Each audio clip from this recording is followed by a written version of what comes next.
7 innocent lives were lost.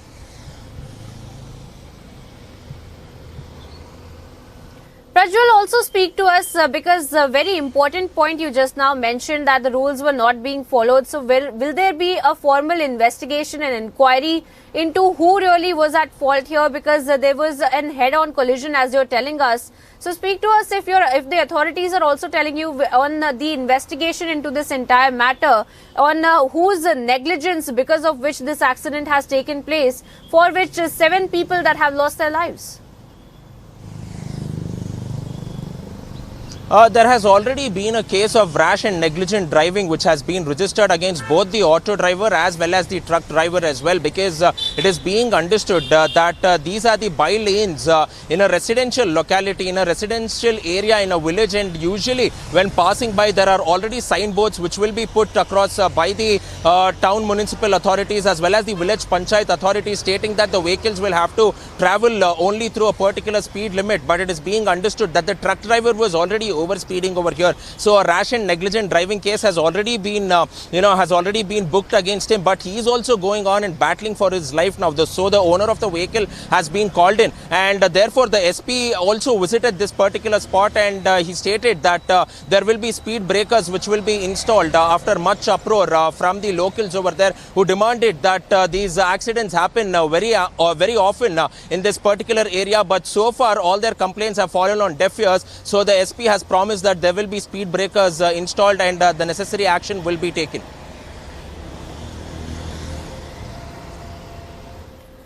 All right, Prajwal, I want to thank you for joining us on the broadcast and sharing those details, and we trust you to keep us ahead on this story as and when there are more and more updates on this tragic accident that has taken place. For the moment, viewers, we move on to some other breaking updates.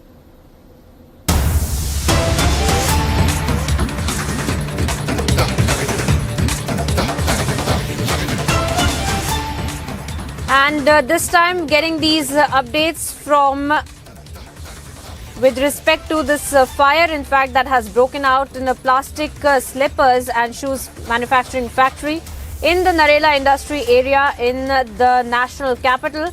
Now, of course, 20 fire tenders are present at the spot, and we're learning that no casualties so far have been reported. These are visuals that we're getting from the national capital itself, where this fire that had broken out, viewers, and the visuals of this factory, in fact, are on your screens, where the fire, in fact, had actually broken out. This is a factory that makes plastic slippers and shoes, a manufacturing unit, in fact, which has caught on fire. And of course, we are learning that the fire emergency services are on the spot. At least 20 fire tenders are at the spot trying to douse this fire as well. And Anuj, my colleague, is on the ground reporting on this story for us. Anuj, tell us more about how this fire had erupted in this factory, where at least 20 fire tenders have already reached. What more details can you tell our viewers about this fire that has erupted there? Well, the reason of the fire is still not known, and we are still waiting for the update for the reason of the fire. But the latest what we are breaking at this point in time is that this is around 20 fire tenders which has already reached at the spot, and at this point in time the operation is going on, and the fire teams, as we are telling, is already on the spot. Whereas we have been told this was a shoe factory in Narella, and where it was reported that the fire broke out, after which it was reported to the concerned department. Thereafter, we have been told that the fire tenders came in action, the fire services came in action, then 20 fire tender is already at the spot. So no casualty has been reported as of till now, what we have been told, and the teams are working on the ground and they are trying to control the situation. Still, it has been not doused properly, but yes, 20 fire tender is at the spot. No casualty has been reported. That is something what we have been told, but the operation is going on, and it was a shoe factory in the industrial area of the Narella in the national capital, where it has been reported, and the reason of the fire is still yet to be known. Yes. Anuj, also tell us whether there will be any kind of investigation or a report that will also be filed over the fire that has erupted, and that would have to be submitted to the authorities as well to look into this matter, because what we are seeing on our screens is this is a very massive fire that has in fact erupted. And of course, fortunately, we are learning that, as you are also telling us, that no casualties so far have been reported in this. Well, reason of the fire is not known yet, but this is the matter of the fact that this is going to be the part of the investigation. The concerned authority is going to investigate on the same. The concerned department is going to investigate on the same, that whatsoever was the reason of the fire would have been properly checked, and if there is any lapses by the building owner, and if there is any short circuit, that is still to be known. Then all is going to be investigated, that what exactly was the reason of the fire. But as this is a massive fire, and that's why 6 engineers of the fire has been already spotted there. And as we are telling this again and again to our viewers, that 20 fire tenders has been seen a very, very high density of the fire, and that's why this is 20 fire tender which has been spotted there, which has been deployed over there, and the teams are working at this point in time. But this is a matter of investigation, that how this fire took place. This is yet to know that what exactly was the reason of the fire. Well, of course, thank you, Anuj, for joining us with those details of this fire that has erupted. As, of course, Anuj was also telling us that this is a plastic slippers and shoes manufacturing factory in the Narella industrial area of the national capital. And as we speak, these are the live updates that we're putting out on your screens, that at least 20 fire tenders are present at the spot trying to douse the fire.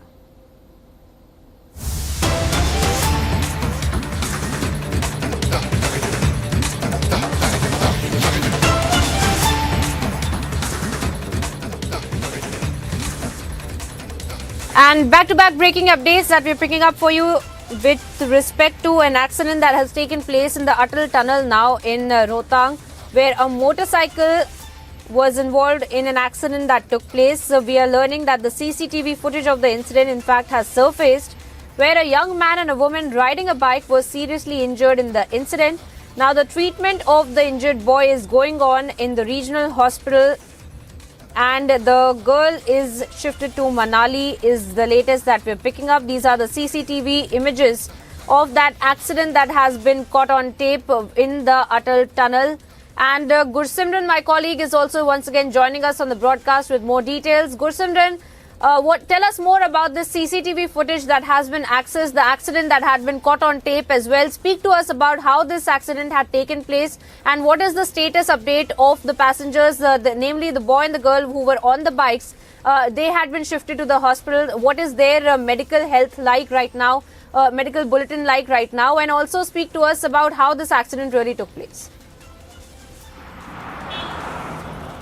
The incident has been reported yesterday evening at around 6:30, when this boy and a girl, they were coming on the motorcycle from the Sisu area and were going towards the Manali. This incident has taken place inside the Atal tunnel in the Rohtang, and soon after the incident, the boy was shifted to the Kullu hospital, the regional hospital, and the girl has been shifted to the Manali hospital. They were working in 2 different hotels in the Sisu area, and what we are getting to know, that when they were returning, they lost the control over the bike, and the bike hit the divider that is on the tunnel side, in which both were grievously injured, and they were shifted to the nearby facility and later to 2 different hospitals. Now they are being treated. They are said to be out of danger as per the inputs we are getting from the locals administration there.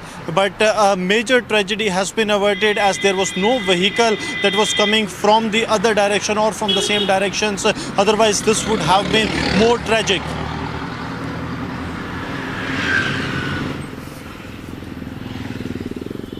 Well, absolutely, Gursimran there getting us the details of the CCTV footage that have also been accessed of this accident that had taken place inside of the Atal tunnel in Rohtang, and this was a motorcycle that had been involved in this accident that took place. And of course, the CCTV footage are on your screens right now, viewers, where a young man and a woman driving the bike were seriously injured in the incident.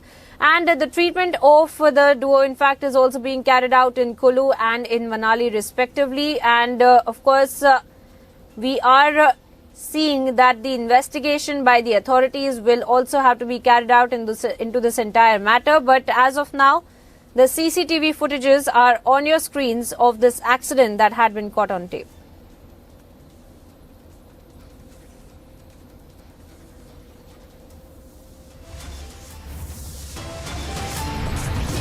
And slipping into a very short break here now, viewers, getting you details on the other side of how Delhi chokes, stubble burns, but politics is on. Bihar Deputy Chief Minister Tejasvi Yadav now wades into the row as well.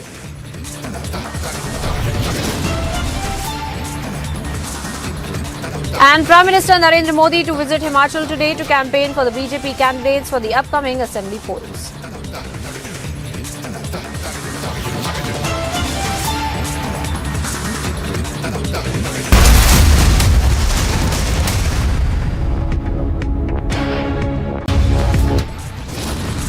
Shiv Sena leader shot dead in broad daylight in Amritsar, one accused arrested.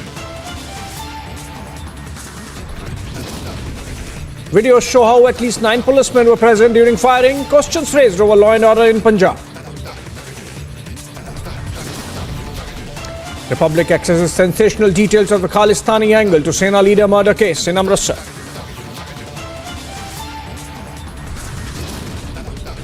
Delhi air quality remains in severe category with Punjab farm fires on record high.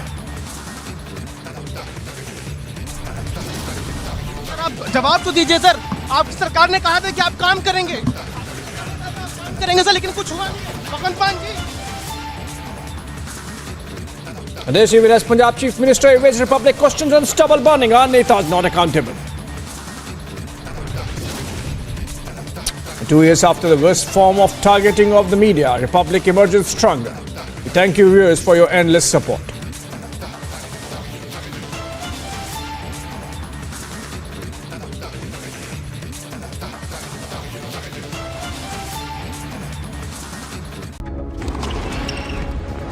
Iranian protesters and security forces clashed in a town near the capital, where state-run media reported at least 2 deaths following the incident. At least 300 protesters are reported to have been killed and thousands arrested since the unrest began. The protesters gathered in Karaj, just outside Tehran, to mark the 40th day since the shooting death of Hadis Najafi, one of the several young women to have been killed during the protest that broke out over alleged moral policing in Iran. The 40th day after someone's death has great symbolism in Shiite Islam and is marked by public mourning. Commemorating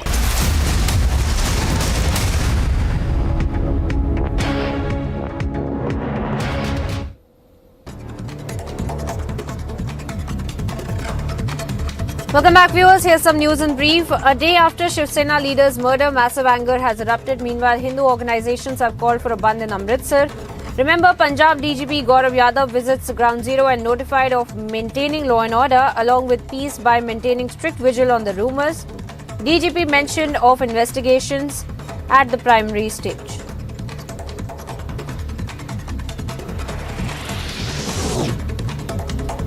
Prime Minister to visit Himachal Pradesh and address rallies in Sundarnagar and Solan for upcoming Himachal Pradesh elections, and Prime Minister likely to highlight need for a double-engine government for development and prosperity of the state.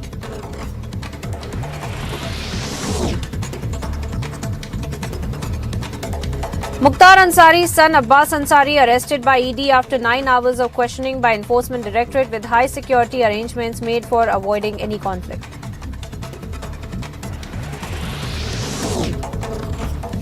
A court in Delhi has granted 9 days interim bail to Olympic medalist wrestler Sushil Kumar on medical and humanitarian grounds for his wife's surgery.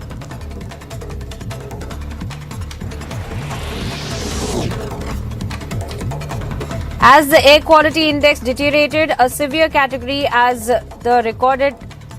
been recorded as high as 450. Delhi primary schools remain shut from November 5th.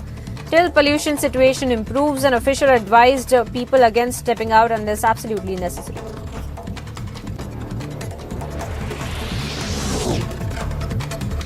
Karnataka Pradesh Congress Committee President D.K. Shivakumar summoned by Enforcement Directorate to appear before it on November the 7th.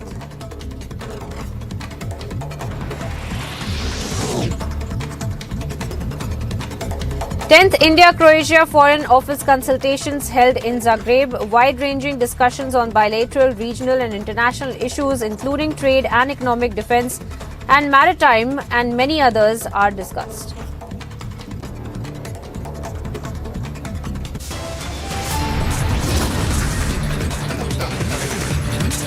And slipping into a very short break here now, viewers, getting you updates on the other side of the national capital, continuing to choke in toxic pollution. Residents bear the brunt as thick layer of smoke engulfs the national capital.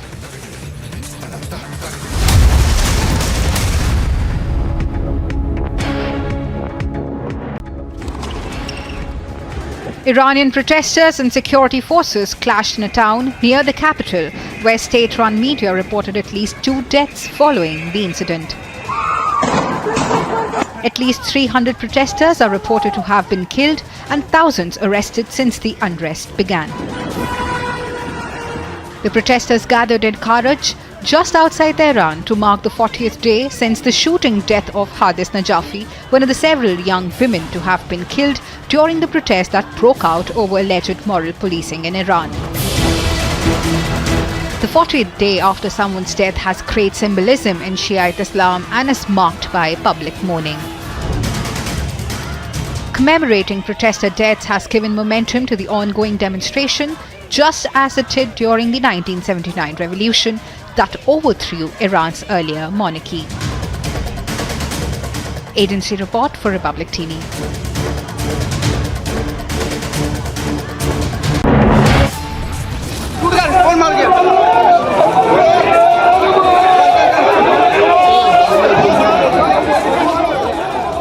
It's a horrific incident captured on camera. Shiv Sena Neta Sudhir Suri is shot dead in broad daylight in Amritsar.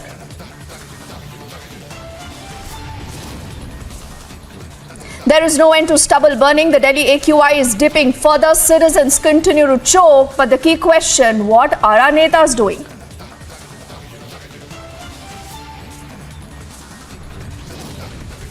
The Aam Aadmi Party versus the BJP blame game continues. Citizens demand action now, but who will be accountable?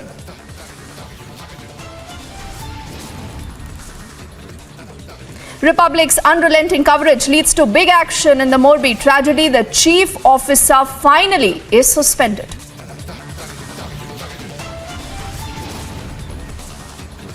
The race for Gujarat.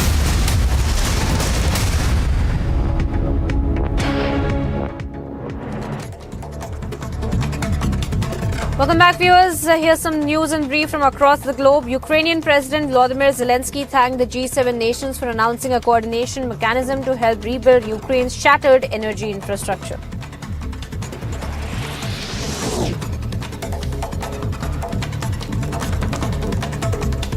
Ukrainian President Volodymyr Zelensky met with the White House National Security Advisor Jake Sullivan, who made a surprise visit to Kiev.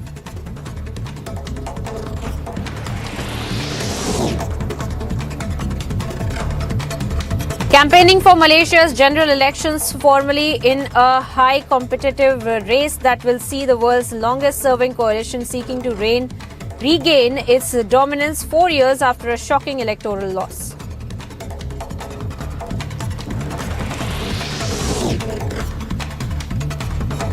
Intense rains and landslides have left at least 7 dead and some 330 houses affected in eastern Venezuela. Over the past 5 weeks, nearly 14,000 families have been affected by the heavy rains, floods and landslides ravaging the South American country.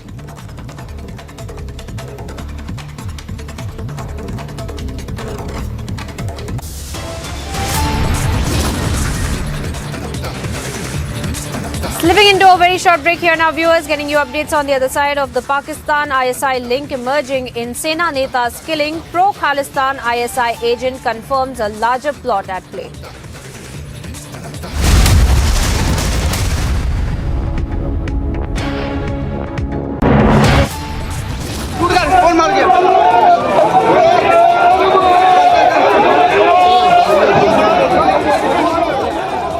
It's a horrific incident captured on camera. Shiv Sena Neta Sudhir Suri is shot dead in broad daylight in Amritsar.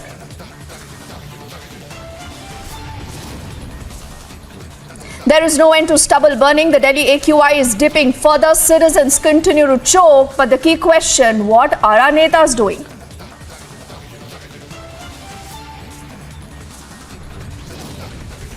The Aam Aadmi Party versus the BJP blame game continues. Citizens demand action now, but who will be accountable?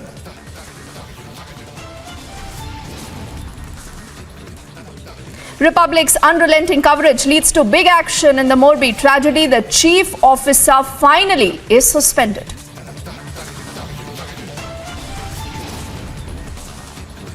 The race for Gujarat intensifying. The Aam Aadmi Party picks Isudan Gadvi as the chief ministerial candidate for the upcoming elections.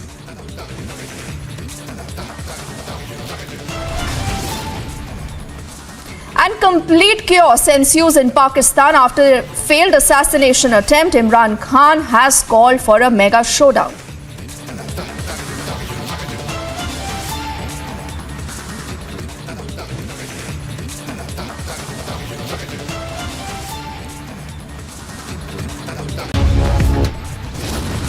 Shiv Sena leader shot dead in broad daylight in Amritsar. One accused arrested. Videos show how at least 9 policemen were present during firing. Questions raised over law and order in Punjab. Republic accesses sensational.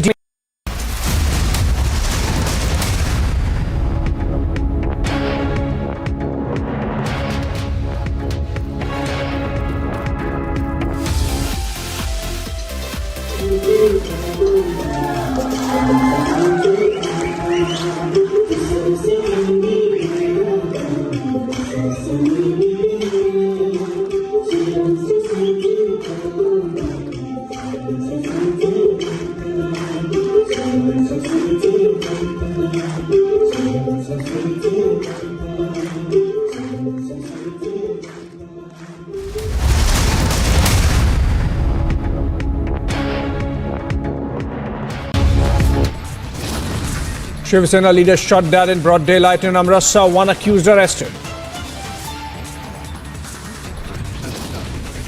Videos show how at least 9 policemen were present during firing. Questions raised over law and order in Punjab. Republic accesses sensational details of the Khalistani angle to Sena leader murder case in Amritsar.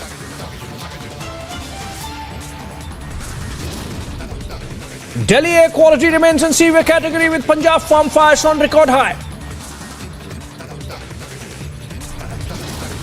Sir आप जवाब तो दीजिए sir, आपकी सरकार ने कहा था कि आप काम करेंगे सर, लेकिन कुछ हुआ नहीं। भगवंत मान जी This evening, as Punjab Chief Minister evades Republic questions on stubble burning, our netas not accountable. 2 years after the worst form of targeting of the media, Republic emerges stronger. We thank you viewers for your endless support.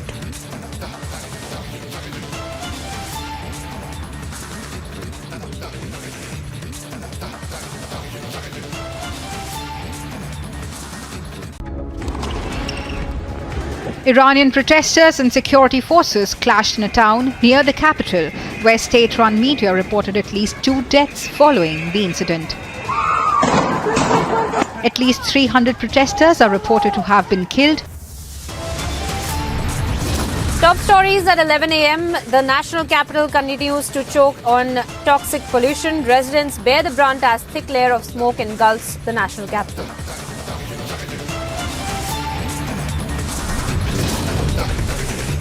Delhi chokes, stubble burns, but politics is on. Bihar Deputy Chief Minister Tejasvi Yadav now wades into the row.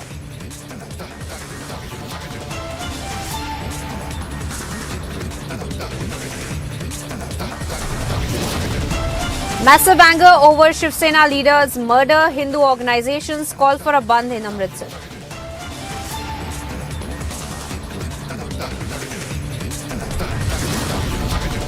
Pakistan ISI link emerges in Sena Neta's killing. Pro-Khalistan ISI agent confirms a larger plot at play.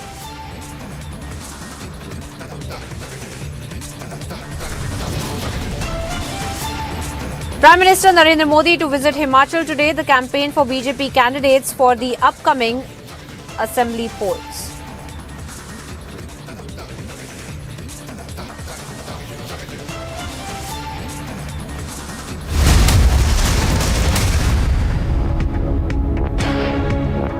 Hello and welcome viewers. Thank you for staying with Republic TV. I'm Priyanka Sharma. We are live in breaking and straight away getting you one of the biggest stories that we're tracking for you from the national capital, where the air quality index continues to deteriorate, and the politics on this also continues as the blame game carries on between the BJP and the Aam Aadmi Party. But getting you the details of the air quality continuing to dip further. The air quality index presently is at 529 in Noida in UP in the severe category, and 478 in Gurugram in Haryana in the severe category as well. 534 in Dhirpur in the severe category once again, and Delhi's overall AQI currently is in the severe category at 431 is the latest that we're picking up. And of course, we are seeing the reactionary measures that are being taken by the Delhi government for closing down of the primary schools and outdoor activities being restricted in the higher up classes of these schools as well. But we are seeing that the kind of air quality index that is continuing to deteriorate, and the kind of blame game that we have also seen over the past 48 hours itself, that the BJP claiming that the Delhi government is not taking the appropriate measures to keep this in check. And we had seen that Arvind Kejriwal himself coming out and stating that the union government needs to do something about this entire issue as well, as this is not just something that is an issue of the national capital, but of the north states as well. My colleagues Harsha and Piyush Ori are also joining me right now on the broadcast. Harsha, to you first. You have been tracking this story since morning. You've been getting us conversations with the school teachers, parents and students themselves. Speak to us a little bit more about the deteriorating AQI and the number it stands at in the very severe category as of now, and the kind of measures that are being taken to control this. Priyanka, till now we have done reports from several places. We have spoken.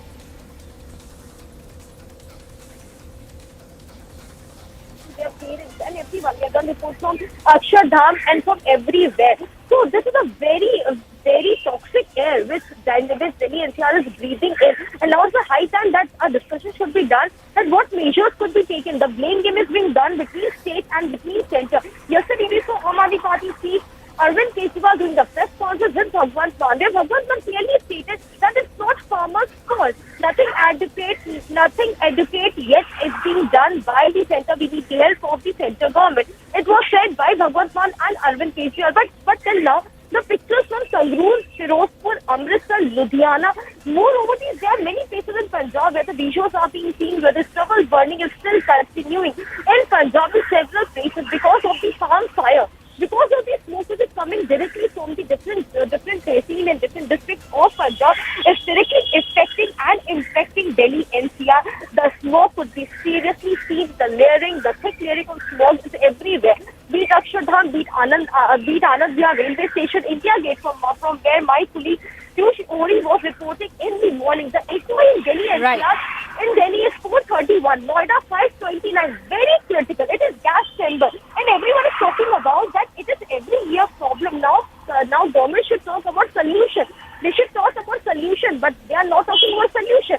Only blame game is going on. If we talk about preventive measures, still now schools are being closed. Harsha, they're getting us the updates as far as the AQI is concerned. Harsha, stay on with us. Let me also bring in Piyush Ori to the conversation, because Piyush, we have been seeing that the kind of issues that the parents are facing, the civilians are facing, and the kind of measures that are now being announced by the Delhi government. But it is also not just in Delhi, in several other parts as well, from parts of Gurugram and of course of Noida as well, that we are seeing that this kind of AQI deteriorating. What are some of the measures that you're being told they will be taking as far as this AQI is concerned, but also keeping in mind the stubble burning that is adding to the deterioration of the AQI?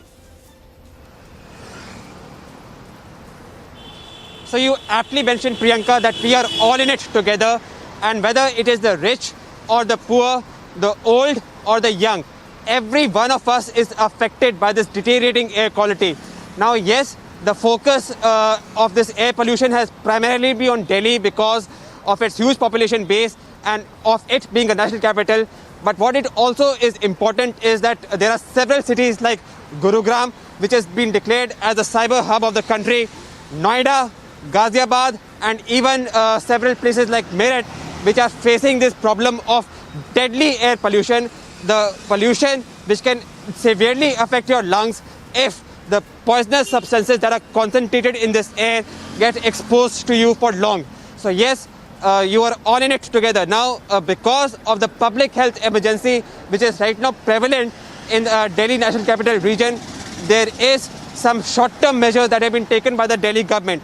To begin with, all the vehicles that are not complying by the BS6 norms have been asked not to travel in Delhi. Besides this, all the heavy trucks which are considered to be the main source of air pollution have also not been asked to ply in Delhi National Capital Region.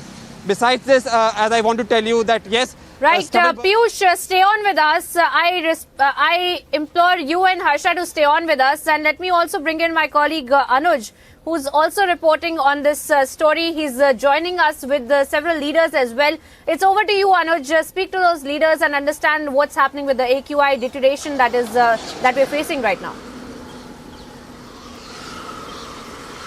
Well, exactly. I'm reporting from the national capital as we are seeing the war of word among the parties, and this is the layman who is facing the problem if we talk about the air quality. I am with Tejendra Bagga of the BJP. First, let me show you this particular poster which has been pasted by the Bharatiya Janata Party at the office of the Delhi Pradesh of BJP at the Pandit Pant Marg, and we'll be talking to Bagga Sahab that what exactly this mean and what exactly he has to say about the same. Bagga Sahab, क्या है ये poster आज ये लगे देखने को मिल रहे हैं, और जो सबसे पहले जो हालात हैं, जो एयर क्वालिटी इंडेक्स है वो सबके सामने है, कितनी प्रॉब्लम जो कॉमन मैन को देती है। दिल्ली आज एक गैस चैम्बर के अंदर कन्वर्ट हो चुकी है। ये बयान भारतीय जनता पार्टी का है, मेरा नहीं है। ये बयान माननीय सुप्रीम कोर्ट का है, और उसके बावजूद अरविंद केजरीवाल दिल्ली के अंदर नज़र नहीं आ रहे। इस दुनिया के अंदर सिर्फ एक ही उदाहरण मिलता है हिटलर का, जिसने अपने राज्य के अंदर जगह जगह गैस चैम्बर बना के अपने लोगों को मारने का कार्य किया था। उसके बाद ये दुनिया के अंदर दूसरा उदाहरण मिलता है कि दुनिया के एक शासक ने अपने राज्य को गैस चैम्बर में कन्वर्ट कर दिया। आपको ध्यान होगा पिछले साल जब पंजाब में अरविंद केजरीवाल की सरकार नहीं थी, ये कहते थे कि मैंने एक डीकम्पोजर बनाया है। अगर ये डीकम्पोजर किसानों को बांट दिया जाए तो वहाँ पे पराली की और प्रदूषण की समस्या हल हो सकती है। लेकिन आज पंजाब के अंदर जब आप उनकी सरकार है, वो डीकम्पोजर किसानों को देने में फेल साबित हुए, किसानों को कोई भी विकल्प देने में फेल साबित हुए, जिसके कारण सिर्फ दिल्ली ही नहीं, दिल्ली के आसपास के राज्य भी प्रदूषित है। उसका जिम्मेदार अगर कोई व्यक्ति है तो सिर्फ अरविंद केजरीवाल है। तो साहब, एक पॉलिटिकल वॉर ऑफ वर्ड तो हम लगातार देख रहे हैं। वो लोग कहते हैं कि केंद्र ने किसानों की मदद नहीं करी, केंद्र फंड नहीं दे रहा है। इस तरीके के एलिगेशन जो है आम आदमी पार्टी के हैं। आम आदमी पार्टी कहती है कि जब पंजाब में सरकार नहीं थी तब अरविंद केजरीवाल कहते हैं, लेकिन सॉल्यूशन तो कुछ है नहीं। कॉमन मैन जो है वो जिस तरीके से निश्चित रूप से सॉल्यूशन है। मैं आपको उदाहरण देता हूँ, पिछले साल के अगर आप पराली जलाने की घटनाएं देखेंगे, पंजाब में और हरियाणा में लगभग सेम थी, 10,000 12,000 घटनाएं हुई थी। हरियाणा में इस बार 80% पराली जलाने की समस्याओं को कम किया। दोनों राज्य बिल्कुल सेम हैं, लगभग आसपास के साथ के राज्य हैं। दोनों में 70% 75% लोग खेती पे निर्भर हैं।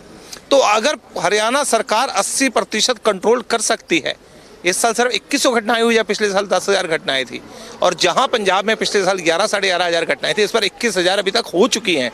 तो क्यों नहीं पंजाब सरकार ने कंट्रोल किया, क्यों नहीं डीकम्पोजर दिया? किसान आज वह शौक से पराली नहीं जलाता, किसान पराली जलाने पे मजबूर है क्योंकि सरकार उनको विकल्प देने में, कोई भी विकल्प देने में फेल साबित हुई।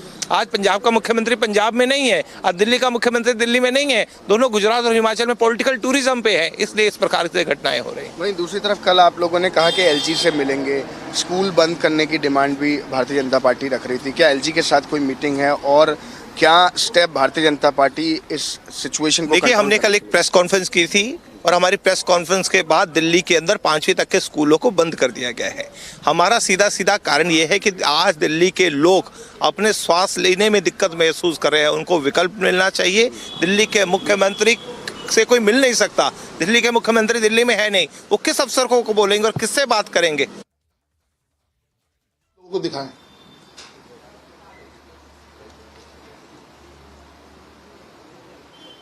आवाज करो।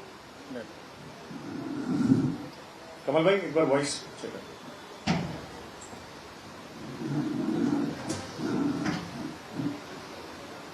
नहीं हो रहा।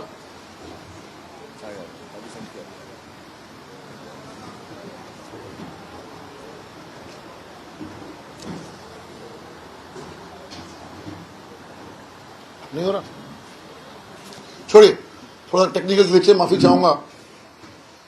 अरविंद केजरीवाल साहब कहते थे कि मैंने सॉल्यूशन निकाल लिया है, इससे खाद बनेगी, दिल्ली वालों को बहुत फायदा होने वाला है, ये सब तमाम बातें वो करते थे। लेकिन जो सच्चाई सामने आई है, मैंने कुछ आरटीआई लगाई थी, उसका जवाब तो आया है, मैं आपसे शेयर करने वाला हूं।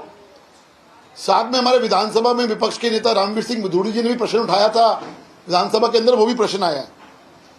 उसका क्रक्स ये है कि 2 साल के अंदर जो अरविंद केजरीवाल जनाब साहब कहते थे कि मैंने घोल बना के दिल्ली का बहुत फायदा हुआ है,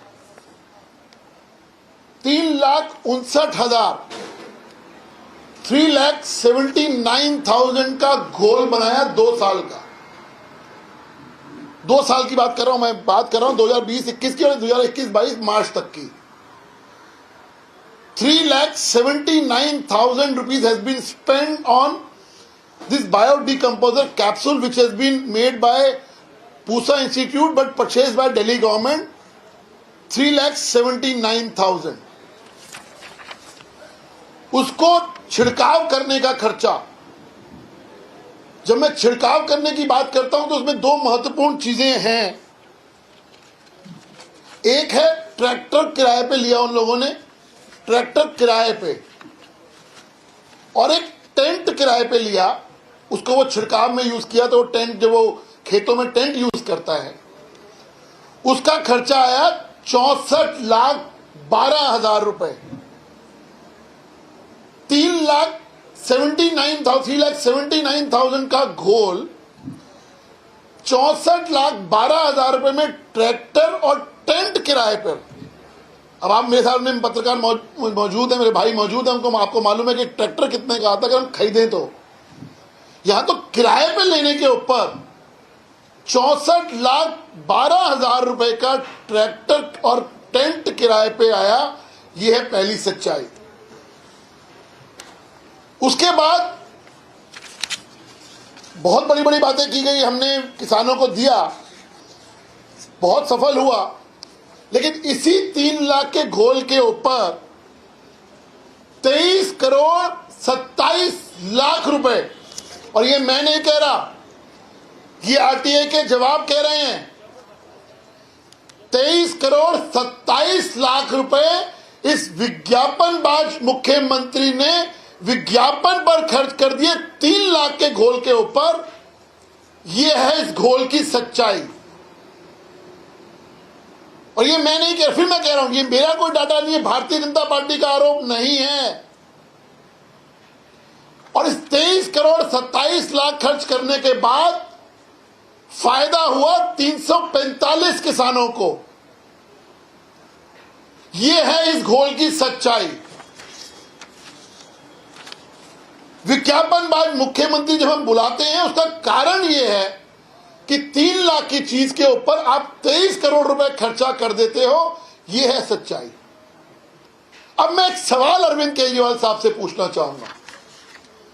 आप कहते हो घोल बहुत सफल हुआ, तो एक सीधा साधा सवाल आज भारतीय जनता पार्टी इस मंच से पूछ रही है कि अगर वो घोल इतना सक्सेसफुल हुआ तो पंजाब में घोल क्यों नहीं दिया गया किसानों को? ये जरा अरविंद केजरीवाल साहब बता दें, क्योंकि जो रिपोर्ट सामने आ रही है कि पंजाब में इस साल 34% केसेस बढ़े हैं, हरियाणा में 30% केसेस कम हुए हैं पराली जलने के।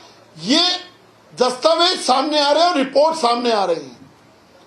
तो सवाल ये है कि या तो पराली सक्सेसफुल नहीं थी इसलिए आपने पंजाब में दी नहीं, और अगर सक्सेसफुल नहीं थी तो ये 23 करोड़ 27 लाख रुपए आपने विज्ञापन पर खर्च कर दिया, वो दिल्ली की जनता की गाड़ी कमाई का पैसा खर्च कर दिया। वो क्यों खर्च किया, इसका जवाब दें। और अगर घोल सक्सेसफुल था, जो आप कहते हो, दावा करते हो, तो आपने पंजाब को क्यों नहीं दिया? और सिर्फ ये कहना कि हमारी सरकार सिर्फ 6 महीने हुए हैं आए हुए, इसलिए हमें 1 साल का समय और चाहिए। इस पे अरविंद केजरीवाल साहब का जवाब इस मंच के माध्यम से मैं पूछना चाहूंगा कि अरविंद केजरीवाल साहब, घोल आपने पंजाब को क्यों नहीं दिया? और आप जो कहते हो कि हमें तारीख चाहिए, 1 साल बाद की तारीख चाहिए, तो ये तारीख पे तारीख जो अब मिल रही है, वो तारीख तो 2015 से यमुना पे भी मिल रही है। तो दिल्ली की जनता आप पर कैसे विश्वास करे, ये आप बता दीजिए। यमुना पे भी कहते थे 2015 से लेके हर साल मैं दिल्ली ठीक कर दूंगा, इलेक्शन से पहले कर दूंगा। तो दिल्ली के लोगों को आपके ऊपर बिल्कुल विश्वास नहीं है। सीधा सीधा जवाब दीजिए, जो आपने दिल्ली की जनता के साथ धोखा किया है, पराली के घोल को लेके, बायोडिकम्पोजर के घोल को लेके, उसका जवाब दिल्ली की जनता को चाहिए। और जो आप, हमारा आरोप है कि दिल्ली के अंदर जो प्रदूषण आज फैल रहा है, चाहे उसका कारण पंजाब हो, चाहे उसका कारण आपकी अपनी नाकामियां हो, उसका सीधा सीधा जिम्मेवार अरविंद केजरीवाल साहब हैं। और मैं मांग करता हूं अरविंद केजरीवाल साहब, पार्ट टाइम मुख्यमंत्री से, अगर आपके पास दिल्ली के लिए समय नहीं है तो अपना कोई फुल टाइम मुख्यमंत्री दिल्ली को दे दीजिए, जो फुल टाइम यहां रहे, दिल्ली की सेवा करे, दिल्ली की जो प्रॉब्लम्स है उसको सॉल्व करे। हमें ऐसा मुख्यमंत्री नहीं चाहिए जो सिर्फ 2 घंटे के लिए दिल्ली के अंदर आता हो, अपनी बात प्रेस कॉन्फ्रेंस के माध्यम से रखता हो और चला जाए। बहुत बहुत धन्यवाद। किसी का कोई प्रश्न हो तो चल गया वीडियो, एक बार वीडियो चलवा देते हैं। एक मिनट पहले वीडियो चलता है, तब तक आप प्रश्न शुरू कर सकते हैं। आपने सीसी मीडिया बंधु का प्रश्न है तो प्लीज नहीं है, अभी बात नहीं आ रही। चलिए छोड़िए, थैंक यू। धन्यवाद।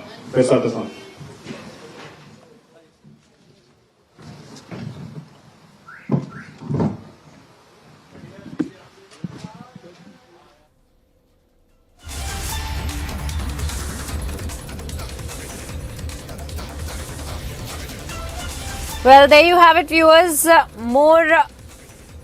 More aggressive statements, in fact, coming to light from the BJP towards the Aam Aadmi Party, claiming that the Delhi government is in fact failing in taking control of the AQI, the deteriorating AQI as well, and the air quality that is not being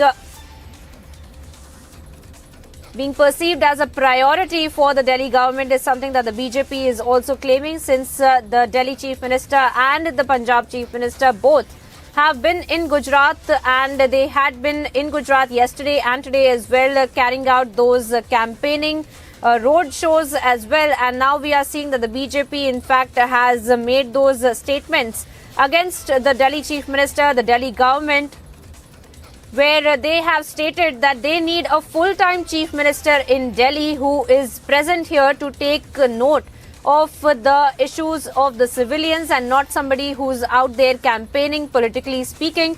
But viewers, we have our correspondents on the ground getting you the latest reports. Let's take a look at one such report filed by my colleague Piyush Ori. Then we'll be back with more updates. While the focus of air pollution is presently in Delhi, what is important to note is not only Delhi, but even cities like Gurugram and Noida are reeling under the effects of severe and very dangerous level of pollution. I'm right now reporting from Cyber Greens area in Gurugram, where the images are going to be presented to you by my video journalist Mahinder. And over here, this area has a lot of foreign companies, a lot of multinational companies, a lot of companies that are in the list of Fortune 250 are located over here. So you can understand the significance of this area. This is the area in Gurugram which for long has been made as a portrait of the shining India, of progressive India. But you can see over here that the air pollution levels today has resulted even this shining image of India being completely engulfed in smog, being engulfed in hazy atmosphere. So you can understand about how dangerous the situation over here is also in Gurugram's most poshest area. Not only Gurugram's most poshest area, but even India's most prime estate area. Now let me tell you about the present situation of air quality over here in Gurugram. At present, according to Central Pollution Control Board, the air pollution levels in Gurugram is recorded at around 380 micrograms per cubic meter, which is in the very poor category. So you can understand about how dangerous the situation is. There is high levels of PM 2.5, there is high levels of PM 10 and other poisonous gases like nitrogen oxide, sulfur dioxide, carbon monoxide, which is all concentrated in Gurugram's air. All this is going inside our lungs and making us susceptible to very deadly diseases like lung cancer, asthma, bronchitis, coughing, and several other ailments that are related to our lungs. So yes, situation over here is grave. Situation over here needs to be taken cognizance of. Now, there are several factors that may be contributing to the air pollution in the Delhi National Capital Region. At the moment, the prime focus is on increased incidents of stubble burning in Punjab. And viewers, my colleagues Harsha and Piyush are joining me on the broadcast once again. And of course, we are tracking for you the biggest story with respect to the air quality index deteriorating and the kind of politicization of that entire issue also that is coming to light. Now, Piyush, if I could come to you first, we just heard the BJP's briefing, the kind of statements that are being that came to light against Arvind Kejriwal, claiming that they need a full-time Delhi chief minister and not just somebody who's touch and go, who goes to Gujarat for campaigning during the time that such a big issue is unraveling there in the national capital. And he's also stated that more than several crores, in fact, that have been used by the Aam Aadmi Party government on advertisement and not on correction of this situation of the air quality index. So what more are you picking up with respect to the AQI deterioration and the politicization of the same that we are seeing in the national capital?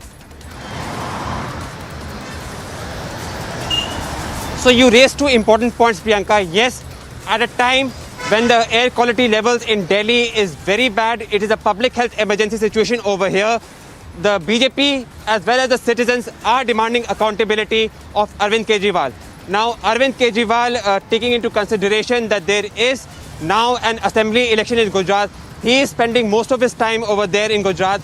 But the BJP as well as the citizens of Delhi now are demanding that at this point of time, it is important for Arvind Kejriwal to take some very important decisions and be at the helm of affairs. So yes, there is a lot of accountability that is being sought from Arvind Kejriwal and his government at a time when Delhi is facing the situation of public health emergency. Having said that, the situation over here in Delhi is very bad, and this has led to a political slugfest between the Delhi BJP, Aam Aadmi Party and even Congress. The Aam Aadmi Party on its side of defense is saying that they are not receiving the adequate help from centre in terms of grants, in terms of being assistance, financial assistance to the farmers of Punjab, that is leading them to be involved in stubble burning. So yes, there is a lot of political blame game which is being happening over here. Now mind you, this political slugfest between all the major political stakeholders is also becoming very acrimonious, taking into consideration that on December 4th, there is also an MCD election which is going to be held in Delhi. So yes, you are seeing a lot of acrimony as far as the political war of words is concerned. But having said that, the most important issue over here is that there is a public health emergency situation over here in Delhi and we all are suffering. Yes, back to in the studio.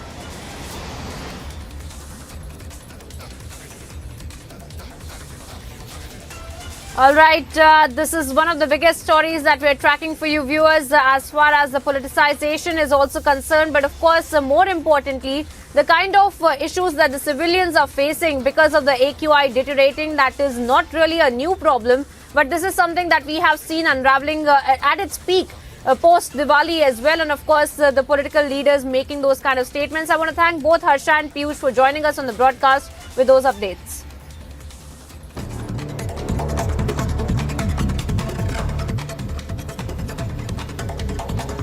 And here's some news in brief. A day after Shiv Sena leader's murder, massive anger erupted. Meanwhile, Hindu organizations have called for a bandh in Amritsar. Remember, Punjab DGP Gaurav Yadav had visited the ground zero and notified of maintaining law and order along with peace by maintaining strict vigil on the rumours as well. The DGP mentioned of investigation at its preliminary stage.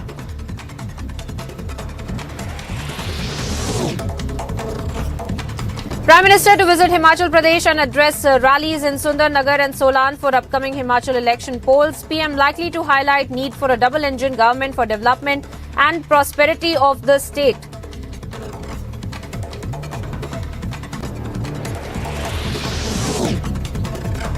Mukhtar Ansari's son Abbas Ansari arrested by ED after 9 hours of questioning by Enforcement Directorate with high security arrangements made for avoiding any conflict.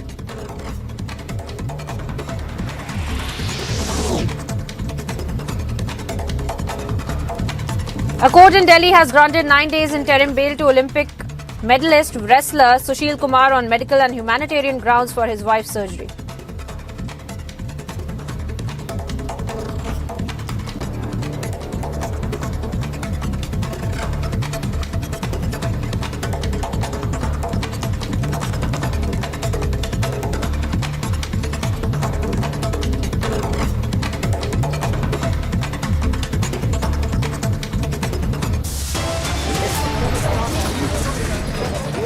Well, Sudhir Suri's post-mortem has been conducted in a civil hospital in Amritsar, and meanwhile a huge protest is also staged and witnessed outside this post-mortem unit.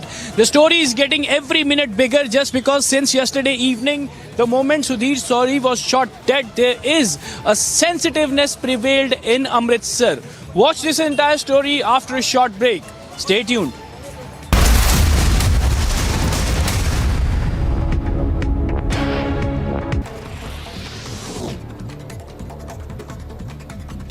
Karnataka Pradesh Congress Committee President DK Shivakumar summoned by Enforcement Directorate to appear before it on November the 7th.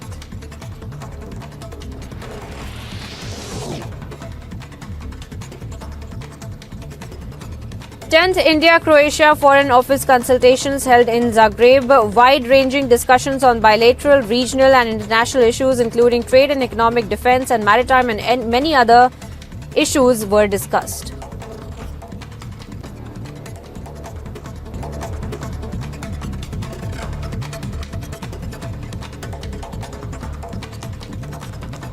And here's some news in brief. A day after Shiv Sena leader's murder, massive anger erupted. Meanwhile, Hindu organizations have called for a bandh in Amritsar. Remember, Punjab DGP Gaurav Yadav visits ground zero and notified of maintaining law and order along with peace by maintaining strict vigil on rumours. DGP mention of investigation is at preliminary stage.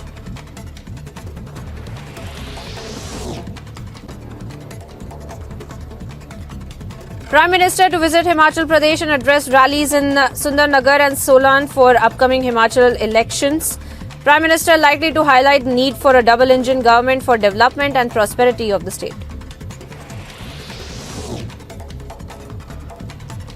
Mukhtar Ansari's son Abbas Ansari क्या कहना चाहेंगे sir, जिस तरह से पराली को लेकर बार आज देखो कितना बदल सर देखिए कितना बड़ा मुद्दा है जो दिल्ली तक गया है। मेरी बात सुनो, जब मैं पराली पे पीसी करूंगा तो फिर आ जाऊंगा ना, नहीं दे, जब मैं ना ऐसा नहीं मैं करूँ, नहीं दे, इतना बड़ा इशू नहीं दे, नहीं दे, 2 मिनट तो दीजिए सर पराली का इतना बड़ा इशू। सर मैंने आपको बोल दिया मैं पीसी करूंगा, आपने आज खड़ा उधर।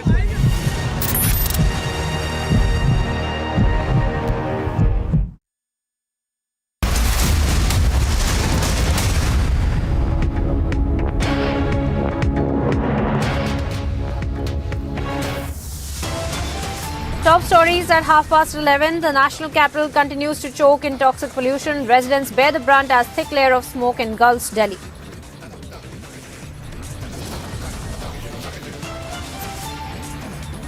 Delhi chokes, Stubble burns, but politics is on. Bihar Deputy Chief Minister Tejasvi Yadav now wades into the row.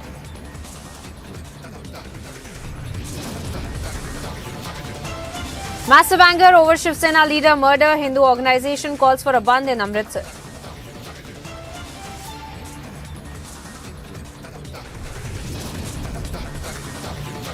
Pakistan ISI link emerges in Sena Neta's killing. Pro-Khalistan ISI agent confirms larger plot.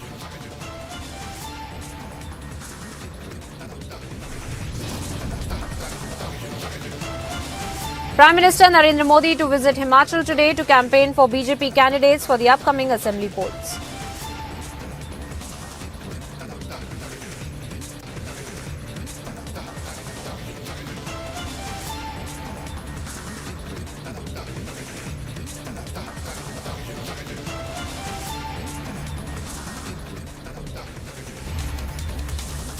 Hello and welcome viewers. Thank you for tuning into Republic TV. I'm Priyanka Sharma. We are live in breaking and joining me right now is Shivangi Shukla, who is going to be taking us through all the breaking updates that we're getting this hour. Right, thank you Priyanka. Well, let's start with the breaking news coming in right now. Remember that there was this tragic incident which had happened where a Shiv Sena leader was shot dead in broad daylight. So getting some breaking news coming in on that story. Hindu organizations given the Amritsar Bandh call for today over Sudhir Suri murder. So we are getting these updates right now. A Khalistani link, a Pakistan link has also been exposed. Amardeep is joining us live right now for more details. Amardeep, take us through the details we're getting right now. A lot of anger after that very, very tragic incident. What can we expect today? Because there's a bandh being called today?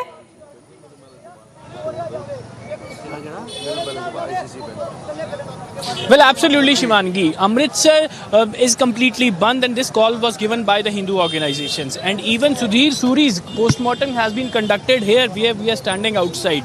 And even the Hindu organizations are continuously protesting against the killing of Sudhir Suri. And you can see the visuals. The post-mortem has already been conducted. It's over. Now the body will be taken out to the family. And in fact, meanwhile, there are certain Hindu organizations who are continuously protesting outside this, demanding the justice in this entire case and blaming the Aam Aadmi Party government as well as Punjab police for the complete sheer negligence into this entire case. And you can see a heavy police deployment is also here. Special operation group has also been deployed to meet with any kind of uncertainty, and even they are also ensuring the protesters that investigation is on the pace, and very soon the conspirators will be exposed and arrested. And in fact, the Hindu organizations are continuously protesting against this entire matter and demanding the justice, and even they are demanding that ISI and Khalistan link is completely emerging, and now they are trying to disturb the peace and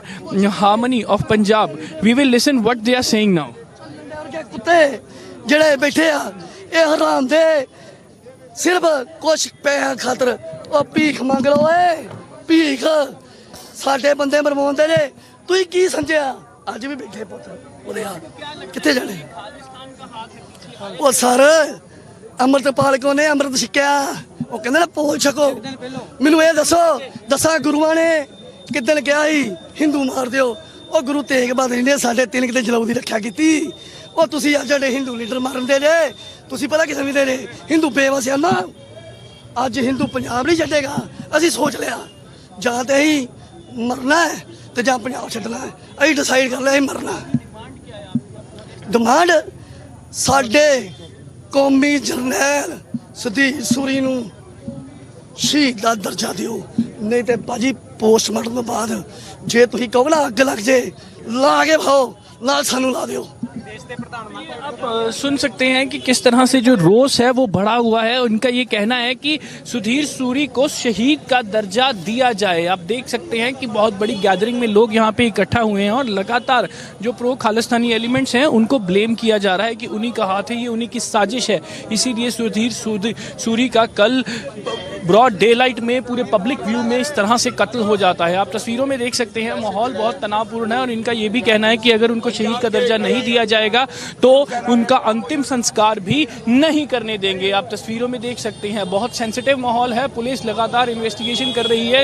commissioner of police और DGP लगातार ये लोगों से appeal कर रहे हैं कि जो लॉ एंड ऑर्डर सिचुएशन है उसको मेंटेन करके रखें, किसी भी तरह की कोई भी सिचुएशन को क्रिएट ना किया जाए। पुलिस अपना काम कर रही है, लेकिन जो लोग हैं, जो हिंदू ऑर्गेनाइजेशन सपोर्टर्स हैं, जो सुधीर सूरी के सपोर्टर्स हैं और जो फैमिली मेंबर्स हैं, उनका ये कहना है कि जब तक शहीद का दर्जा नहीं मिलेगा तब तक उनको तब तक उनका अंतिम संस्कार नहीं किया जाएगा। ये तस्वीरें देखिए, प्ले कार्ड्स भी लेके पहुंचे हुए हैं लोग यहाँ पे सुधीर सूरी की सपोर्ट में। सुधीर सूरी अमर रहे, सुधीर तेरी सोच पे पहरा देंगे ठोके, इस तरह के स्लोगन्स जो हैं वो लगातार बाहर, क्योंकि अभी पोस्टमार्टम खत्म हो चुका है और कुछ ही मिनटों में जो सुधीर सूरी की बॉडी है उसको बाहर लाया जाएगा पोस्टमार्टम के बाद, और उसके बाद आगे की प्रतिक्रिया की जाएगी। बॉडी इसके बाद घर जाएगी। लेकिन इसमें रोष बहुत भारी है, रोष बहुत भारी है शिवानगी, रोष इतना भारी है कि ये लोग बिल्कुल नहीं अलाउ नहीं कर रहे हैं किसी भी तरह की मूवमेंट को। पुलिस पे लगातार सवाल है,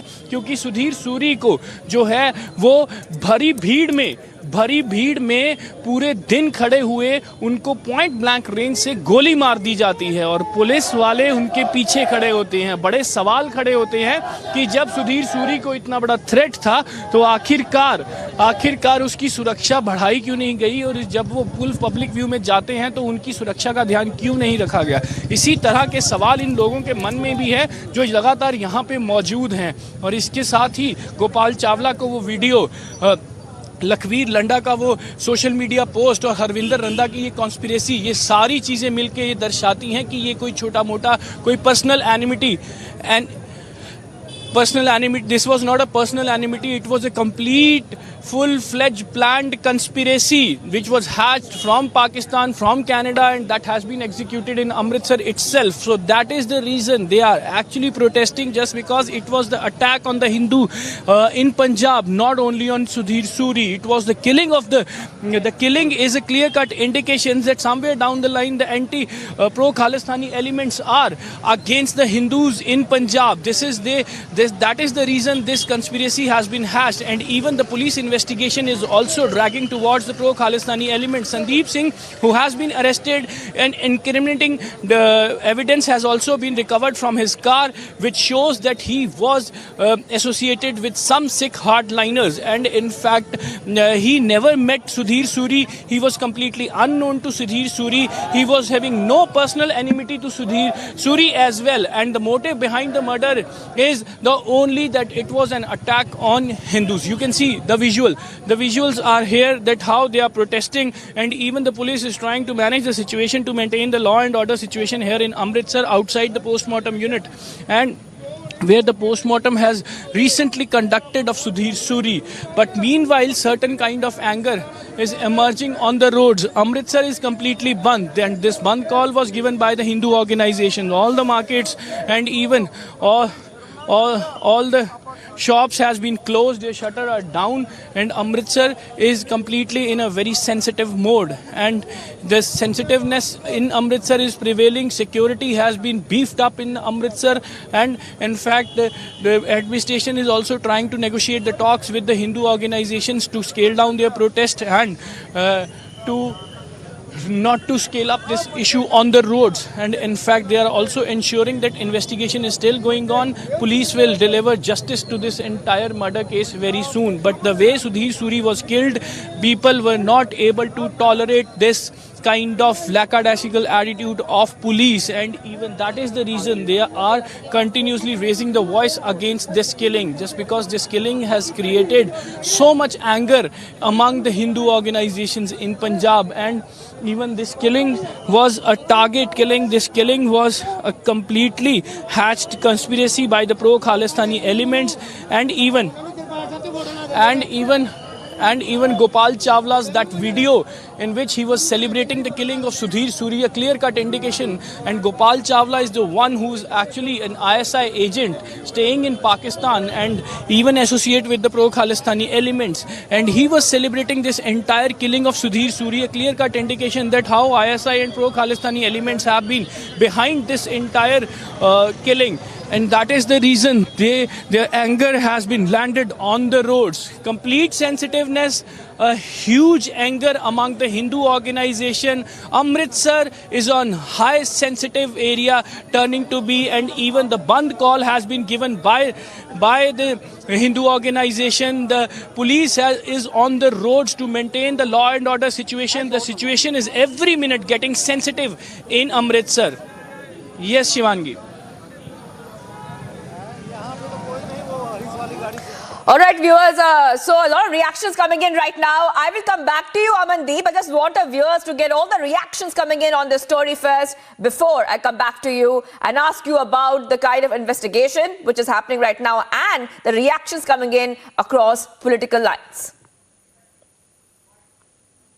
इंसाफ मिलना चाहिए जी, उनको शहीद का दर्जा मिलना चाहिए और अमृतपाल को नथ पानी चाहिए। ये सारा पंजाब सरकार के करने से हुआ है। पंजाब सरकार ने 6 महीने से पंजाब सरकार आई है, ये दूसरा बड़ा कांड हो गया। सूरी साहब को इंसाफ मिलेगा, अगर ना मिलेगा। पंजाब सरकार ने तो सुधीर सूरी को प्रोटेक्शन भी दी थी, सिक्योरिटी भी दी नहीं जी, नहीं। पंजाब सरकार को हम अपने बड़े अफसरों को कितनी बार सूचित कर चुके थे कि सूरी साहब को बुलेट प्रूफ जैकेट की ज़रूरत है, मगर इन्होंने एक दिन सुनी। उनको ये भी बोला था कि हमें बुलेट प्रूफ गाड़ी भी चाहिए, सूरी साहब को ज़रूरत है उसकी।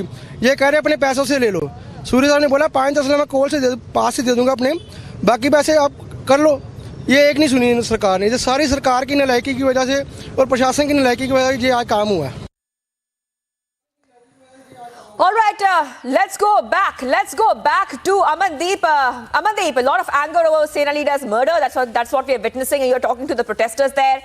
Now, when we talk about the reactions coming in across political lines, the Congress leader and leader of opposition in the Punjab Assembly, Pratap Singh Bajwa, also has slammed the CM there, saying that the Chief Minister Man is busy campaigning in other states for Aam Aadmi Party while lawlessness in Punjab is at its peak.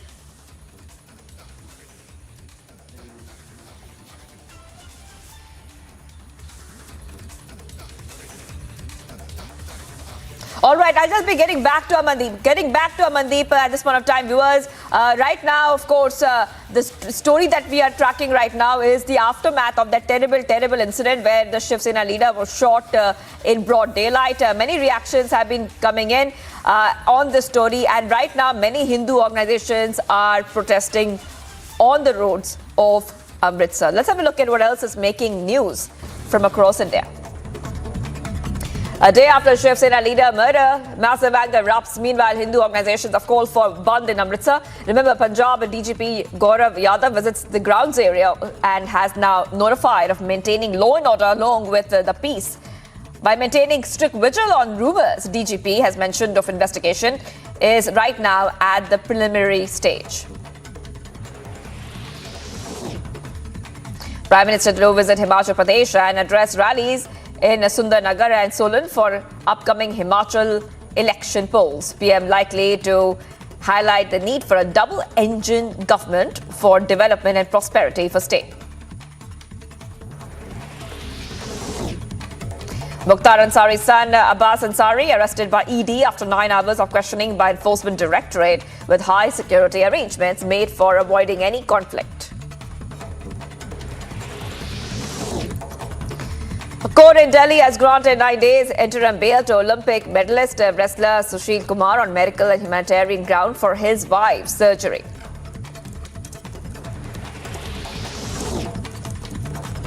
As the air quality index has now worsened to severe category as recorded as high as 450 Delhi primary schools to remain shut from November 5th till pollution situation improves. And officials advise people against stepping out unless absolutely necessary. Karnataka Pradesh Congress Committee President D.K. Shivakumar summoned by the Enforcement Directorate to appear before it on November 7th.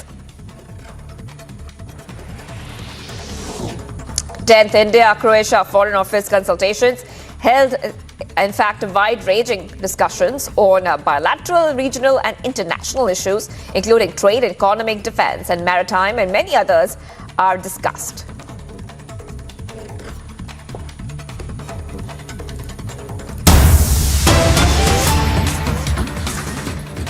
Viewers, some big breaking coming in right now. A Chinese spy vessel in Indian Ocean, Yuan Wang, has now entered Indian Ocean south of Andaman Islands ahead of India's missile test in the Bay of Bengal. A repeat of the Humban Tota episode when Yuan Wang, the previous Yuan Wang, the fifth, had docked at Sri Lanka port ahead of similar missile test by India.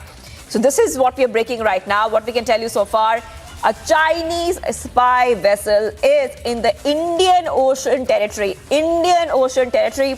That's what we're learning so far. Now, this vessel is called Yuan Wang Yuan Wang VI entered the Indian Ocean south of Andaman Islands ahead of India's missile test in Bay of Bengal. Now, this is a repeat, I repeat, this is a repeat of the Hambantota episode when the previous Chinese vessel called Yuan Wang V had docked at the Sri Lanka port ahead of similar missile test by India. So this is what we are breaking for you right now, viewers, where we're getting this news of a Chinese vessel which is right now in Indian Ocean territory. And what we can tell you so far is that this vessel is in the territory of the Indian Ocean. Now, India has been tracking this China spy ship for a while now. India has been tracking this China spy ship a while now because this is a very important missile launch which will be taking place, like we told you, in the Bay of Bengal. Now, what we know so far is that the Indian Navy has been actively tracking this spy ship for several days now. The spy ships are being deployed in these waters by the Chinese army. They are the same class and are designed to monitor missile tests and the movement of satellites. So right now, as we are getting with this breaking update, we can tell you is that this is an incident which comes less than 3 months after a similar ship had docked in the Sri Lankan port of Hambantota. Remember, Hambantota is a very, very important port of Sri Lanka. So this is a very, very similar incident, to what had happened earlier in Hambantota. Now, the Yuan Wang VI has already crossed into the Indian Ocean territory. And what we can tell you so far is that this ship has crossed it just ahead of India's missile test in the Bay of Bengal. These are breaking developments which are coming in. As we get more details on the story, we are giving you all the details as they're trickling in at this point of time. Soon I'll be joined by my correspondents and reporters of Republic TV who are going to get you more details about these Chinese spy vessel which has been spotted in the Indian Ocean. So right now, as at this point of time, India has, of course, kept its eye on these Chinese spy vessels, and they have tracked these kind of vessels very, very closely. In fact, this vessel, which I said the name of just a short while back, Yuan Wang VI, has been tracked by the Indian Navy for the past couple of days. But we can tell you right now, viewers, a Chinese spy vessel has now crossed into the Indian Ocean. At the same time, India is tracking the Chinese spy vessel very, very closely. This is the breaking development we're getting for you right now. Of course, China has attempted many times to spy on India, and India has raised these concerns again and again. India has said that this is an issue not just of deployment of ships of the class of Yuan Wang in the Indian Ocean, but also on the Hambantota port, which has been leased to the China Merchant Port Holdings for 99 years after Sri Lanka was unable to repay loans taken for its development. And of course, after it has been leased to China, a lot of fears that that port, Hambantota port, is being used for military purposes by China. All right, let's go ahead to Major General G.D. Bakshi on the phone line. Thank you so much for joining us right now. This is a ship, a spy vessel, which has been tracked by India for several days. Yet China continues to provoke, and this ship has now entered the Indian Ocean territory. How would you like to react to that, Major General? Look, even last time, a Chinese spy ship, very sophisticated spy ship with a lot of snooping there, had reached Hambantota at a time when we were carrying out missile tests. And we had protested strongly.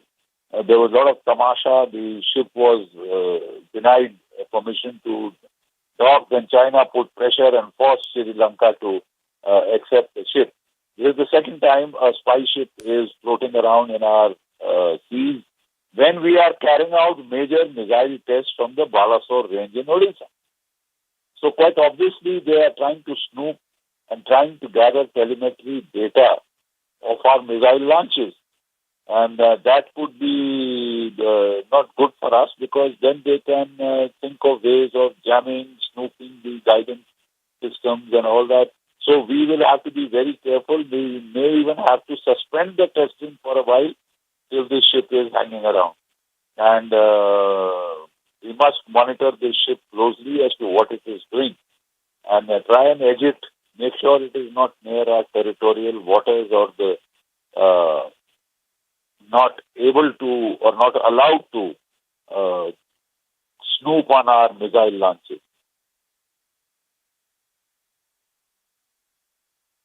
Major General G.D. Bakshi, you know, the question right now I want to ask you, and if you could tell our viewers as well, is China scared of India's missile test? India frequently is testing these ballistic missiles off Wheeler Island. And why is China sending a spy ship to Indian territory right now? Because we have the range now to, in case China acts up, we can blast Beijing off the map of this earth. So quite obviously China is concerned. Our Agni series of missiles, Agni 5, now can cover the whole of China. And we are going in for an ICBM also now, which will cover every part of China. So nothing will escape. And therefore China is quite rightly concerned and worried.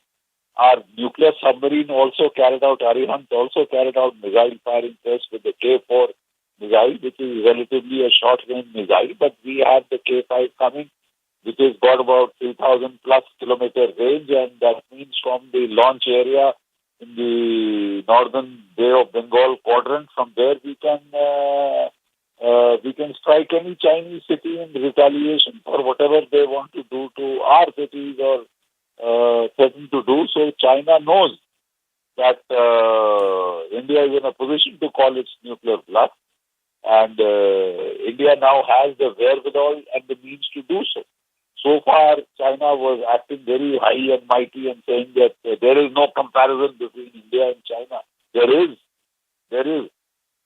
And though they say they are not concerned, when I had gone to China, I just picked up a newspaper, Chinese language newspaper, from one of the stalls in a wayside petrol station, a plaza.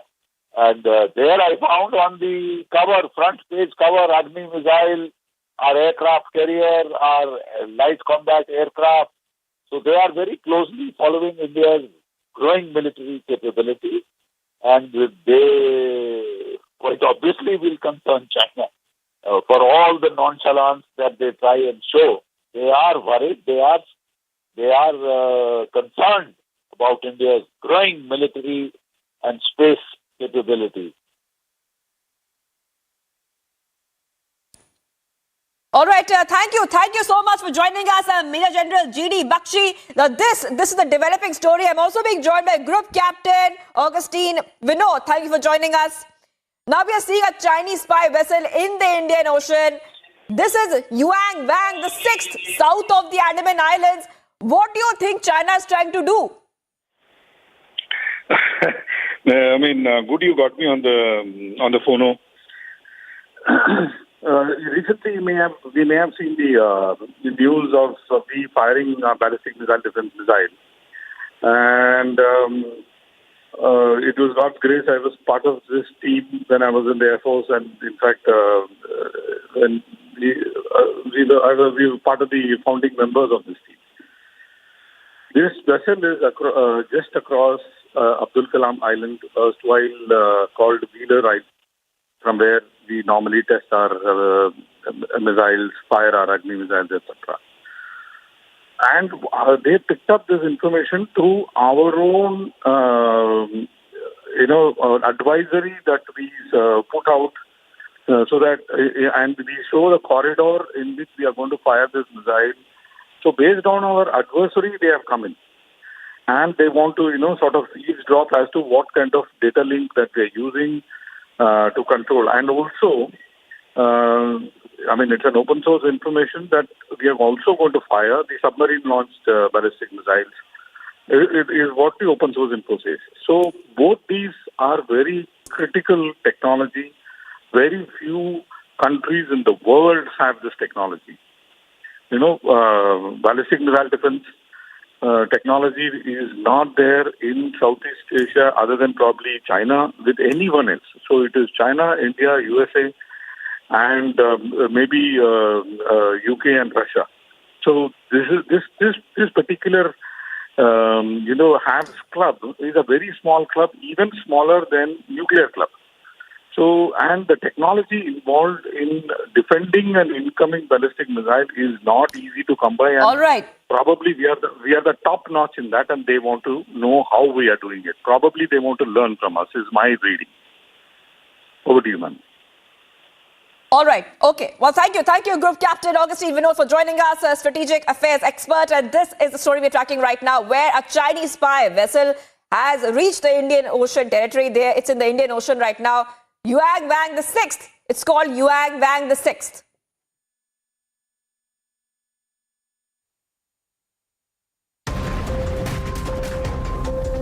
And viewers, as we continue to be live and Breaking Republic TV right now, JP Nadda is in Himachal Pradesh. Stay tuned.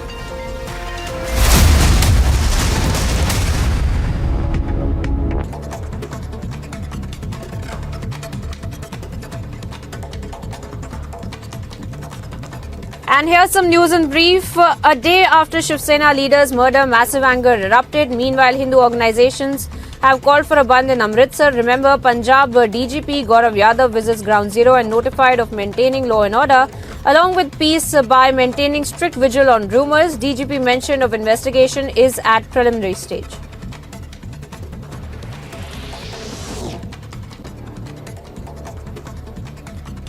Prime Minister to visit Himachal Pradesh and address rallies in Sundarnagar and Solan for upcoming Himachal elections. Prime Minister likely to highlight the need for a double-engine government for development and prosperity of the state. Mukhtar Ansari's son Abbas Ansari arrested by ED after 9 hours of questioning by Enforcement Directorate with high security arrangements made for avoiding any conflict. A court in Delhi has granted 9 days interim bail to Olympic medalist wrestler Sushil Kumar on medical and humanitarian grounds for his wife's surgery.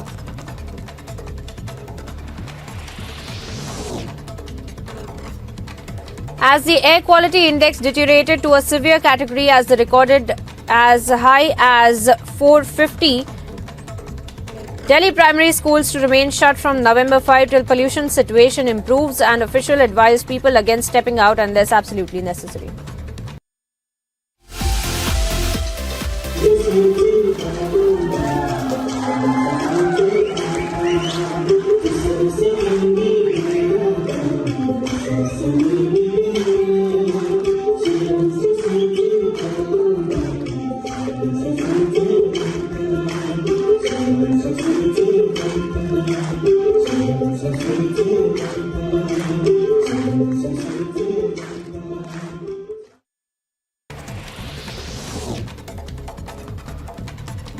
Mukhtar Ansari's son Abbas Ansari arrested by ED after 9 hours of questioning by Enforcement Directorate with high security arrangements made for avoiding any conflict. A court in Delhi has granted 9 days interim bail to Olympic medalist wrestler Sushil Kumar on medical and humanitarian grounds for his wife's surgery.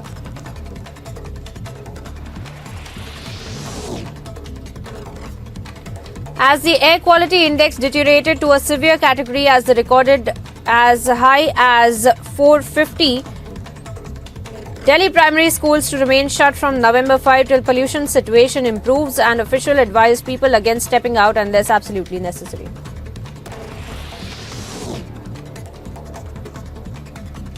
Karnataka Pradesh Congress Committee President D.K. Shivakumar summoned by Enforcement Directorate to appear before it on November the 7th.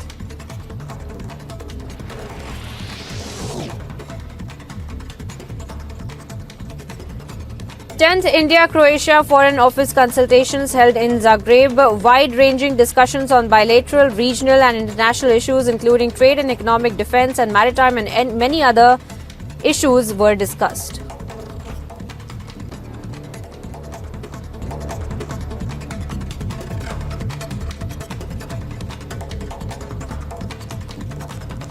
And here's some news in brief. A day after Shiv Sena leader's murder, massive anger erupted. Meanwhile, Hindu organizations have called for a bandh in Amritsar. Remember, Punjab DGP Gaurav Yadav visits Ground Zero and notified of maintaining law and order, along with peace by maintaining strict vigil on rumors. DGP mentioned of investigating. क्या कहना चाहेंगे sir, जिस तरह से पराली को लेकर बार आज पराली की आज देखो जे कितना बदल। सर देखिए कितना बड़ा मुद्दा है जो दिल्ली तक गया है। मेरी बात सुनो, जब मैं पराली पे पीसी करूंगा तो फिर आ जाऊंगा ना, छोड़ छाप नहीं, जब मैं ना ऐसा नहीं मैं नहीं इतना बड़ा इशू नहीं दे नहीं दे 2 मिनट तो दीजिए सर पराली का इतना बड़ा इशू। सर मैंने आपको बोल दिया मैं पीसी करूंगा, आपने आज जाना उधर।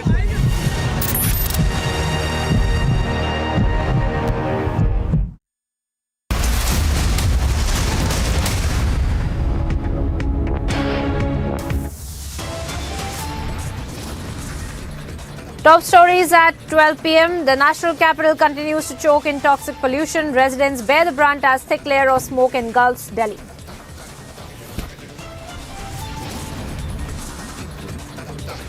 Delhi chokes, stubble burns, blame game continues, but zero political accountability.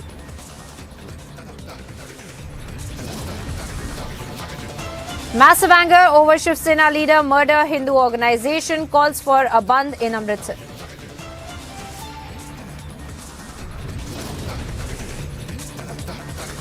Pakistan ISI link emerges in Sena Neta's killing. Pro-Khalistan ISI agent confirms a larger plot at play.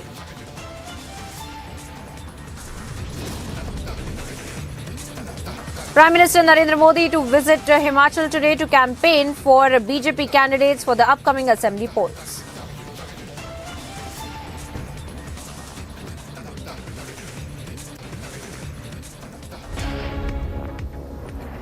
Thank you for tuning in to Republic TV viewers. I'm Priyanka Sharma. We are live in breaking and straight away getting you one of the biggest stories that we're tracking for you today with respect to the air quality index of the national capital that is deteriorating by the minute and the politics around it that we are seeing that is being carried out by both the BJP stating that the Delhi government needs to have taken some preventive measures, and they have also in fact leveled gruesome allegations against the Aam Aadmi Party government, claiming that they have spent several crores of rupees into advertisement, and we see that the Delhi Chief Minister is nowhere to be found in the national capital. In fact, he is campaigning in Gujarat, is something that has been stated by the BJP leaders in that press conference that we just listened into a couple of minutes ago.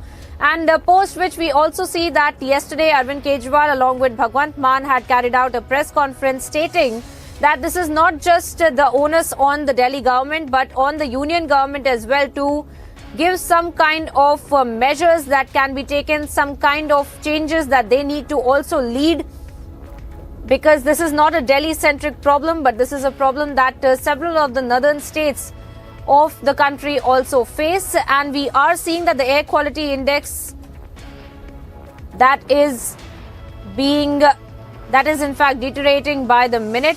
Viewers, we're picking up various political reactions on the same. Let's listen into what Nitish Kumar also had to say on this. Alert किए रहते हैं और आप सबको मालूम है कि कितना बार हम 18 से ही कितना लोगों को समझाए हैं, 18 से ही कितना समझाए हैं कि जलाइए मत। तो ये सब हम आज से कह रहे हैं लोगों को और पूरे तौर पर सब लोगों को हम कहने की कोशिश कर रहे हैं। इस बार भी हमने कह दिया है कि पूरे तौर पर देख लीजिए। और जो दिल्ली का होता है वो तो बगल में जो होता है उसी के चलते असर ही पड़ता है। तो यही सबको समझना चाहिए, इसमें कोई शक नहीं। 18-19 से ही लगातार कर रहे हैं।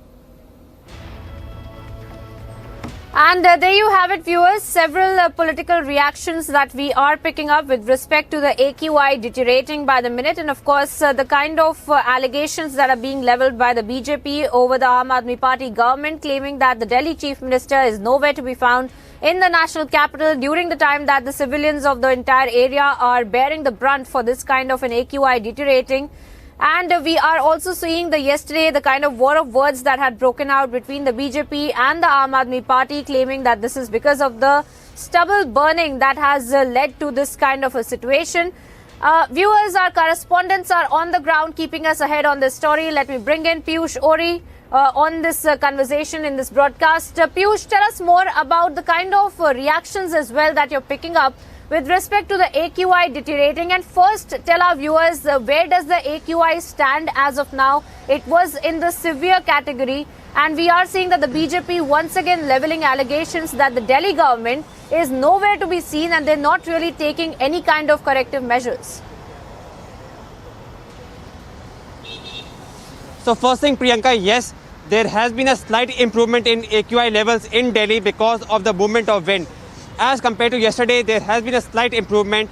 The AQI as of now stands at around 415 micrograms per cubic meter, which is still at hazardous levels. But as compared to yesterday, there has been a slight improvement. Having said that, because the AQI levels is bad, it is deteriorating with every passing day. There has been also a sharp political reaction, which we have seen. Taking the lead has been BJP, who have criticized Aam Aadmi Party over its ineffectiveness in handling the entire situation. Mind you, as of now, the major reason considered to be the reason for this deterioration of air quality has been stubble burning that has been reporting from Punjab.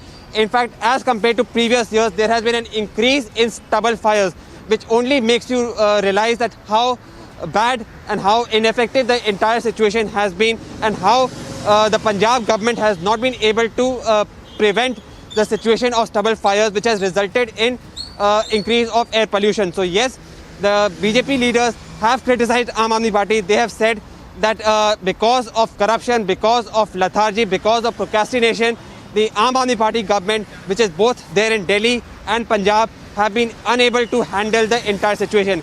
On its side of defense, the Aam Aadmi Party says that they do not want to politicize the entire matter and they want to sit with the centre to find a solution. In fact, one of the most important things which was being brought out by the Aam Aadmi Party yesterday was that in order to prevent the situation, they would want the crop diversification to be there in Punjab. But this is a long drawn process and it is going to take time. Meanwhile, till this time rolls out, there is going to be stubble burning, and this is going to result in the situation of air quality in not only Delhi but even the other areas of the NCR being very bad. Yes, back to in the studio.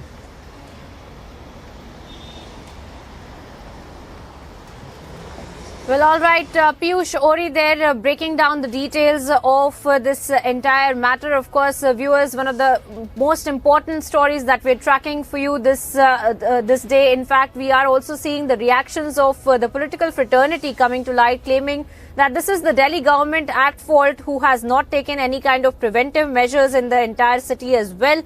But apart from that, we also see that the Delhi Chief Minister Arvind Kejriwal, along with the Punjab Chief Minister, yesterday had levelled those allegations against the central government and had appealed to the central government to also take some kind of measures, because this is not a Delhi-centric problem.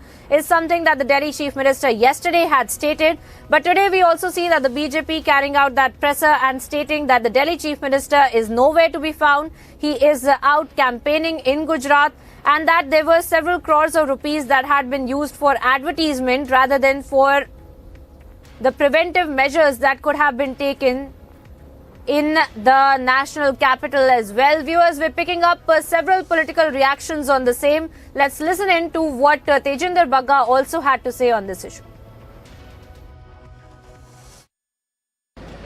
ये जो बयान है, ये जो मैंने उनकी तुलना Hitler से की है, ये इसलिए की है कि दुनिया के अंदर दूसरा उदाहरण मिलता है जहां किसी नेता ने अपने ही स्टेट को, अपने ही राज्य को गैस चैम्बर के अंदर कन्वर्ट कर दिया। और ये मेरा बयान नहीं है, ये सुप्रीम कोर्ट ने कहा है कि दिल्ली गैस चैम्बर में कन्वर्ट हो चुकी है। आज अगर इसका श्रेय अगर किसी को जाता है तो दिल्ली के मालिक अरविंद केजरीवाल को जाता है, जो अपने आप को दिल्ली का मालिक कहते हैं। लेकिन अगर आप पिछले 20 दिन से देखोगे, अरविंद केजरीवाल दिल्ली में नजर नहीं आ रहे, वो गुजरात में घूम रहे हैं, वो हिमाचल में घूम रहे हैं। दिल्ली की जनता ये पॉल्यूशन के कारण, प्रदूषण के कारण मर रही है, लेकिन वो पॉलिटिकल टूरिज्म के ऊपर है। इसलिए मैंने उनकी तुलना जो की है हिटलर के साथ किया है, क्योंकि इस दुनिया के अंदर सिर्फ एक ही उदाहरण मिलता है जब किसी व्यक्ति ने गैस चैम्बर बना के अपने लोगों को मारने का काम किया था। उसके बाद अरविंद केजरीवाल दूसरे व्यक्ति हैं जिन्होंने दिल्ली को गैस चैम्बर बना दिया है। देखिए, पॉल्यूशन को ख़त्म करने के लिए या मिनिमाइज करने के लिए एफर्ट तब होना चाहिए जब से पोल्यूशन के बढ़ने के खतरे बढ़ते हैं। दिल्ली की आम आदमी पार्टी सरकार के जो मंत्री, कल मैं देख रहा था बयान कि दिल्ली सरकार के आम आदमी पार्टी के सरकार के मंत्री ने किया अधिकारियों के साथ मीटिंग, क्योंकि AQI चला गया 500 के ऊपर। अब मुझे हंसी आ रही है कि जिस दिन 500 के ऊपर चला गया, आप कौन सी मीटिंग करके कौन सा रास्ता निकालेंगे। ये इस तरह से सिर्फ चेहरा छुपाने की कोशिश, लोगों को, मीडिया को ये दिखाने की कोशिश कि देखो देखो हम कोशिश कर रहे हैं, ये सिर्फ और सिर्फ छलावा है। आज दिल्ली के लोगों की सांसें घुटन की स्थिति में है और दिल्ली के मुख्यमंत्री जी दिल्ली में नहीं हैं, वो चुनावी दौरे कर रहे हैं। एक प्रकार की आपदा है ये स्थिति। सारे चैनल्स खोलिए, अखबार खोलिए, लोग जाइए, गली में जाइए, सब बच्चे हैं, सभी परेशान हैं और दिल्ली के मुख्यमंत्री जी बिल्कुल एक छोटा सा प्रेस कॉन्फ्रेंस करके और ये भी कह दिया कि मैं जिम्मेदार हूँ, मेरी जिम्मेदारी है, और उसके बाद निकल गए एक बार फिर से तारीख दे करके। तो इस समय दिल्ली में दिल्ली के लोग बहुत ही तकलीफ़ में हैं और वो पछता रहे हैं कि हमने कैसे अरविंद केजरीवाल जैसे का चुनाव कर लिया व्यक्ति का, जो दिल्ली के स्वास्थ्य को लेकर, दिल्ली के प्रदूषण को लेकर के जरा सा भी गंभीरता नहीं हुई।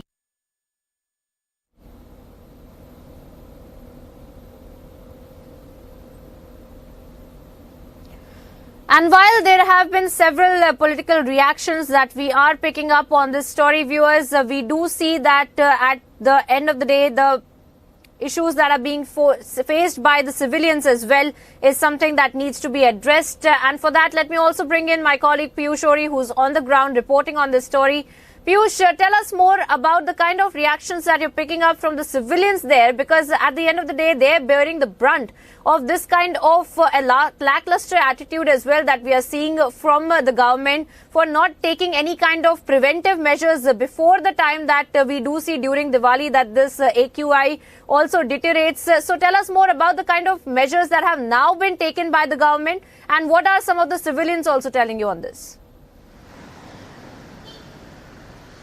So you raised a very important point over here, Priyanka, and again, as I want to mention, that we are all in it together over here in Delhi-NCR.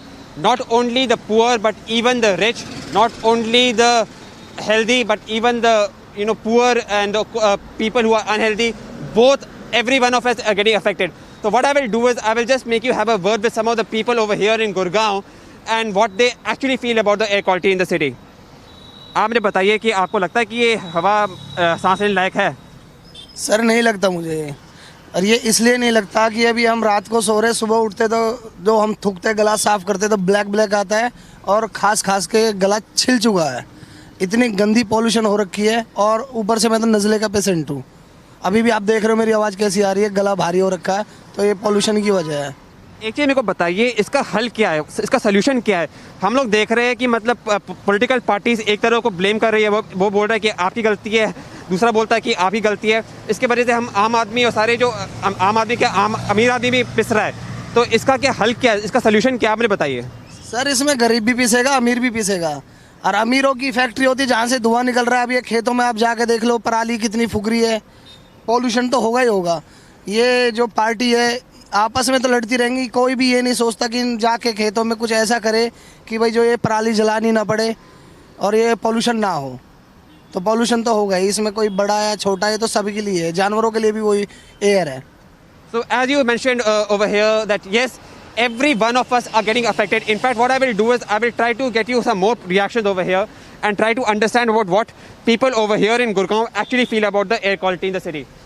एक चीज़ मेरे को बताइए, आपको लगता है कि एयर सिचुएशन यहाँ पे ठीक है गुड़गांव की? ओवरऑल अगर बात करें तो conditions are very pathetic and definitely we have to think about on this, and because what can we think about this, sir? What is the solution which you feel as a citizen we can do to improve the responsibility to reduce that to work on that environmental quality of the air quality and all this. So first of all, it is very important for us कि for environmental को कैसे purify किया जाए. कैसे purify किया जाए? Like कम से कम if talking about the current scenario, हमें जैसे अपना व्हीकल्स है, व्हीकल पे इसका हम कम कर सकते हैं. अपार्ट फ्रॉम दैट अभी दीपावली किया है, लोग कहते हैं कि पंजाब से ये आ रहा है, पंजाब से वो आ रहा है, या हरियाणा से आ रहा है. See, that is not a true even also. Thank you so much. So as you can see over here, that citizens over here are concerned. Citizens over here do realize that this air is unhealthy for them, and they have voiced their concerns. As I said again, Priyanka, not only defense personnel, but we civilians also are getting directly impacted by it. All right, Piyush, I want to thank you for getting us that conversation and, of course, the updates from the ground as well, as far as the kind of issues that the civilians have also been facing because of the deteriorating AQI. And, of course, this is one of the most important stories that we'll be tracking. We'll keep coming back to you for the moment. Thank you.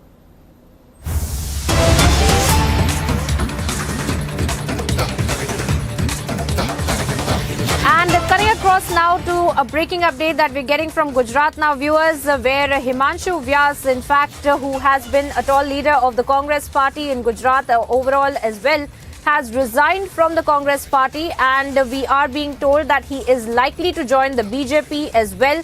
We had seen that over the past few months that he had been unhappy with the Congress party, and the kind of lack of leadership is something that he had also cited, but we have also learned that he had been hoping to get a ticket this time to be on the candidate as a candidate of the Congress party, but we saw yesterday when the list of the candidates had also been declared, his name had been left out, but we see today itself that Himanshu Vyas has tendered his resignation from the Congress party and is likely to join the BJP today itself is what we are learning, and he will be also attending various meetings with the tall leaders of the BJP here in the state, since already we are seeing that the parliamentary board meeting has been going on since the past 3 days. Today is the third day, in fact, where that meeting is being chaired by Amit Shah, by C.R. Patil, by the Chief Minister Bhupendra Patel, along with several other leaders of the state leadership of the BJP. And amid that, we see that Himanshu Vyas, in fact, has tendered his resignation.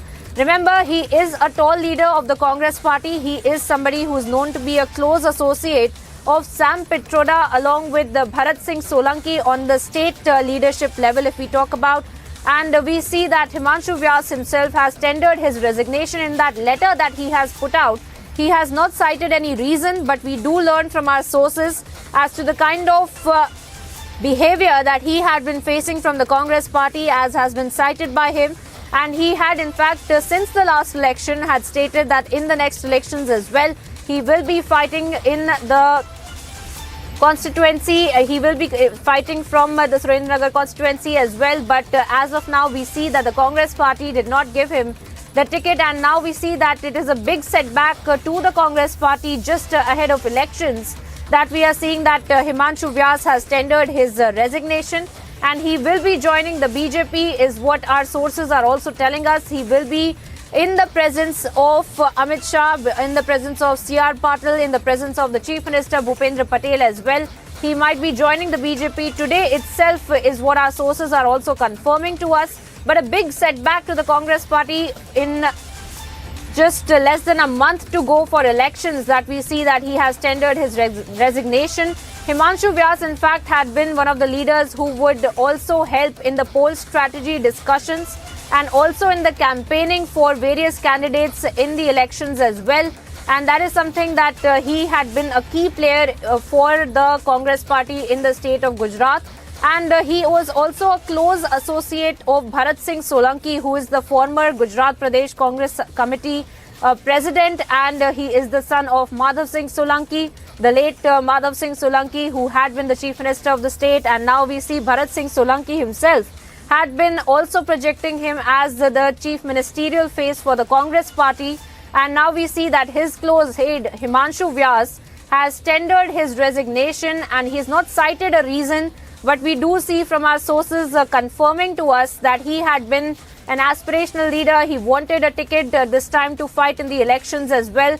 He claims that there was no leadership that was there in the Congress party and that nobody to take any proper decision in the party as well. The kind of statements that we usually see the top leaders of the Congress party echoing when they tender their resignation, and that has been said by Himanshu Vyas as well on various occasions, and now we see that he has finally tendered his resignation and he will be proceeding towards the BJP headquarters is what we are learning, so that he will be joining the BJP today itself is what our sources are confirming to us.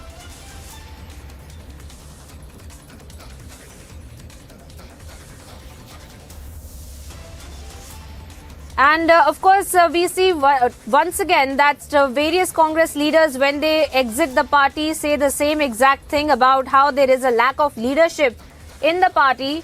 And once again, we see the similar situation unraveling in the case of Himanshu Vyas, who has been a tall leader of the Congress party. He has been somebody who is a key player in the state elections. Even during the 2017 elections, he had been a chief strategist for the party, and he had been the one who was also coordinating the campaigning for various candidates. So in just less than a month to go for the elections, a big blow to the Congress party.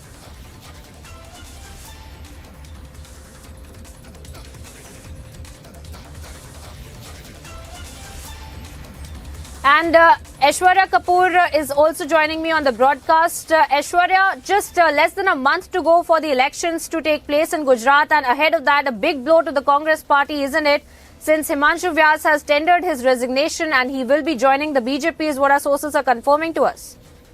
Well, that's right, but the irony is that the Congress leadership does not even care. Whether it was Jitin Prasad, whether it was Jyotiraditya Scindia, and now Mr. Vyas, the Congress party feels that it does not impact. That's the problem with the leadership of the Indian National Congress at this point, that they don't care what is happening to their cadre, what are the very issues because of which the leaders who have been for ages in the Congress party are now leaving. He is a man who has been said to be very close to Sam Pitroda, the man who was the right-hand man of the former Prime Minister of India, Rajiv Gandhi, who also happens to be the father of Rahul Gandhi. So that's the problem, that when people who have been this close to the Gandhi family, Jyotiraditya Scindia, Jitin Prasad, and now Mr. Vyas, they are being literally forced to leave the Congress party because the Gandhis and the Vadras feel that only they are right, only they understand the pulse, when the ground reality is completely opposite. And it's in sheer frustration when there is no guidance, when there is no leadership, when there is no clarity, that these leaders who have been working in the Indian National Congress for ages now, and I repeat ages, are being literally forced to leave the party. Because whenever they come up with an issue, whenever they say that no, this is right, this is wrong, they are not even given an audience. And it began from Jagdambika Pal. From Jagdambika Pal to Himanta Biswa Sharma to Jyotiraditya Scindia to Jitin Prasad, the numbers, you can just keep on counting. It's just an addition in the ongoing process. But the irony is that the so-called Congress leadership of the Gandhis and the Vadras can't see over and beyond the people who are yes men and who only try to tell them that they are right. Anyone who raises a question, anyone who even simply asks that is this right, is shown the door. That's the reality of what's happening within the doors of the Indian National Congress. And that's why we are being told by our sources that the exits continue. And these are exits of those leaders who have been very close to the Gandhis and to the Vadras, to the so-called first family of the Congress party. Despite that, imagine the problems of the cadre of the Congress party. It is just being completely oblivious of the reality of what's happening on ground and also within your own party. Back to you in the studios. Well, absolutely. Aishwarya Kapoor, our executive editor of politics, breaking down the details of what it really means for Himanshu Vyas to have tendered his resignation so close to the elections. And of course, as he pointed out, many in the line of, in fact, many leaders that have resigned from the Congress party echoing the same sentiment that there is a lack of leadership in the Congress party that we see, at least at the state level. is once again a result that we are seeing as Himanshu Vyas has also tendered his resignation from the Congress party.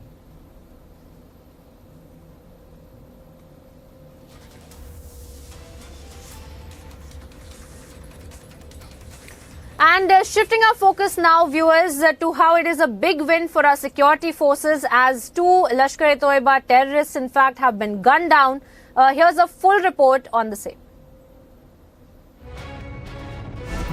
2 elite terrorists have been arrested by J&K police along with Indian Army in North Kashmir's Sopore. As per the police, they were making movements from the Sopore market towards the Faisal market, and when one of the hybrid terrorists have been arrested and arms and ammunitions were recovered, when he was questioned about his movement and where from he got the ammunition arms, he also revealed the name of another hybrid terrorist who's also from Patan. After investigating the entire matter, now both the hybrid terrorists are with the police custody. And also, they told police that they were given tasks to attack minorities, to hurl grenade and carry out the attacks. And before they could do so, they were arrested by the Jammu and Kashmir police along with the Indian Army. We are seeing a crackdown on terror, although the Pakistan trying the best to motivate the youngsters to carry the attack against the minorities and also against the police personnel who are deployed on ground for their duty.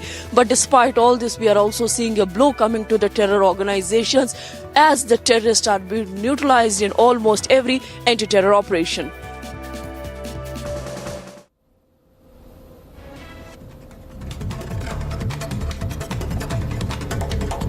And here's some news in brief from across the globe. Ukrainian President Volodymyr Zelensky thanked the G7 nations for announcing a coordination mechanism to help rebuild Ukraine's shattered energy infrastructure.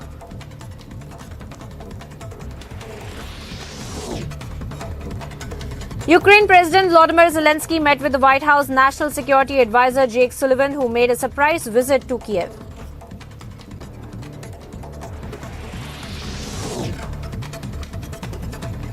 Campaigning for Malaysia's general elections in a highly competitive race that will see the world's longest-serving coalition seeking to regain its dominance 4 years after a shocking electoral loss.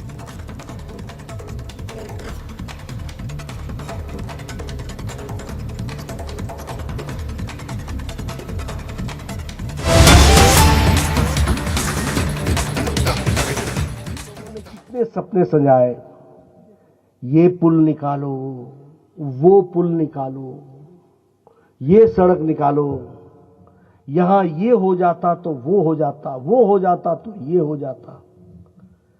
हम सपनों के महल बनाते रहे, पूछने वाला कोई नहीं आया। मैं सच बोल रहा हूं कि नहीं बोल रहा हूं?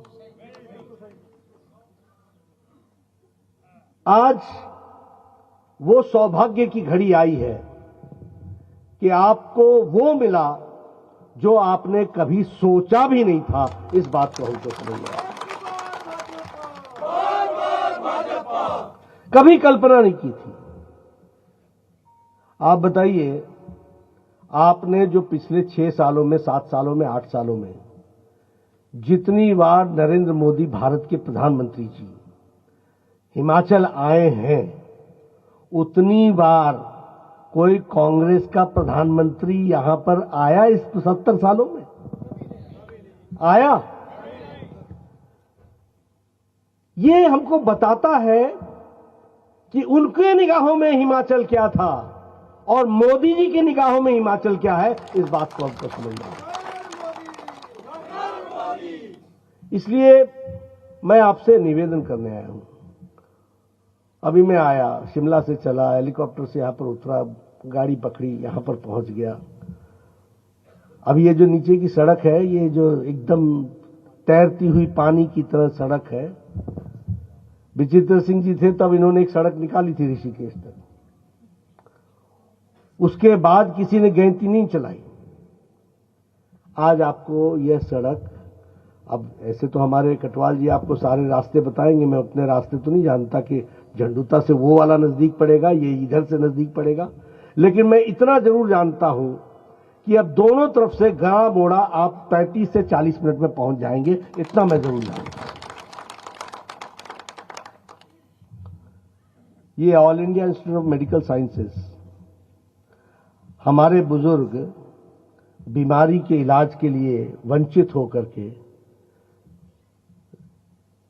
अपनी किस्मत को, अपने भाग्य को ये कह करके संतोष कर लेते थे कि ईश्वर ने मेरी जीवन ऐसी ही रची है। आज मतलब आपके दरवाजे के आगे खड़ा है all India institute of medical sciences 1475 crore रुपए। आज हाइड्रो इंजीनियरिंग कॉलेज रात को मेरे ख्याल से सामने आपको बंगले की ताज के रूप में वो बत्तियां जलती हुई दिखती होंगी उसकी। कभी कोई सोचता था कि यहां पर ये सब चीजें होंगी? इसलिए मित्रों, मैं कई बार कहता हूं कि कटवाल जी की छोड़ दीजिए, ये चुनाव इनका नहीं है, ये मेरा चुनाव नहीं है। यह चुनाव आपके हकों की रक्षा का खुद का चुनाव है, ये हमको याद रखना। और दुनिया भी देखती है कि आखिर प्रधानमंत्री जी ने इतना आशीर्वाद दिया तो क्या मिट्टी ने अपना हक अदा किया कि नहीं किया? वो हमारी जिम्मेवारी बनती है। और इसीलिए मैं आपको ये बताने आया हूं कि देखिए, डबल इंजन की सरकार ईश्वर ने हमको दिया है। इस डबल इंजन की सरकार को संभाल के रखना यह हमारी जिम्मेवारी है। और मैं इसलिए बताना चाहता हूं कि जब भी इसमें से एक इंजन गायब हो जाता है तो पहाड़ पे विकास रुक जाता है, क्योंकि गाड़ी चढ़ नहीं सकती, डबल इंजन चाहिए चाहिए। और मैं इसके भी आपको उदाहरण देना चाहूंगा। अटल जी ने आपको इकोनॉमिक पैकेज दिया, आर्थिक, जो ये बद्दी है ना नालागढ़, यहां जो फैक्ट्रियां लगी हैं ऐसी नहीं लग गई। मुंबई से, गुजरात से, महाराष्ट्र से उठ करके लोग यहां बद्दी और नालागढ़ में ऐसे ही नहीं आ गए। टैक्स में छूट दी गई, सस्ते में जमीन दी गई, व्यवस्थाएं की गई और अटल जी ने आर्थिक पैकेज देकर के यहां पर बद्दी और नालागढ़ बसाया।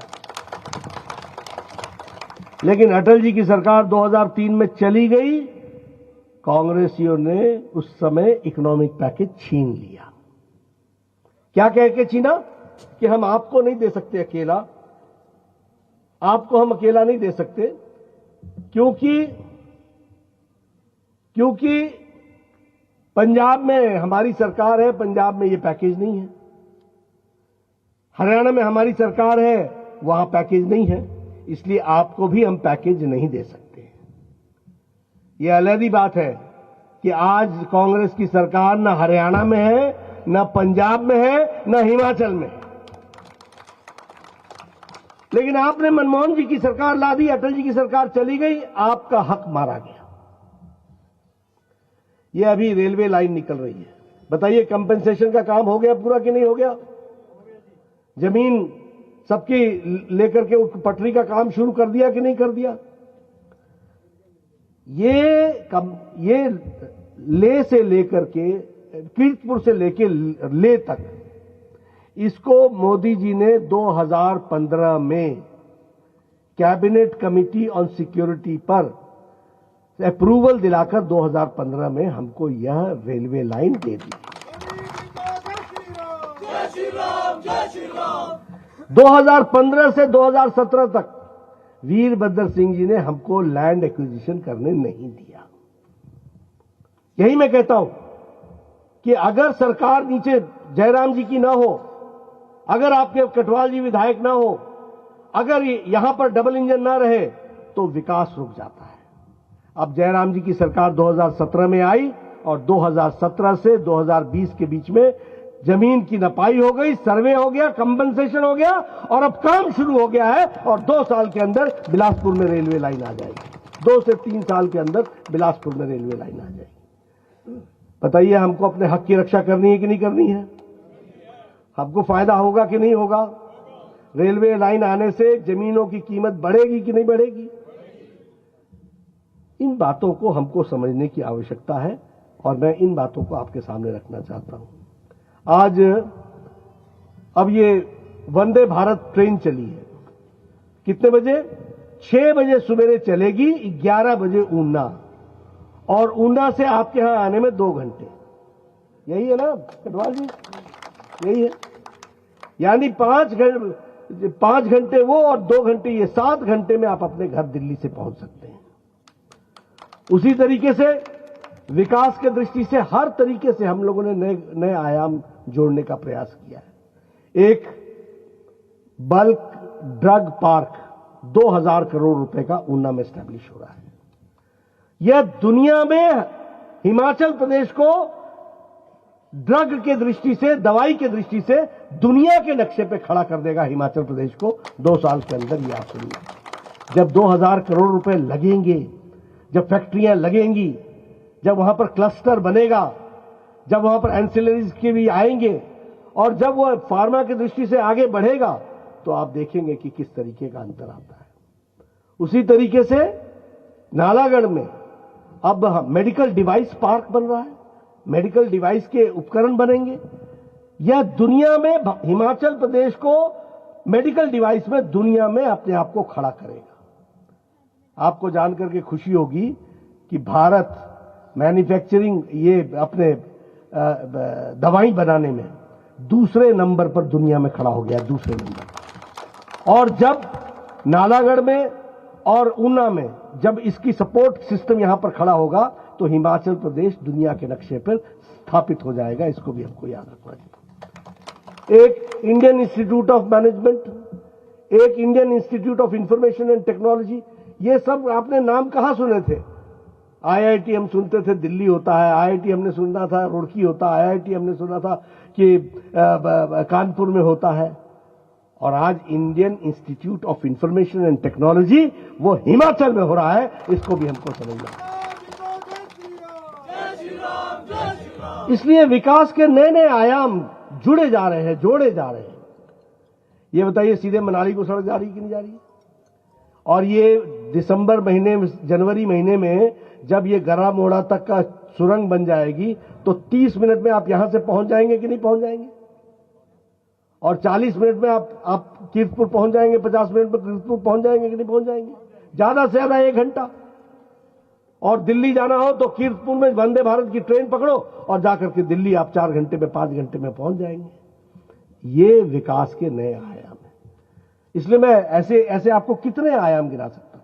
गांव की बात करने लगूं, आज मैं पढ़ रहा था, ये जो 8 करोड़ 9 करोड़ जो सिलेंडर और जो चूल्हे दिए हैं, इसके कारण 3 लाख लोगों को, 1.5 लाख लोगों को ये जो खांसी की बीमारी होती है उससे बचाव महिलाओं का हो गया। ये आज हमने वर्ल्ड हेल्थ ऑर्गेनाइजेशन की रिपोर्ट पढ़ी। आपने बहनें देखा होगा, सवेरे सवेरे उठ करके जंगल में जाकर के लकड़ी काट के ला के सुखा के फिर चूल्हा जला के फिर फूकनी से लेकर के फूकने का काम, और फिर उसके बाद आंखों को मलते रहना, रसोई से बाहर निकल करके कहना कि हाँ थोड़ी चितनगी आई। होता था कि नहीं होता था? आज हमारे यहां लगभग 2 lakh gas cylinders, 1,37,000 gas cylinders दिए गए, और जो बच गए उनको जयराम जी ने हिमाचल गृहिणी सुविधा योजना के तहत दे दिया। अब किसी के यहां भी लकड़ी का चूल्हा नहीं है, सबके यहां गैस का चूल्हा है। और मैं तो कई बार बोलता हूं, टक से लाइटर जलाती हैं, 5 मिनट में चाय पिलाती हैं, आधे घंटे में खाना खिलाती हैं, बोलती चला उन कम्मा जाइए काम में जुटिए। होता है कि नहीं होता है? ये महिलाओं का सशक्तिकरण हुआ कि नहीं हुआ? ये महिलाओं का सशक्तिकरण हुआ। 12 करोड़ में से 2 लाख लोग को यहां पर इज्जत घर दिया गया।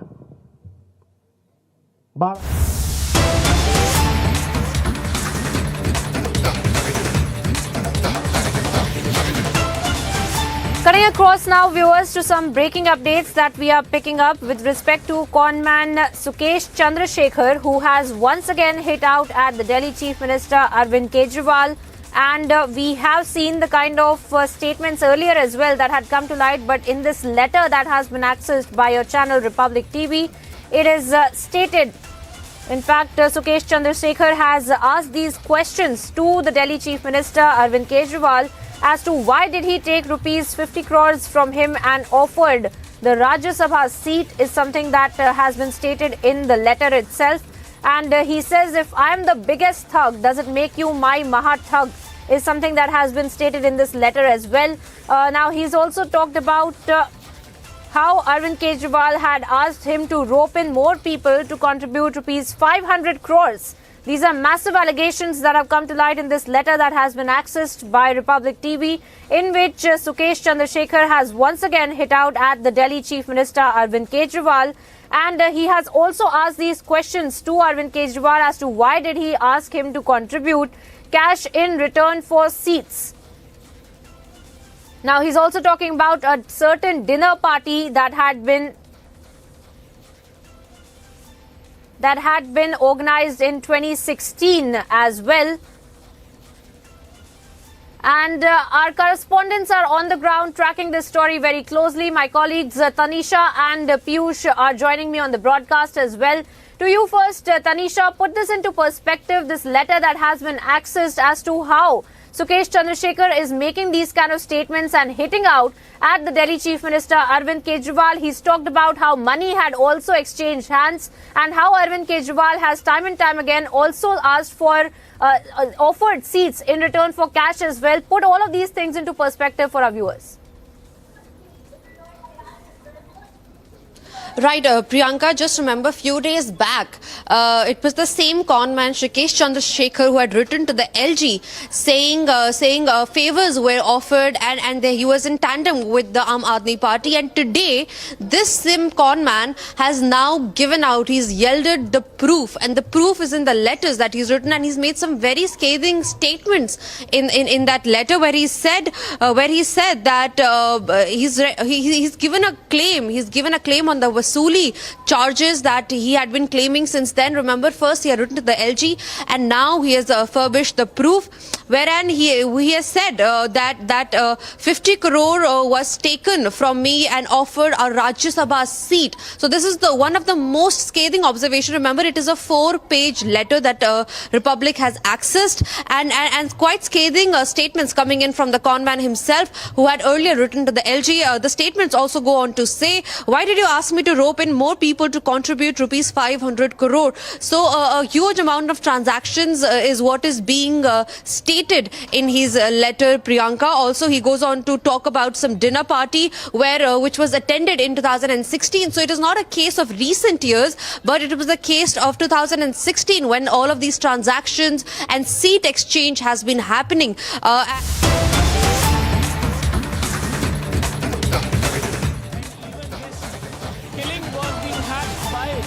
And the pro-Khalistani elements.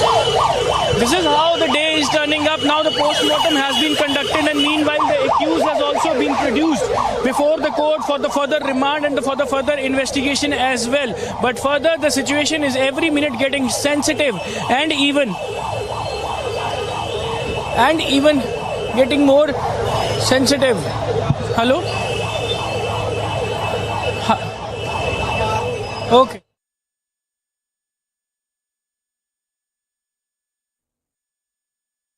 They are continuously on protesting against the killing of Sudhir Suri. The body in full security and heavy police deployment has been taken to the residence of Sudhir Suri, and after that the last journey will be started of Sudhir Suri, and even the family members and the protesters are demanding that justice should be delivered and the status of martyr should be given to Sudhir Suri, and even raising several questions to the Punjab police that how in such a heavy security he was killed. You can see these visuals. The protesters are on the bikes, on the scooters, and even by walk also. The entire road is being occupied by the protesters. And this has been continued since last evening, since Sudhir Suri was shot to death by Sandeep Singh, who was connected to a pro-Khalistani and ISI-backed elements. You can see the visuals itself are very much telling, and now the entire police has put on the ground to maintain law and order and to maintain the security of the people as well. You can see the entire city has been into a bunk position, but only the Hindu organization supporters and Sudhir Suri supporters are on the road, and they are sloganing against the Punjab police, against the system, against the administration, and meanwhile demanding the justice. You can see the visuals. They all are the supporters. They all are the supporters. The entire road and entire city is being occupied by the supporters of the Sudhir Suri. This is how the situation is getting tense in Amritsar every minute, and that is the reason the police have grounded as much as the police officials can, and in fact now they are trying to secure the city as well, just because the accused has already been produced before the court for the further remand. But these protesters are much in anger, they are not getting down, and even their demand is continuously very loud and clear that they are demanding justice in the killing of Sudhir Suri. Over to studio.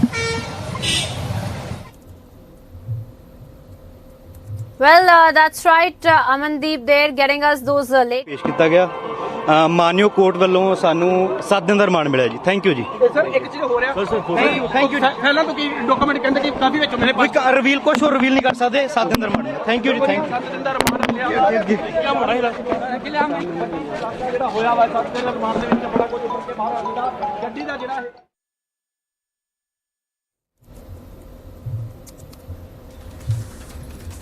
And Amandeep continues to stay with us on the broadcast as he was telling us the latest information and the visuals that he was also sharing us viewers from the ground, where Sudhir Suri's body has been taken for post-mortem as well. And we had seen that gruesome killing yesterday that had come to light, where this one person in fact had shot 5 times at Sudhir Suri, and because of which he had lost his life. And we are putting out the latest images of Sudhir Suri being taken for post-mortem as well. And of course, we are seeing that the investigation also going forward by the authorities into this entire matter. And for that, let me also bring in Amandeep once again on the broadcast. Amandeep, tell us more about the investigation so far and the kind of links that the authorities have already found with respect to ISI and the pro-Khalistani links that they are looking into, how there had been several gangs that had been also involved in carrying out this gruesome targeted killing of Sudhir Suri as well yesterday.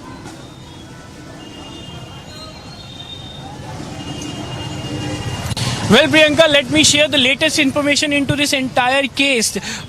Sandeep Singh, who is the accused of Sudhir Suri murder case, he has been sent to the 7-day police custody by Amritsar court. 7-day police custody of Sandeep Singh by Amritsar court, and this has been confirmed by the lawyer, by the public prosecutor in Amritsar court, just because minutes before he was being produced in a heavy security in Amritsar court, from where the police have demanded the remand, and in fact now he has been sent to the 7 days of the police custody. And now next 7 days are very much crucial, just because the Punjab police will be able to interrogate Sandeep Singh to verify the connections. Priyanka, certain questions are being still answered in the police investigation. Number one, Sudhir Suri was not known to Sandeep Singh, who is a cloth merchant and in fact having no connection with Sudhir Suri, neither a friend nor any kind of enmity. So what is the reason behind killing of this Hindu leader Sudhir Suri? And even second, that how he brought the weapon. If he was not known to Sudhir Suri, who are the elements who have actually trying to drive Sandeep Singh and directed him to kill Sudhir Suri? What is the motive behind? And even ISI and pro-Khalistani elements has already taken the responsibility of the murder of Sudhir Suri. How Sandeep Singh was connected to ISI and pro-Khalistani elements, including Gopal Chawla, including Harvinder Singh Rinda, including Lakhvinder Singh Landa, how they all are connected. Either Sandeep Singh was paid for his job, or this was just a sick sentiments that has been exploited by those who are sitting in the Pakistan and the Canada and running their own agenda of Khalistan on the Punjab grounds. And in fact, this planning was, this conspiracy was hatched in Canada and Pakistan, which was executed in Amritsar. How the entire nexus has been made and who all are involved into this nexus, it must be not only the work of Sandeep Singh. There are certain other people in the chain of this pro-Khalistani elements who have actually connected Sandeep Singh with these people who are sitting in Pakistan as well as in Canada. And in fact, who are they? How they are providing the assistance to Sandeep Singh? How Sandeep Singh came in touch with them? What is the network and what are their further planning? These are the questions that need to be answered during the course of investigation. And only Sandeep Singh can reveal during interrogation that what all is happening behind the curtain. What more conspiracies are being hashed just because, Priyanka, one booklet has been recovered from the vehicle of Sandeep Singh, and that booklet is having pictures of certain people, including comedian Bharti Singh and other people. And in fact, they have also put the cross on certain faces that indicates that next is on the target.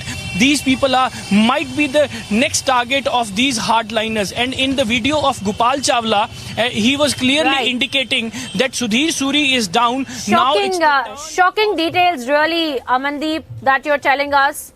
Shocking details of the investigation that are coming to light, and of course the latest visuals that you're also tracking for us. For the moment, I want to thank you, Amandeep, for joining us on the broadcast. We'll keep coming back to you. We trust you to keep us ahead on that big story that we're tracking. And slipping into a very short break and getting you updates on the other side of how the Pakistan ISI link has emerged in the Sena Neta's killing. Pro-Khalistan ISI agent confirms larger plot at play.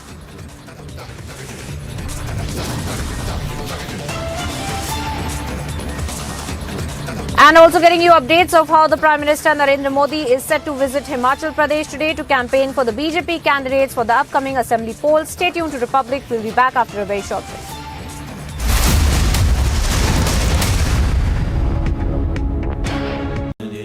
Amity has been ranked India's #1 not-for-profit private university for 10 years, with top 10 ranked institutions in management, engineering, biotech, law, masscom, telecom, hospitality, fashion and more.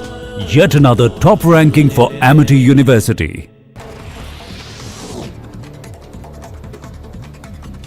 Karnataka Pradesh Congress Committee President D.K. Shivakumar summoned by Enforcement Directorate to appear before it on November the 7th.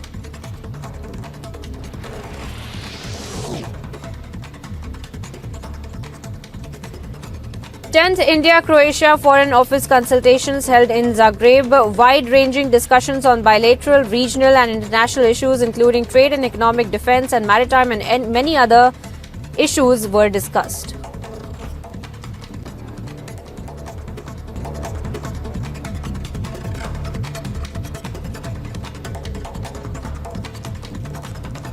And here's some news in brief. A day after Shiv Sena leader's murder, massive anger erupted. Meanwhile, Hindu organizations have called for a bandh in Amritsar. Remember, Punjab DGP Gaurav Yadav visits Ground Zero and notified of maintaining law and order, along with peace by maintaining strict vigil on rumours. DGP mention of investigation is at preliminary stage.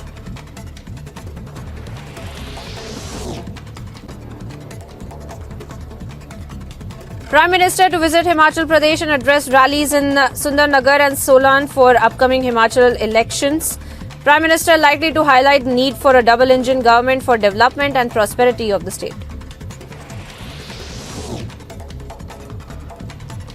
Mukhtar Ansari's son Abbas Ansari arrested by ED after 9 hours of questioning by Enforcement Directorate with high security arrangements.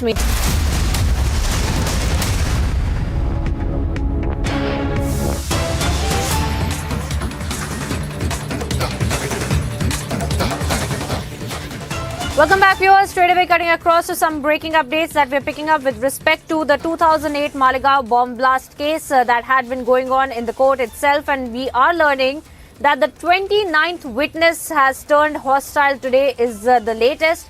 The ATS witness number 108, evidence number 282 turned hostile before the special NIA court today is what we're learning. Now, the witness is a retired army personnel. And the witness appeared before the court today and said that the statement mentioned in the ATS charge sheet has never been recorded. Also stated that he does not know anyone and never met any of the accused as well. And the court, in fact, post these kind of statements had also declared him hostile. And we're learning that the next hearing will take place on November the 7th.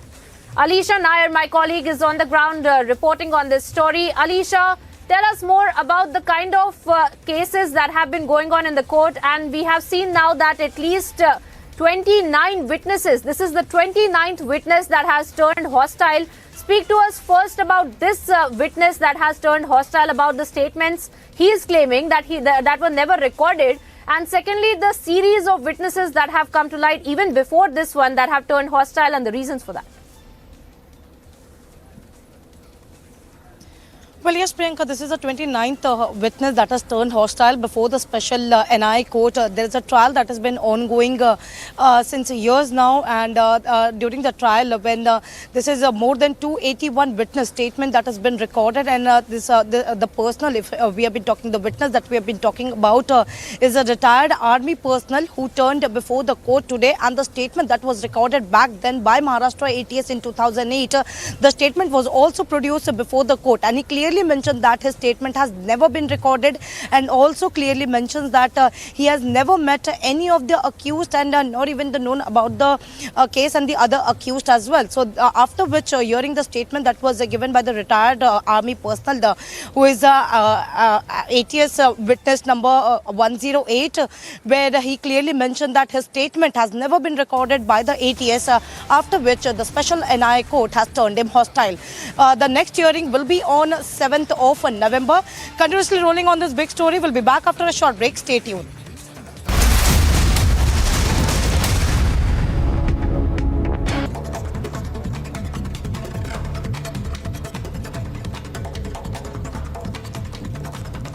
And here's some news in brief. A day after Shiv Sena leader's murder, massive anger erupted. Meanwhile, Hindu organizations have called for a Bandh in Amritsar. Remember, Punjab DGP Gaurav Yadav visits Ground Zero and notified of maintaining law and order, along with peace by maintaining strict vigil on rumours. DGP mentioned of investigation is at preliminary stage.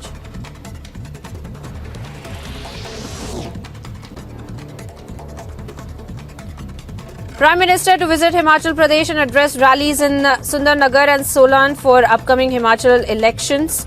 Prime Minister likely to highlight need for a double-engine government for development and prosperity of the state.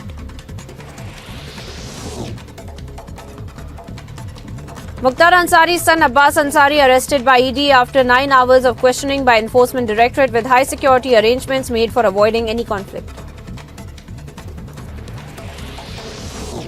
A court in Delhi has granted 9 days interim bail to Olympic medalist wrestler Sushil Kumar on medical and humanitarian grounds for his wife's surgery.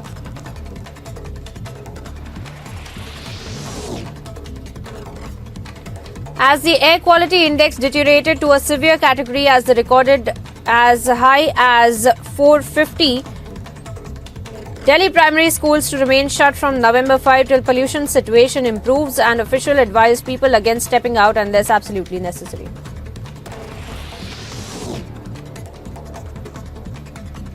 Karnataka Pradesh Congress Committee President D.K. Shivakumar summoned by Enforcement Directorate.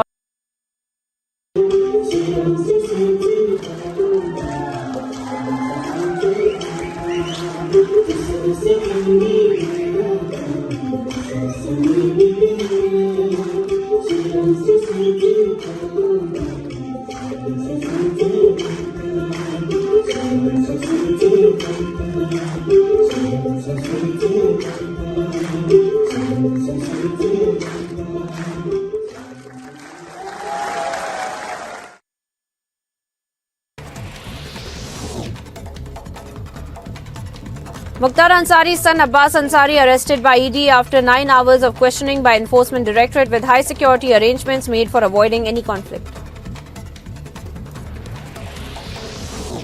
A court in Delhi has granted 9 days interim bail to Olympic medalist wrestler Sushil Kumar on medical and humanitarian grounds for his wife's surgery.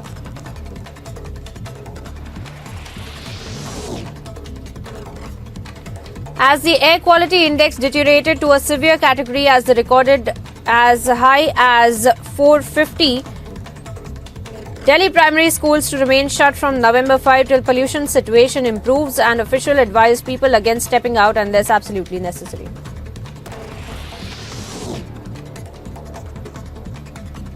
Karnataka Pradesh Congress Committee President D.K. Shivakumar summoned by Enforcement Directorate to appear before it on November the 7th.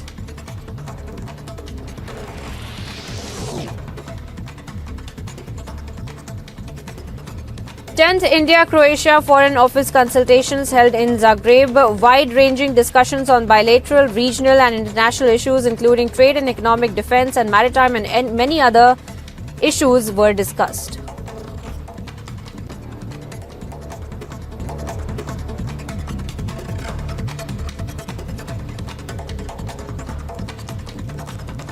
And here's some news in brief. A day after Shiv Sena leader's murder, massive anger erupted. Meanwhile, Hindu organizations have called for a bandh in Amritsar. Remember, Punjab DGP Gaurav Yadav visits Ground Zero and notified of maintaining law and order, along with peace by maintaining strict vigil on rumours. DGP mentioned of investigation.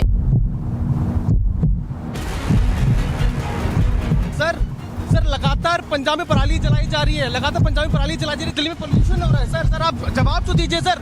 आपकी सरकार ने कहा था कि आप काम करेंगे, इस तरह से कब तक होगा sir?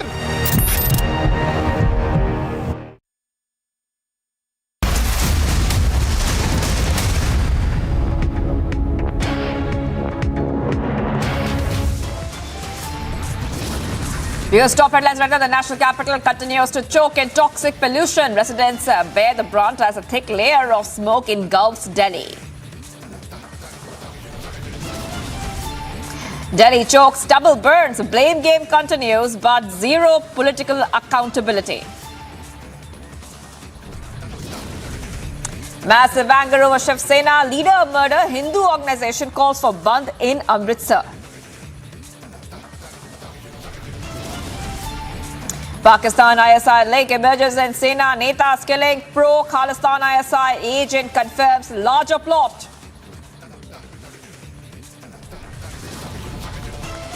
PM Modi to visit to Himachal today to campaign for BJP candidates for the upcoming assembly polls. Plus, conman Sukesh Chandrashekhar intensifies attack on Kejriwal, writes another letter.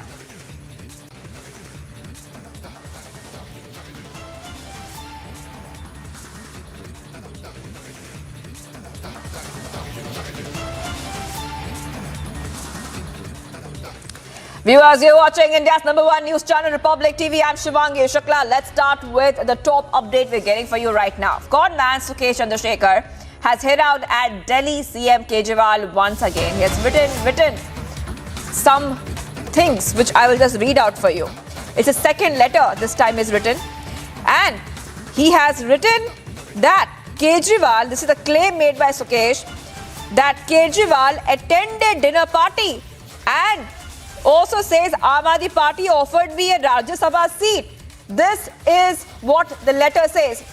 Now, I'm being joined by our executive editor, Politics, Aishwarya Kapoor, to take us through that letter. Now, that letter, the contents of the letter, there are many claims being made by conman Sukesh Chandrashekhar. Could you please take our viewers through them, Aishwarya? Well, absolutely. In the letter, we can clearly see that it has been written via his advocate, Mr. A.K. Singh, and he says that he has paid 50 crores. And he mentions the minister's name, Kailash Gehlot's name, in that letter. Said that the money was paid to the Aam Aadmi Party via Kailash Gehlot at his farmhouse. He said that a Rajya Sabha seat was offered. He says that he was present and that the top leadership of the Aam Aadmi Party was present in that dinner meet with him. So all these are allegations which are being written in black and white via the legal counsel of the conman. So the conman's second letter is more scathing and is attacking, though the Aam Aadmi Party comes out and says that it is a political vendetta and then they are getting BJP into it. But BJP's press conference is at 1:30, exactly 29 minutes from now, according to my clock. And we are being told that BJP is going to seek some very straight answers from the Aam Aadmi Party. So it's a full-blown political fight which is breaking out. The BJP is asking an explanation from the Aam Aadmi Party on the second letter written by the conman. And the conman is saying that he was threatened by the Aam Aadmi Party leader, by Satyendra Jain, who is already in jail, and the former DG prisons, via former DG prisons. So it's a very scathing letter, a 3 to 4 page second letter which has been written by the conman Sukesh Chandrashekhar, and he's naming the Delhi Chief Minister, the Aam Aadmi Party leader. He's naming the other leaders, the other ministers of the Aam Aadmi Party. He's saying that 50 crores was paid. He's saying that he was offered a Rajya Sabha seat. He's saying that he has had dinner with them. He's saying that all of this was being done. only and only to protect him. So all of this is being said by the conman, not by the BJP. When the Aam Aadmi Party comes out and does that press conference, Saurabh Bharadwaj, they claim that it is happening on the behest of the BJP and that the BJP is doing it, and they're raising a question on the timing. So they are making it a political fight. But then what about this letter? And he's writing it through his lawyer. The conman is just not saying it verbally. He's pinning it down and naming these top leaders and saying that this is all how it happened, where it happened, the location, the minister's house, the farmhouse, to whom it was given, why it was given. So all of this has been penned down by the conman in the second letter, which is far more scathing even than the first one. Back to you in the studio, Shivangi. Right. And we have some reactions coming in as well right now. But as we put those reactions out on a screen for our viewers, Shorya, this is the second letter that the first time the conman Sukesh Chandrashekhar has written to the Delhi LG, VK Saxena, alleging that he paid more than 10 crores to Aam Aadmi Party Minister Satyendra Jain. And we're also getting a reaction on a screen as well, right now from the Aam Aadmi Party, Ashwarya. Now let's see. And the big question is right now, how do you think the Aam Aadmi Party will react to these claims of the conman?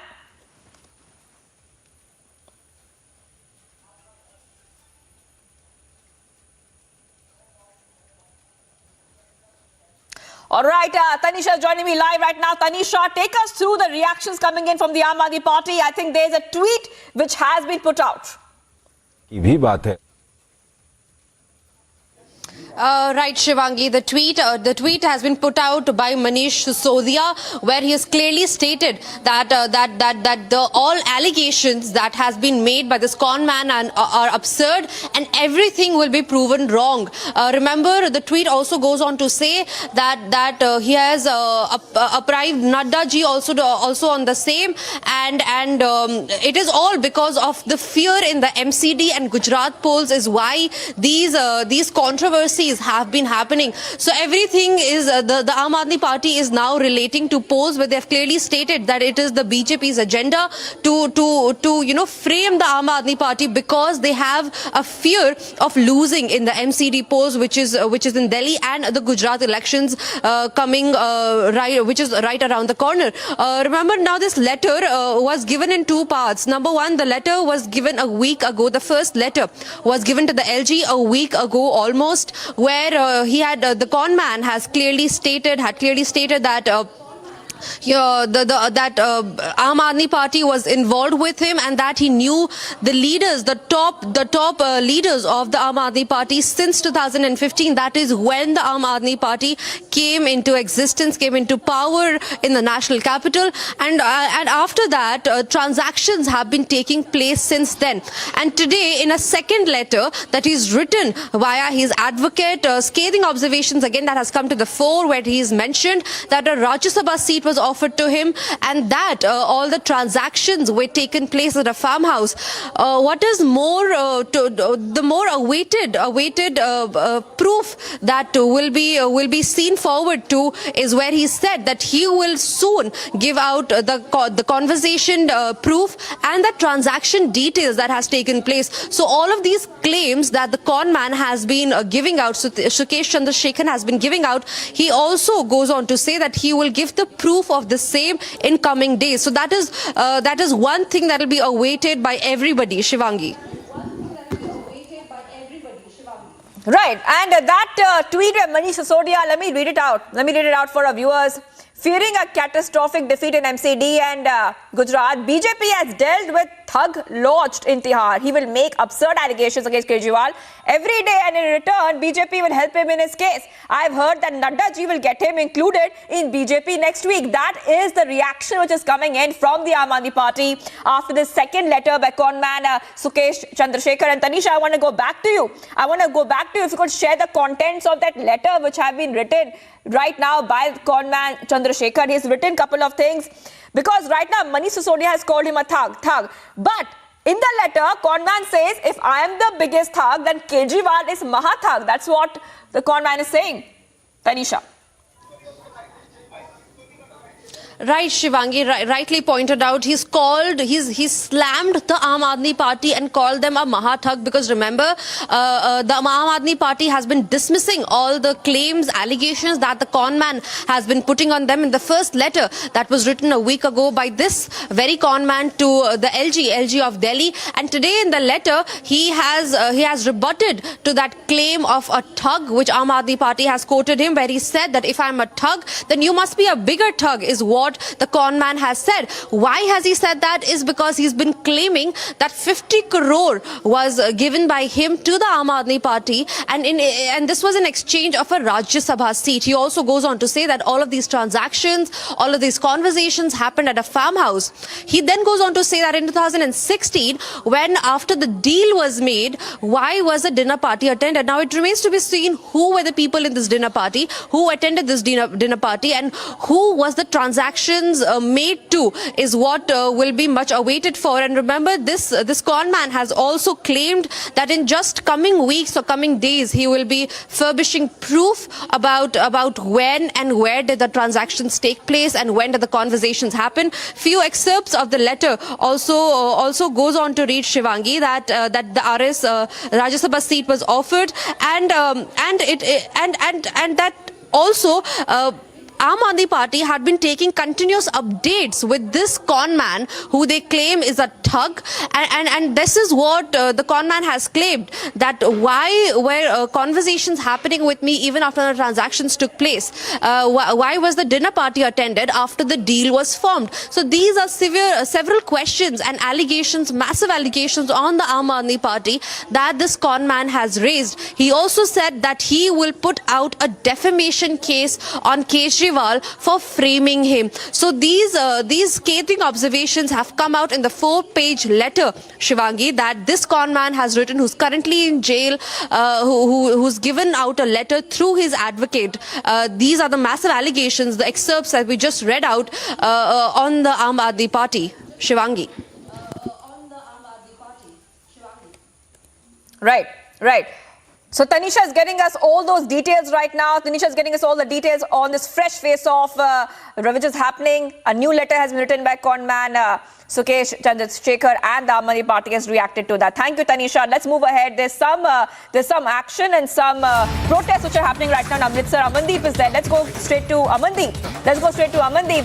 Right now, remember, there's a lot of anger on the streets of Amritsar. There's a band has been called after the terrible tragedy which we saw yesterday, where we saw a Shiv Sena leader being shot dead in broad daylight. Let's go to Amandeep. Amandeep, what is happening where you are right now? We are seeing a lot of anger on the streets of Amritsar.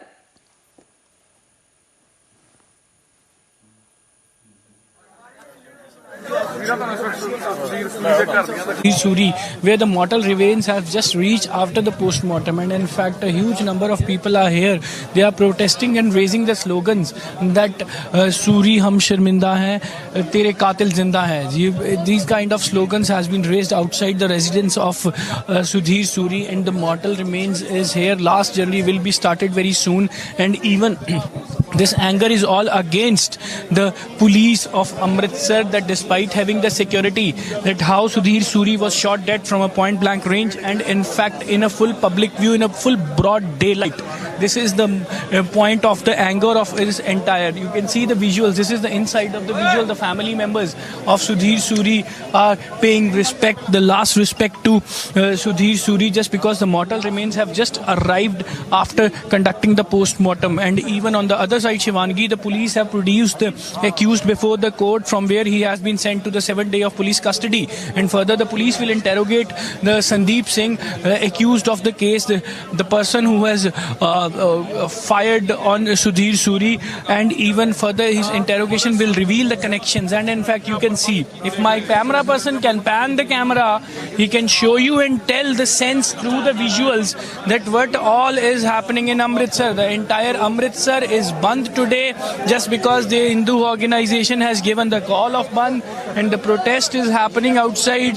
The slogans are being raised outside the residence of Sudhir Suri. Anger among the people people is getting high, and they are demanding justice into the case, raising allegations against the Punjab police as well as the administration, and family is not satisfied with the police investigation as well. And even on the other side, the police is claiming that they are able to solve the case and unfold the conspiracy that was hatched to kill Sudhir Suri very soon. And you can see the visuals. The family is in complete deep shock.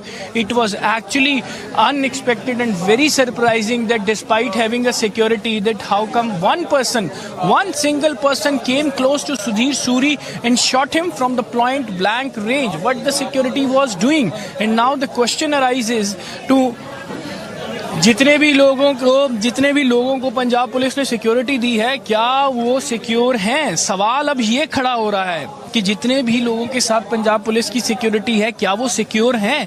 क्या जब भी उन पे attack होगा तो Punjab police उनको बचा पाएगी? इस तरह के सवाल जो हैं वो खड़े हो रहे हैं इस समय। आप देख सकते हैं कि परिवार बहुत डीप शॉक में है।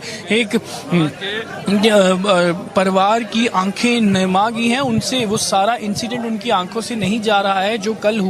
जो वाक्य कल हुआ उससे सिर्फ सुधीर सूरी का परिवार ही नहीं बल्कि पंजाब के समाज में एक अजीब किस्म का थ्रेट फैलना शुरू हो गया है कि कभी भी किसी की हत्या की जा सकती है, चाहे वो पुलिस सिक्योरिटी के साथ हो, वो कोई मैटर नहीं करती है। और आप तस्वीरें देख सकते हैं। मैं आप कैमरा पर्सन को कहूंगा कि दूसरी तस्वीर में दिखाए कि किस तरह से जो लोग हैं वो बाहर इकट्ठे हुए हैं सुधीर सूरी की सपोर्ट को, क्योंकि ये हत्या, ये गोली सुधीर सूरी पे नहीं चली, ये समाज पे चली है। ये जो हिंदू और सिख का भाईचारा है पंजाब के अंदर, ये गोली उस पे चलाई गई है। ये उस भाईचारे को तोड़ने की कोशिश पे गोली चलाई गई है, क्योंकि बहुत सालों से कभी भी इस तरह का क्लैश जो है वो पंजाब में नहीं दिखा।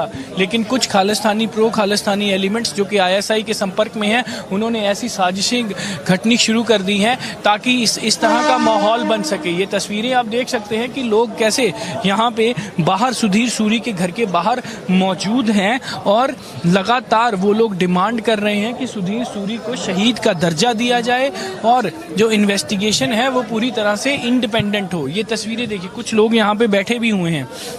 ये तस्वीरें मैं अपने कैमरा पर्सन को कहूँगा कि तस्वीरें ज़रूर दिखाएं, क्योंकि कुछ लोग यहाँ पे बैठे भी हुए हैं और बैठ करके अपना रोष जाहिर कर रहे हैं। इनको दुख है, लेकिन दुख से ज़्यादा इस चीज़ का रोष है कि किस तरह प्रशासन की एक नेग्लिजेंसी की वजह से सुधीर सूरी ने अपनी जान गंवा दी। एक छोटी नेग्लिजेंसी, अगर सुधीर सूरी को वहाँ पे सिक्योरिटी कवर दिया होता तो शायद ये हत्या पॉसिबल नहीं हो पाती।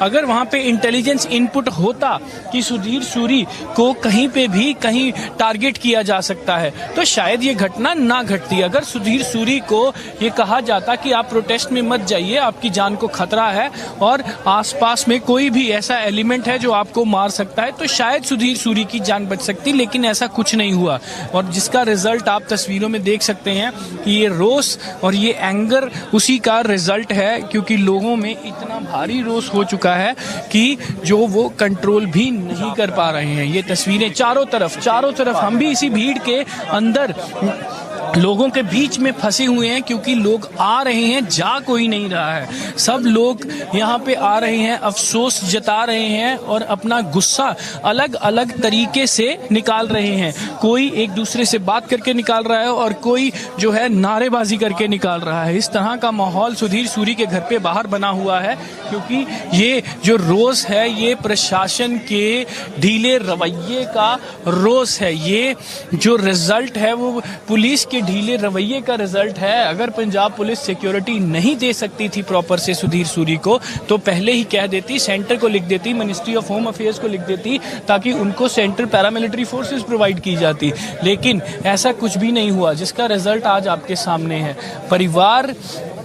परिवार की आंखें नम हैं, लेकिन अंदर गुस्सा भी है कि आखिरकार प्रशासन की गलती की वजह से उनका पारिवारिक मेंबर इस दुनिया से चला गया, और वो भी एक टारगेट किलिंग को लेके, एक स्पेसिफिक टारगेट किलिंग को लेके, जिनको सिक्योरिटी का थ्रेट भी था, जिनको जान से मारने की धमकियां भी आ रही थी और जिन पे पहले हमला भी हो चुका था, और जिनके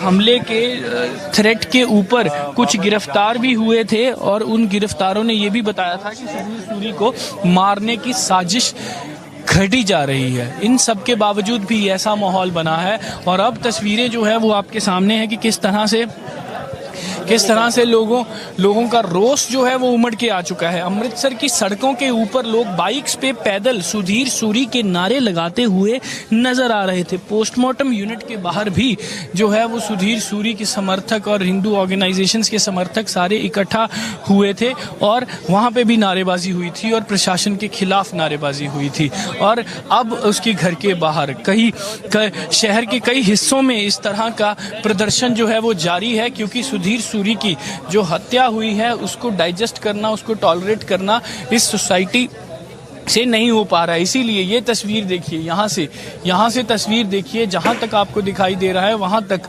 आपको लोग ही लोग नजर आएंगे। और इस तरफ सुधीर सूरी का घर है जहाँ पे परिवार मौजूद है और उनके सुधीर सूरी का जो पार्थिव शरीर है वो वहाँ पे अंदर रखा हुआ है ताकि लोग उनके अंतिम दर्शन कर सकें, क्योंकि यहाँ से उनकी लास्ट जर्नी शुरू होगी और लास्ट जर्नी शुरू होकर अंतिम संस्कार होगा। और अभी पुलिस की बहुत भारी डिप्लॉयमेंट है, यहाँ पे बहुत भारी डिप्लॉयमेंट है। हर तरफ चारों तरफ पुलिस ही पुलिस आपको नजर आएगी कि अगर फिर से कोई ऐसी घटना ना घट जाए जिसके पुलिस को फिर से शर्मिंदा होना पड़े। पुलिस कह रही है कि इन्वेस्टिगेशन जारी है और जो एक्यूज्ड है वो अरेस्ट कर लिया गया है, हथियार बरामद कर लिया गया है। आगे उसकी इंटेरोगेशन में पता चलेगा कि आखिरकार और कौन कौन इन्वॉल्व है।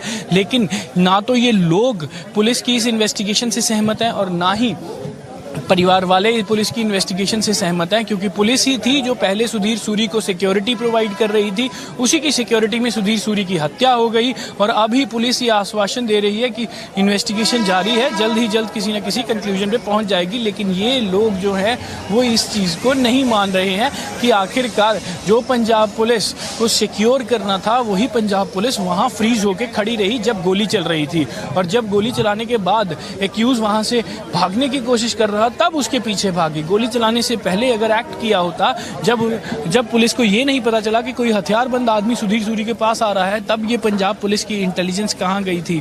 और वो संदीप सिंह का अगर प्रोफाइल की बात करें, वो एक कपड़े का व्यापारी है और कपड़े के व्यापारी की दुकान बिल्कुल जहाँ प्रोटेस्टिंग साइट थी उसके बिल्कुल बगल में थी। और ना तो संदीप सिंह सुधीर सूरी को जानता था, ना सुधीर सूरी संदीप सिंह को जानता था, ना इनकी कोई दोस्ती थी, ना कोई दुश्मनी थी। फिर मोटिव क्या था? क्या संदीप सिंह आईएसआई खालिस्तानी एलिमेंट्स के हायर किया हुआ आदमी था, या फिर जो सिख सेंटिमेंट्स हैं उसको लेके बरगला के संदीप सिंह से ये काम करवाया गया? गोपाल सिंह चावला ने जिस तरह से वो वीडियो रिलीज की, एक जश्न का वीडियो रिलीज किया सुधीर सूरी की मौत के ऊपर, तो उससे ये साफ जाहिर होता है कि ये आईएसआई और खालिस्तानी एलिमेंट्स का एक रची हुई साजिश है। कनाडा से लखवीर लांडा जो हैं वो इसकी जिम्मेवारी लेते हैं। हरविंदर सिंह रिंदा पहले भी अटैक करवा चुके हैं सुधीर सूरी के ऊपर। तो पाकिस्तान से कनाडा तक इसकी साजिश रची गई जिसको अमृतसर में एग्जीक्यूट किया गया और अंजाम आपके सामने है। ये चीज़ लोगों को भी पता चल चुकी है और इसीलिए लोगों का आक्रोश जो है वो पंजाब पुलिस के खिलाफ बहुत ज़्यादा है और इसी वजह से लोग नारेबाजी कर रहे हैं, अलग अलग तरीके से अपना गुस्सा निकाल रहे हैं, सवाल कर रहे हैं, क्योंकि अब पंजाब पुलिस से इन लोगों का भरोसा कहीं ना कहीं उठ चुका है। जी, right. And Amandeep, like you were saying, and we had also highlighted that when that attack had happened, it happened in broad daylight. The police were also present at the spot. The police personnel were present at the spot when the Shiv Sena leader was attacked. But they did not even react. Now we are also seeing a lot of questions being raised from the opposition, from across political lines, that why is there this kind of situation there in Punjab? Why are we seeing a law and order situation worsen in the state, Amandeep?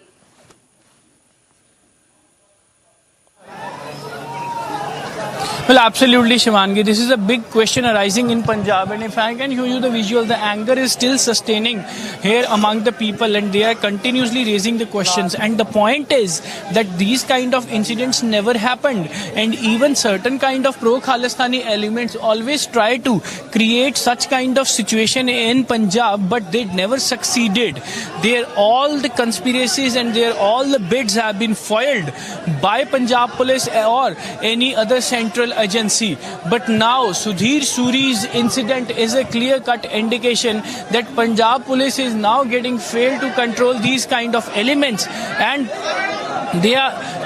Such kind of elements are being actively working here in Punjab to create this situation. Just because Shivangi, Hindu versus Sikh never happened in Punjab before this, and you can see the visuals. This is the anger among the people. Look at the anger among the people. It's not only Hindus. Certain people with the turbans, they are also participating in this protest. They are also not happy with the working of the Punjab police. And that is the reason such kind of situation has been created in Amritsar. That is always in a sensitive situation. And police knows, government knows, each and every government knows that Amritsar is a sensitive state and it always remain on alert for certain kind of incidents, just because pro-Khalistani elements backed by ISI, they are always try to run their agenda, and Amritsar is a center of that. Everybody knows it. Each and every investigating and intelligence agency is very much aware about it. But despite all these facts, this Sudhir Suri's murder took place in a broad daylight in a full public view. That raises the question.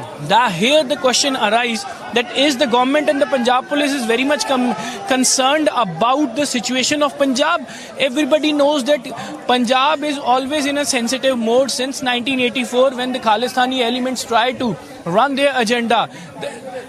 After Operation Blue Star, certain pro-Khalistani organizations were running in Punjab that has been eliminated in mid-90s and post-90s. And in fact, after that, the existence of these Khalistani organizations include Khalistan Zindabad Force, Khalistan Liberation Force, Babar Khalsa International and whatnot.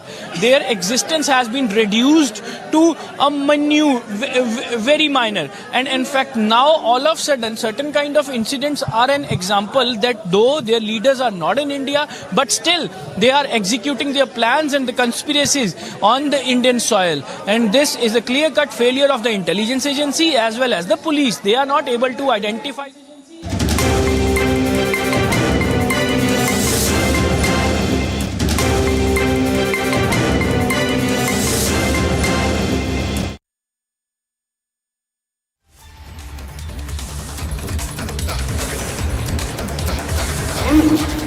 And joining us on the live broadcast this afternoon is Mr. Asaduddin Owaisi, the chief of the AIMIM. Mr. Owaisi is joining us live from Hyderabad in what is now turning out to be a very, very controversial election, especially in Gujarat, where Mr. Asaduddin Owaisi's AIMIM will be contesting. We don't have the details of how many seats he will be contesting, but he's certainly giving it his best. Let me go across to Mr. Owaisi. Mr. Owaisi, the Union Home Minister has said as far as the Uniform Civil Code is concerned, and the reason I'm starting with this question is because you've been speaking about it. The Home Minister says it is part of the BJP's agenda for long. He says it's a commitment of the BJP. It is a commitment of the BJP governments that Uniform Civil Code will be a reality. It's an ideological commitment. Why are you opposing the Uniform Civil Code? Is it simply a political opposition to the idea of the Uniform Civil Code, Mr. Owaisi?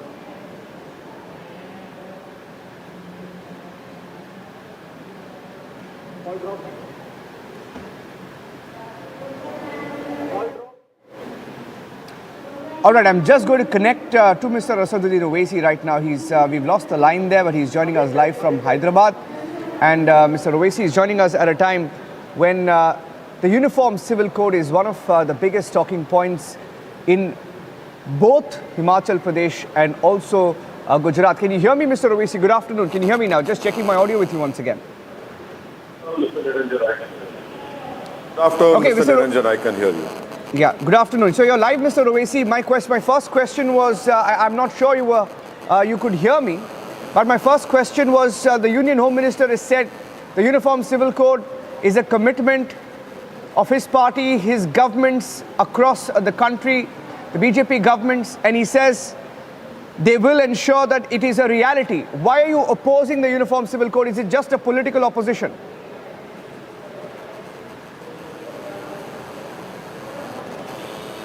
I missed your latter part of your question. Can you repeat it? Okay, I think there's a poor audio line. I'll try and, be a little louder. Mr. Owaisi, why are you opposing the Uniform Civil Code?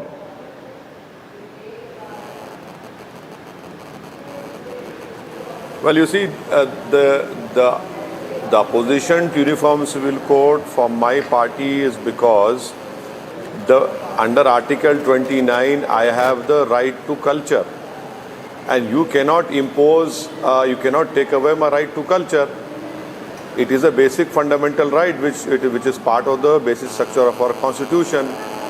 And please understand that pluralism is also part of the basic structure of our constitution.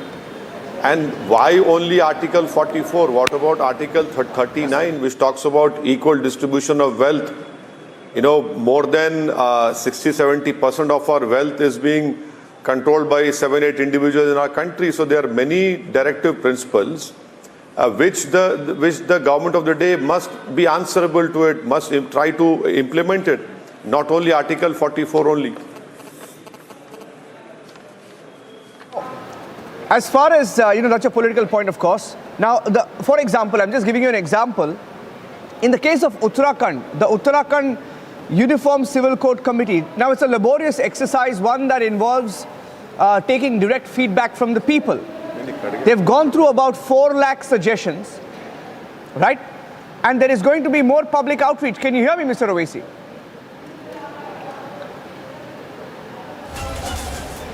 Just checking if you can hear me now, Mr. Owaisi, is it back? All right, I'm just going to go across back to Mr. Owaisi. He was live on the Uniform Civil Code. He was speaking on the Uniform Civil Code. And the moment I have him back, I'm just going to go back to him. It's a live interview, ladies and gentlemen, so I apologize for this interruption.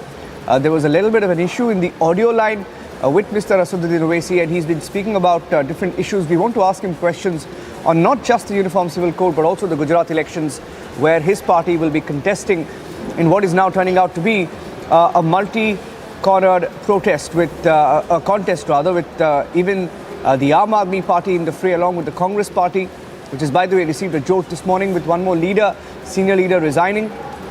And you also have the BJP in the fray, of course, the BJP leading according to some of the analysts on the ground. Let me go back to Mr. Owaisi on the point that he was making on the Uniform Civil Code.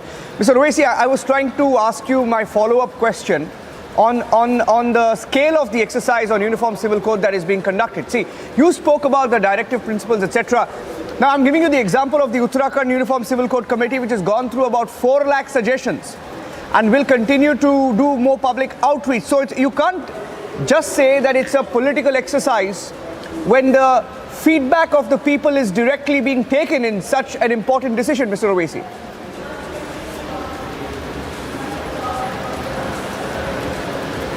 Well, they can. The BJP wakes up to such issues only before an assembly election is there, and that is their whole plan, because in Gujarat there has been so much of misgovernance, and they are trying to ensure that all their misgovernance, their wrong policies which have affected the common man, price rise, unemployment, salaries decreasing.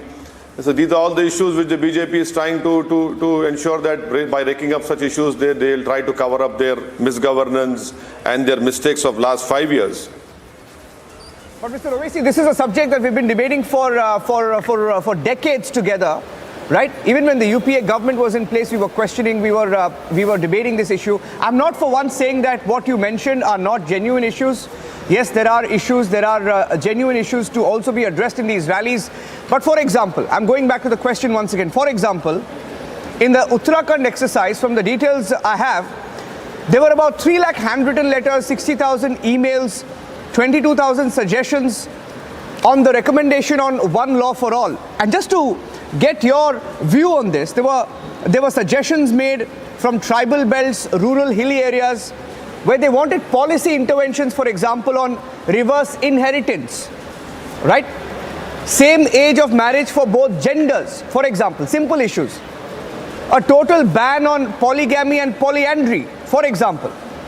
And should live-in relationships be registered? That is also a question that is being dealt with. Don't you think these are progressive issues in a progressive country like ours?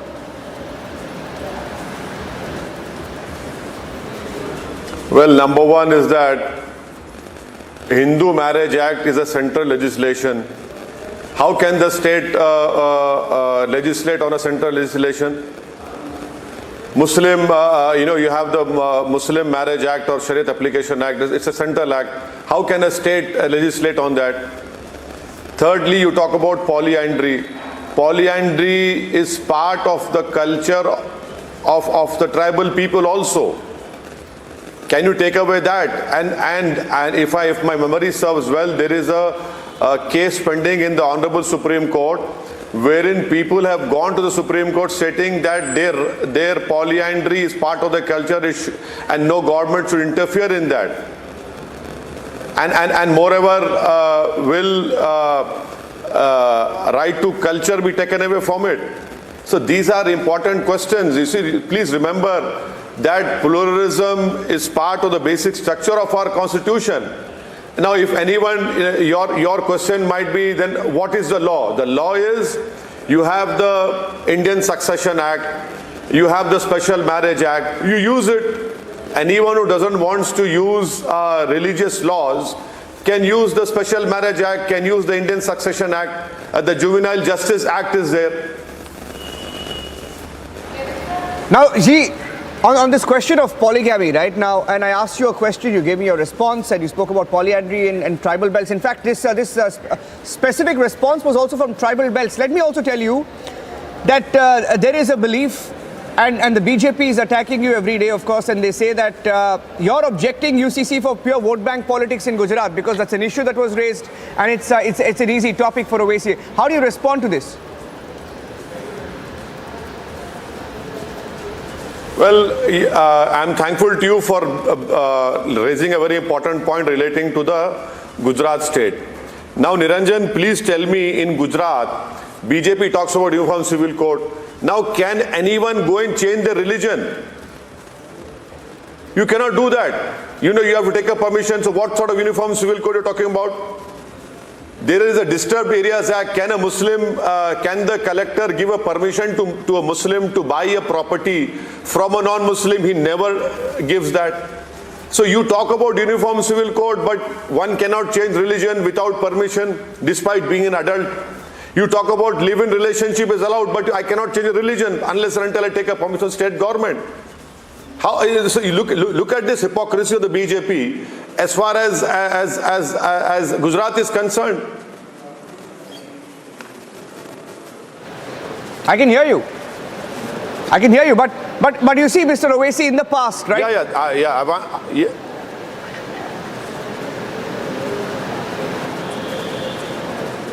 Sorry, go ahead. No, I was saying that in the past, you've had Mr. Ambedkar, Dr. B.R. Ambedkar, you had Muslim members, prominent Muslim members who've backed it, stalwarts who've supported it in the Constituent Assembly, etc., right?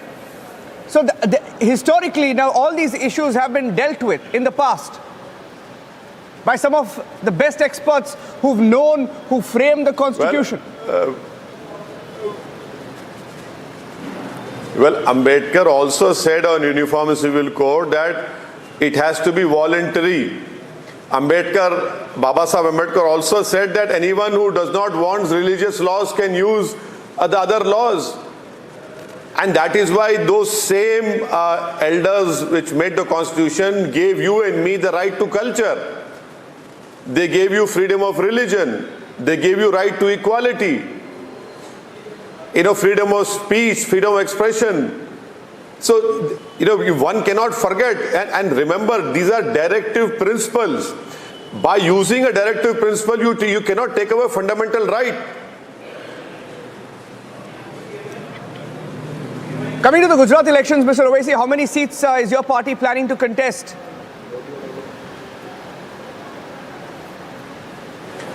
Well, this decision will be taken by our Gujarat state MIM president, Mr. Saber Kabuliwala, and I'm sure he will take it very soon. So it is his responsibility, it is his prerogative to take a decision which he will take in due course. Sir अब हमारे जो भारत के दर्शक के दो question पूछना चाहता हूँ आपसे हिंदी में फर्स्ट ऑफ ऑल ये यूनिफॉर्म सिविल कोड का जो मुद्दा है, बीजेपी बोल रहे हैं कि आपका वोट बैंक पॉलिटिक्स की वजह से आप इसको अपोज कर रहे हैं, आपका रिस्पांस? नहीं, मैं ये बताना चाह रहा हूं कि यूनिफॉर्म सिविल कोड की जो बात कर रहे हैं, हमको ये बताइए, भारत सरकार के आंकड़े हैं कि 2000 से 2019 तक 90 लाख बच्चियां, बेटियां हमारी फीमेल इन्फेंटिसाइड में मिसिंग है। माने पूरा उत्तराखंड का पॉपुलेशन के बराबर 90 लाख, जिसमें से कितने हमारे हिंदू परिवार के हैं? 84% के। भाजपा इस पर जवाब देगी क्या? अच्छा, फिर बार बार ये लोग बोलते कि नहीं मुसलमान 2 शादियां करते। तो भारत सरकार के आंकड़े हैं कि पॉलीगमी 1.9 मुस्लिम्स में है और हमारे हिंदू भाई में 1.3 है। एक बात समझिए, पॉलीगमी जो मुसलमानों में है, सेकंड वाइफ को वाइफ का दर्जा मिलता है और उसको राइट टू मेंटेनेंस मिलता है, जो दूसरे हमारे महिलाओं को नहीं मिलता है। तीसरी बात, आप ये बताइए कि Hindu undivided family tax rebate सिर्फ हिंदू भाई बहनों क्यों मिलते हैं? भाई मुसलमान को भी, ईसाई को मिलना चाहिए। क्या राइट टू इक्वालिटी का वायलेशन नहीं है? और अगर कोई ये कह रहा है कि मुझे रिलीजियस लॉस पसंद नहीं है, तो भारत के संविधान में प्रोविजन है। स्पेशल मैरिज एक्ट ले लीजिए आप, इंडियन सक्सेशन एक्ट ले लीजिए, जुवेनाइल जस्टिस एक्ट ले लीजिए। और जहां तक गुजरात की बात है, गुजरात में भाजपा यूनिफॉर्म सिविल कोड की बात करती है, और अगर कोई अपना धर्म परिवर्तन करना चाहता है तो उसको परमिशन लेना पड़ता है सरकार से। तो ये यूनिफॉर्म कौन सा कोड की बात कर रहे हैं आप? अगर कोई मुसलमान किसी दूसरे समुदाय के आदमी का घर खरीदना चाह रहा तो कलेक्टर परमिशन नहीं देता। और गुजरात की जब आप बात कर रहे हैं, मैं आपके देखने वालों को बताना चाह रहा हूं कि गुजरात में 1000 लड़कों के ऊपर कितनी बेटियां मुसलमानों के पास पैदा होती हैं और कितनी हिंदू भाइयों के पास पैदा होती है। सबसे ज्यादा 944 तो मुसलमान परिवार के पास है बेटियां। इस पर भाजपा क्या बोलेगी? भाजपा अपने मिस गवर्नेंस को छुपाने के लिए, मिसाल के तौर पर जो मोरबी में ब्रिज गिरा, आपके कैमरामैन पर अटैक हो गया, आपने दिखाया, 2 करोड़ का पैसा दिया गया था, उसमें से वो परिवार ने सिर्फ 12 लाख खर्चा कर 140 लोगों की मौत हो गई। ये भाजपा का मिस गवर्नेंस है। आप यूनिफॉर्म सिविल कोड गुजरात में बात कर रहे तो चलिए मेरे साथ, जितने दलित और मुसलमानों की बस्तियां हैं वहां पर साफ सफाई का इंतजाम है क्या? मैं आपको दिखाऊंगा कि जुवापुरा में पूरा अहमदाबाद का कचरा और अहमदाबाद का मेडिकल वेस्ट का पहाड़ लगा हुआ है। उसका कौन जिम्मेदार है बताओ? फिर आप उसमें यूनिफॉर्मिटी क्यों नहीं है?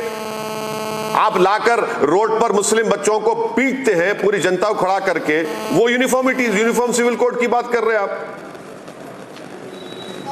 मेरा आखिरी क्वेश्चन है कि आप क्या अकेले लड़ेंगे इस चुनाव में? गुजरात में कोई अलायंस होगा आपका, और कितने सीट में आप लड़ेंगे?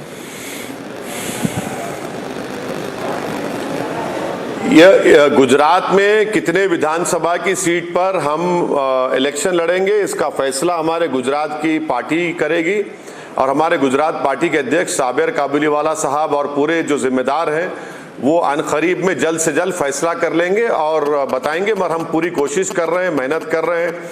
गुजरात में हमारे अहमदाबाद में, मोडासा में, भरूच में और गोधरा में हमारे कॉरपोरेटर्स हैं, और वहाँ पर हमने अपने कैंडिडेट्स का भी अनाउंसमेंट किया है। तो हमको उम्मीद है कि गुजरात की जनता में इंशाल्लाह इस चुनाव में हम लोग कामयाब होंगे, हमारे विधायक मुंतखब होंगे गुजरात की जनता की दुआओं से और उनके वोटों से।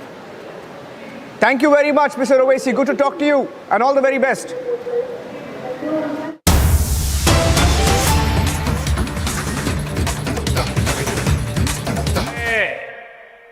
तुसे सभी लोकांनो मेरा प्रणाम। साथियों, मुझे कुछ दिन पहले ही मंडी आना था, लेकिन मौसम अचानक खराब हो गया था। बारिश इतनी तेज थी, लेकिन लोग मैदान में डटे हुए थे। तब मैंने हिमाचल की युवा शक्ति को, आपको वर्चुअली टेक्नोलॉजी के माध्यम से संबोधित किया था। लेकिन उसी समय मैंने मन में ठान लिया था, मैंने संकल्प लिया था कि जब भी हिमाचल में चुनावी रैलियां शुरू होगी, सबसे पहले मैं मंडी जाऊंगा और आप लोगों से क्षमा मांगूंगा। मंडी के लोगों ने, हिमाचल के लोगों ने इतना कष्ट उठाया, मैं पहुंच नहीं पाया, उसकी पीड़ा मेरे मन में हमेशा रहेगी। लेकिन आज मुझे उतना ही अच्छा भी लग रहा है, क्योंकि आज हिमाचल की मेरी पहली सभा मंडी से ही हो रही है, सुंदरनगर में हो रही है।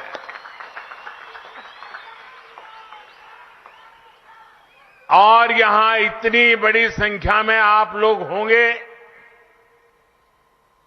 हमारी माताएं, बहनें, बेटियां हम सबको आशीर्वाद देने आई हैं। और मैं हेलीपैड से यहां आ रहा था, पूरे रास्ते भर जो प्यार, जो उमंग, जो आशीर्वाद देखते ही बनता था। हम सब आपके बहुत बहुत आभारी हैं।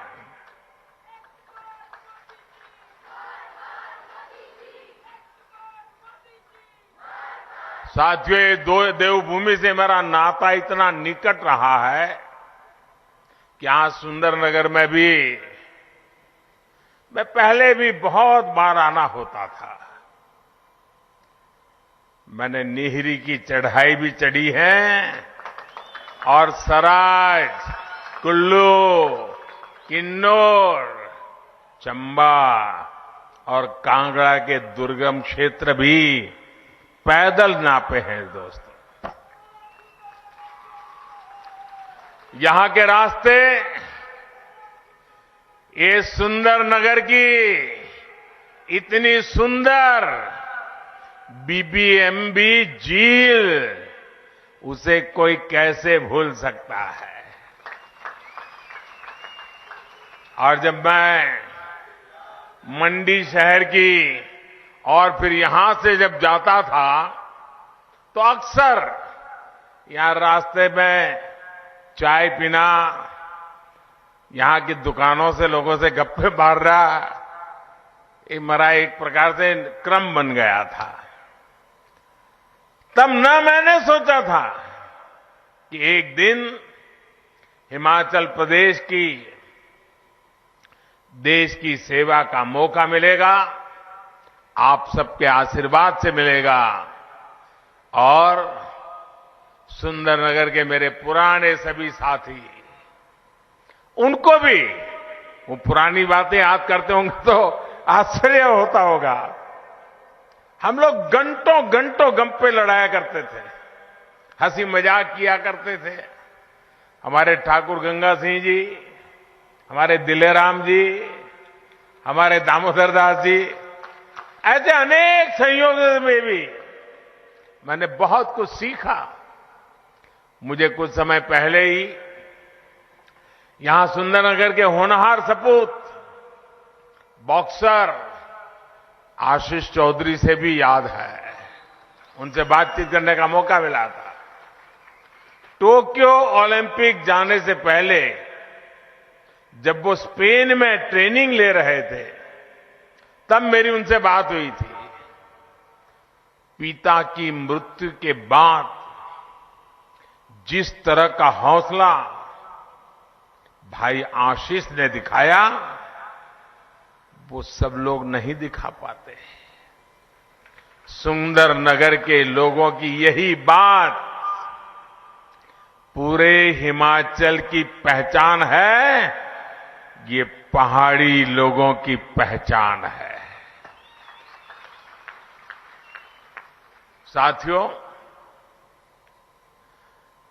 मैं आज सुबह जब दिल्ली से निकला, आप लोगों के पास आ रहा था, तभी मुझे स्वतंत्र भारत के पहले मतदाता और कल्पा किन्नौर के रहने वाले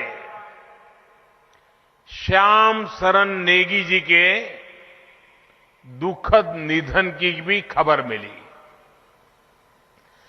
106 वर्षीय नेगी जी ने अपने जीवन में 30 से ज्यादा बार मतदान किया था।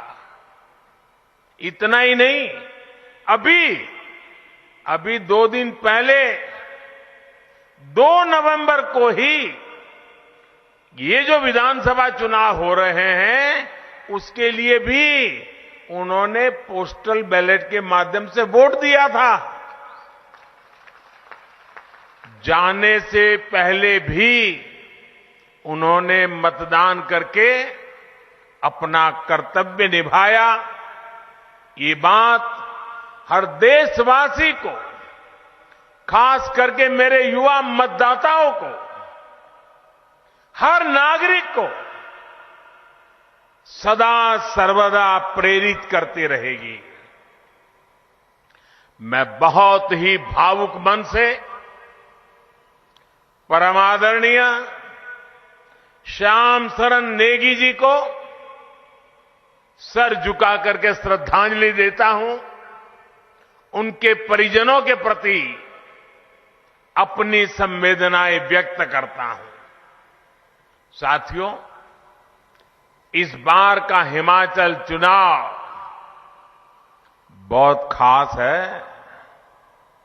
खास इसलिए क्योंकि इस बार 12 नवंबर को जो वोट पड़ेंगे, वो वोट सिर्फ आने वाले 5 वर्ष के लिए नहीं है।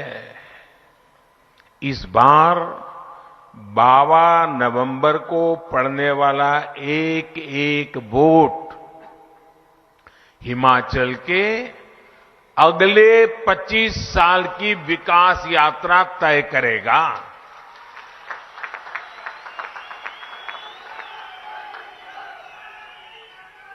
कुछ महीने पहले ही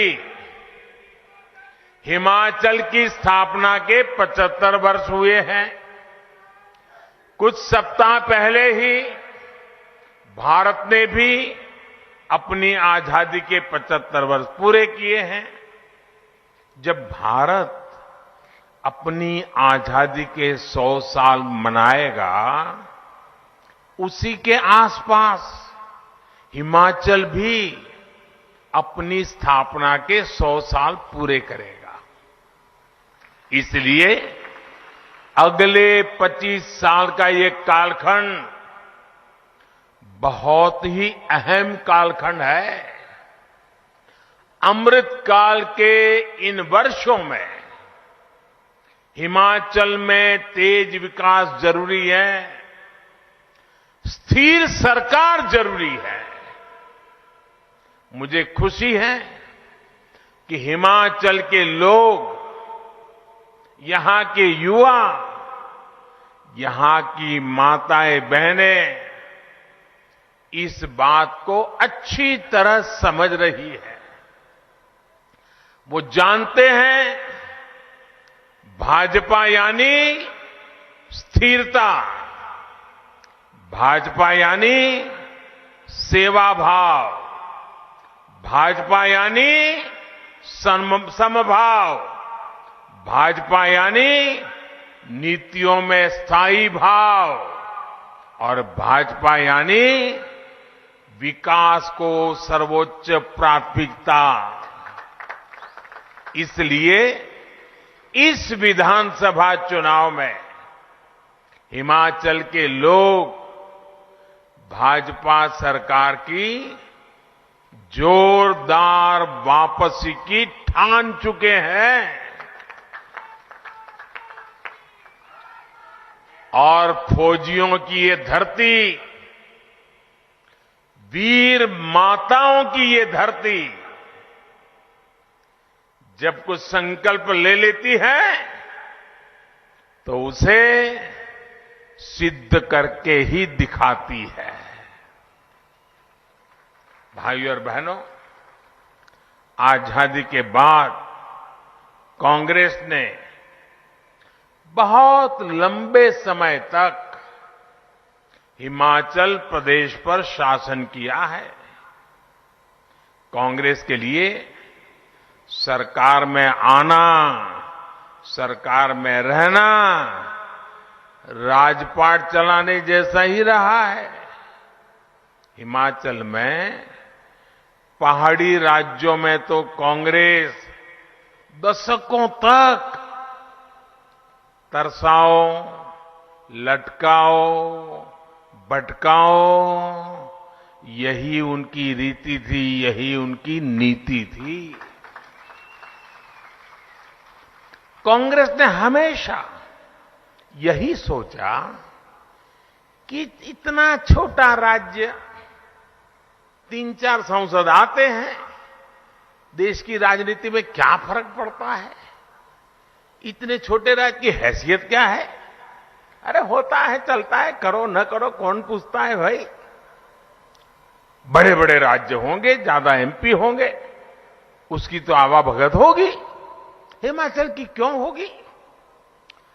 इसी सोच की वजह से कांग्रेस ने हिमाचल के विकास को कभी भी प्राथमिकता नहीं दी। इसी वजह से हिमाचल लगातार पीछे होता चला गया। बीच बीच में आपने यहां भाजपा की सरकारें बनाई तो कुछ काम आगे बढ़ा, और सद्भाग्य ये रहा कि पहले अटल जी थे, यहां धूमल जी थे। अब मुझे सेवा का मौका दिया, मैं हिमाचल को मैं भी अपना घर मानता हूं, और इधर आपने जयराम जी को दे दिया। लेकिन उन दिनों को याद रखिए जब दिल्ली में भाजपा का सरकार थी, हिमाचल में भाजपा सरकार थी, काम तेजी से चल रहे थे। लेकिन जैसा ही 5 इसके 5 उसके 5 इसके 5 उसके ये वाले चक्कर में पड़ गए, और जैसे ही कांग्रेस वाले वापस आए सारे काम ठप कर दिए, वो अपनी कटकी ढूंढने में लग गए। इस वजह से हिमाचल विकास की ऊंचाई पर नहीं पहुंच पाया, जिस पर पहुंचने का हिमाचल का हक था, हिमाचल के लोगों की आवश्यकता थी। साथियों, मैं आपसे एक चीज जानना चाहता हूं। जरा आप सोचिए, अपनी रोजमर्रा की जिंदगी के अनुभव से सोचिए। अगर घर में कोई बीमार होता है और फिर किसी एक अच्छे डॉक्टर से दवाई लेता है, लेकिन हफ्ते भर दवाई लेता है, फिर कोई आ जाता है, अरे रे रे ये अंग्रेजी दवाई क्यों लेते हो, आयुर्वेद ले लो। तो इसको भी लगता है यार अब हफ्ते भर तो अंग्रेजी दवा खाई, चलो अब आयुर्वेद करते हैं।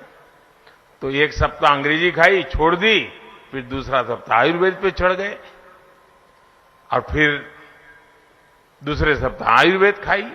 इतने में कोई आ गया, अरे भाई ये आयुर्वेद क्यों खाते हो, क्या फायदा है, ऐसा करो होम्योपैथी ले लो। तो तीसरे हफ्ते होम्योपैथी ले लिया। अब मुझे बताइए, एक हफ्ते एक दवाई, दूसरे हफ्ते दूसरी दवाई, तीसरे हफ्ते तीसरी दवाई, चौथे हफ्ते चौथी दवाई, क्या मरीज ठीक होगा क्या? मुझे बताइए, बीमारी जाएगी क्या? जाएगी क्या? भाई बीमारी है तो एक दवाई को पकड़ के लंबे समय तक जरा एक बार देख लें, तब फायदा होता है कि नहीं होता है? भाइयों बहनों, इतनी जल्दी जल्दी दवाइयां बदलने से बीमारी जाती नहीं है। आप दवा का एक डोज ले, फिर दूसरा डोज, फिर तीसरा डोज, कभी किसी को फायदा नहीं होता है। और इसलिए मेरे भाइयों बहनों, हिमाचल ने अब तक ऐसी ही गलती होती रही है और उसका परिणाम यह आया है कि यहां जो मुसीबतें हैं, इसके लिए किसी ने अपनी जिम्मेवारी नहीं ली। आपकी जो तकलीफें हैं, जो मुसीबतों से आपको जिंदगी गुजारनी पड़ रही है, उसकी जो आकर के शिमला में बैठे, उन्होंने जिम्मेवारियां नहीं ली। और उनको भी पता था कि अब 5 साल आए हैं, क्या करना है भाई, क्या जरूरत है, 5 साल कितना ही काम करो, ये लोग तो 5 साल के बाद दूसरे को लाने वाले हैं। तो वो सोचता है कुछ करना ही नहीं है। ये जो 5-5 वाला दिमाग में भरा दिया बदमाश लोगों ने, गलत सोचने वाले लोगों ने, उन्होंने आपका इतना नुकसान किया है कि आप किसी का जवाब ही नहीं मांगते हो। वो तो हाथ ऊपर कहते हम क्या करें भाई, आपने हमको मौका नहीं दिया, एक बार दिया, हम कुछ काम करें, उतने में तो आपने दूसरे को ला लिया। आप अगर सरकार से जवाब मांगना चाहते हैं, आप अगर सरकार से जवाबदेही चाहते हैं, आप उसको दोबारा मौका दीजिए ताकि उसको लगे कि हिमाचल की जनता अच्छे काम को आशीर्वाद देती है, तो उसका काम करने का उत्साह डबल हो जाता है। इस बार हिमाचल करेगा ना, इस बार दोबारा लाने का निर्णय करेगा ना, ये पुरानी बातों को छोड़ेगा कि नहीं छोड़ेगा। और मेरे हिमाचल के भाइयों बहनों, आपने मुझे दिल्ली में बिठाया है, मैं आपके लिए कुछ करना चाहता हूं। पिछले 5 साल से कर रहा हूं, आगे भी करना चाहता हूं। मुझे सेवा का मौका दोगे ना, पक्का दोगे। और मैं आपको वादा करता हूं, इस धरती के बेटे के नाते मैं आपके लिए जितना कर सकता हूं, कभी पीछे नहीं रहूंगा भाई। लेकिन अगर यहां आपको ऐसे लोगों को बिठा दिया जो काम को आगे ही न बढ़ने दे, तो क्या होगा। मैं कितना ही दिल्ली से जोर लगाऊं, काम हो पाएगा क्या, रुकावटें आएगी कि नहीं आएगी। इसलिए भाइयों बहनों, यहां भाजपा की सरकार बनाइए ताकि मैं आपकी सेवा अच्छी तरह से कर सकूं। भाइयों बहनों, कांग्रेस ने अपने लंबे शासन में हिमाचल का जितना नुकसान किया है, उसकी भरपाई के लिए और फिर तेज गति से काम करने के लिए भाजपा को दोबारा जिताना, भाजपा को बार बार जिताना और दिल्ली की मोदी सरकार की भी भाजपा सरकार को पूरी मदद मिलती रहे, ये पक्का करने वाला ये चुनाव है। साथियों, कांग्रेस कैसे काम करती है, इसका मैं आपको एक उदाहरण देता हूं। एक एक चीज याद रखिए, भूलना मत। 50 साल से ज्यादा हो गए जब कांग्रेस ने गरीबी हटाओ की बात कही थी। जब भी आओ गरीबी हटा के नारे लगाओ, गरीबी हटाओ नारे लगाओ, वादा करना, और लोग भी मानते थे हाँ यार गरीबी जाएगी। चुनाव होते गए, गरीबी हटाओ का नारा देकर कांग्रेस सरकार बनाती गई, लेकिन देश से गरीबी नहीं हटी। झूठे वायदे करना, झूठी गारंटी देना, ये कांग्रेस की पुरानी तरकीब रही है। आपको याद होगा, किसानों को कर्ज माफी के नाम पर कांग्रेस किस तरह झूठ बोलती रही। इसका गवाह भी पूरा देश रहा है। कांग्रेस की सच्चाई ये है कि 2012 में जिस घोषणा पत्र पर वो चुनाव जीते, मैं आज से 10 साल पहले की बात कर रहा हूं, उसमें आप निकाल करके देख लीजिए 2012 में उनके जो वादे किए थे, जो उनके घोषणा पत्र में लिखा था, एक भी काम उन्होंने 2012 से 17 आपने उनको सर आंखों पर बिठाया, आपका एक भी काम उन्होंने किया नहीं, खोल करके देखा नहीं घोषणा पत्र उन्होंने।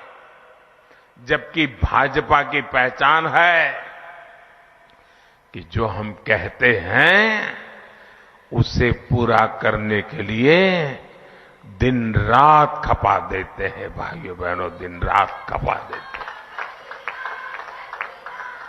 भाजपा जो संकल्प लेती है उसकी सिद्धि करके दिखाती है। भाजपा ने जम्मू कश्मीर से आर्टिकल 370 हटाने का संकल्प लिया था ना? पूरा किया कि नहीं किया? पूरा किया कि नहीं किया? भाजपा ने राम मंदिर बनाने का संकल्प लिया था और वो निर्णय भी इसी हिमाचल की धरती में, पालमपुर में भाजपा की वर्किंग कमेटी में निर्णय किया गया था। भाइयों, इसी देवभूमि में निर्णय किया गया था। आज राम मंदिर बन रहा है कि नहीं बन रहा है? आप बताइए, बन रहा है कि नहीं बन रहा है? ऐसे नहीं, जरा जोरों से बोलिए, बन रहा है कि नहीं बन रहा है? वादा निभाया कि नहीं निभाया? वचन पूरा किया कि नहीं किया? साथियों, भाजपा के संकल्पों की सिद्धि का एक और उदाहरण, ये तो हमारी वीरों की भूमि है। हर परिवार फौजी परिवार है, हर घर हिंदुस्तान की सुरक्षा का किला है। अब देखिए, वन रैंक वन पेंशन एक ऐसा उदाहरण है, वो कांग्रेस को जानने समझने के लिए काफी है। कांग्रेस 40 साल से देश के फौजियों को हर चुनाव में वादा करती थी। आपके हिमाचल के मेरे फौजी परिवार बराबर याद होगा, हर बार वादा करते थे वन रैंक वन पेंशन बस आ जाएगा, चुनाव जिता दो, आ जाएगा चुनाव। कितनी सरकारें बनी, कितने ही प्रधानमंत्री आए, कितनी बार वादे करके गए, लेकिन इतने वर्षों तक केंद्र में कांग्रेस की सरकार रहने के बावजूद भी वे कभी भी वन रैंक वन पेंशन को लागू नहीं किया। और दिखावे के लिए बजट में मामूली 100, 200, 300 करोड़ रुपया डाल देते थे और लिख देते थे, लेकिन इससे होना नहीं था। ये आंख में धूल झोंकने की उनकी आदत, झूठे वादे करना, चुनाव जीतना फिर भूल जाना, यही उनका चरित्र। हिमाचल में हर बार वो झूठ बोलते रहे। देवभूमि में झूठ बोला है, देश की वीर माताओं के सामने झूठ बोला, देश के वीर जवानों के सामने झूठ बोला। भाइयों बहनों, मैं हिमाचल में आया था 2014 में, चुनाव में आपके वोट मांगने के लिए आया था, और मैंने हिमाचल में आकर के मैं कहा था, मैं जानता हूं मामला बहुत बड़े धन का है, धन खर्च करना पड़ेगा, तिजोरी खाली करनी पड़ेगी, लेकिन ये वादा मैं पूरा करूंगा। भाइयों बहनों, वन रैंक वन पेंशन का वादा हमने पूरा किया कि नहीं किया? किया कि नहीं किया? वादा 40 साल तक उन्होंने किया था, नहीं पूरा किया। हमने वादा किया 5 साल के भीतर पूरा कर दिया था। भाइयों, जुबान की कीमत होती है, और लोकतंत्र में भारतीय जनता पार्टी की जुबान जनता जनार्दन को समर्पित होती है, जनता जनार्दन के लिए संकल्पित होती है। भाइयों, वन रैंक वन पेंशन लागू होने की वजह से हमारे रिटायर्ड फौजी साथियों की जेब में, उनके परिवार के पास पहले जो पेंशन जाता था उससे अतिरिक्त और 60,000 करोड़ रुपया मेरे इन फौजी परिवारों के जेब में गए भाइयों। 60,000 करोड़ रुपया बहुत बड़ी अमाउंट होती है। आप ध्यान दीजिए साथियों, क्या कांग्रेस सरकार होती तो ये 60,000 करोड़ रुपया मेरे फौजी परिवारों के घर में आते क्या? फौजी परिवारों के विधवाओं के घर में जाते क्या? भाइयों बहनों, कांग्रेस की सरकार होती तो आज भी 1 रैंक 1 पेंशन के नाम पर आप लोगों को ठगती रहती। साथियों, उनके वादे कभी सही नहीं निकले। इस चुनाव में भी वादे करने में पीछे नहीं हटेंगे। उन पे भरोसा मत करना। कांग्रेस का एक और इतिहास रहा है जिसकी बहुत चर्चा नहीं हुई है। आज के युवा तो ये भी नहीं जानते होंगे कि आजादी के बाद देश का पहला घोटाला कांग्रेस ने रक्षा क्षेत्र में ही किया था। तब से लेकर जब तक कांग्रेस की सरकार रही, तब तक उसने रक्षा सौदों में जमकर दलाली खाई, हजारों करोड़ के घोटाले किए। इसके साथ ही कांग्रेस ने एक और बात सुनिश्चित की। कांग्रेस कभी नहीं चाहती थी कि देश रक्षा साजो सामान के मामले में आत्मनिर्भर बने। वो सेना के लिए हर खरीद में कमीशन चाहती थी, अपने नेताओं की तिजोरी भरना चाहती थी। इस वजह से हमेशा हथियार खरीदने में देरी की गई। इसका नुकसान किसे हुआ?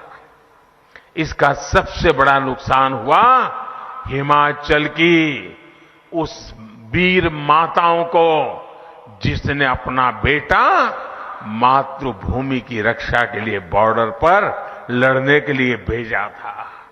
इसका सबसे बड़ा नुकसान हमारे हिमाचल की बहन बेटियों को हुआ।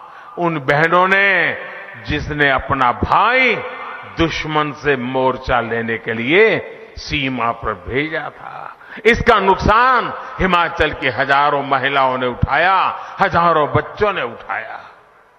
हथियारों में दलाली खाकर कांग्रेस ने कितनी ही जिंदगियों के साथ खिलवाड़ किया है।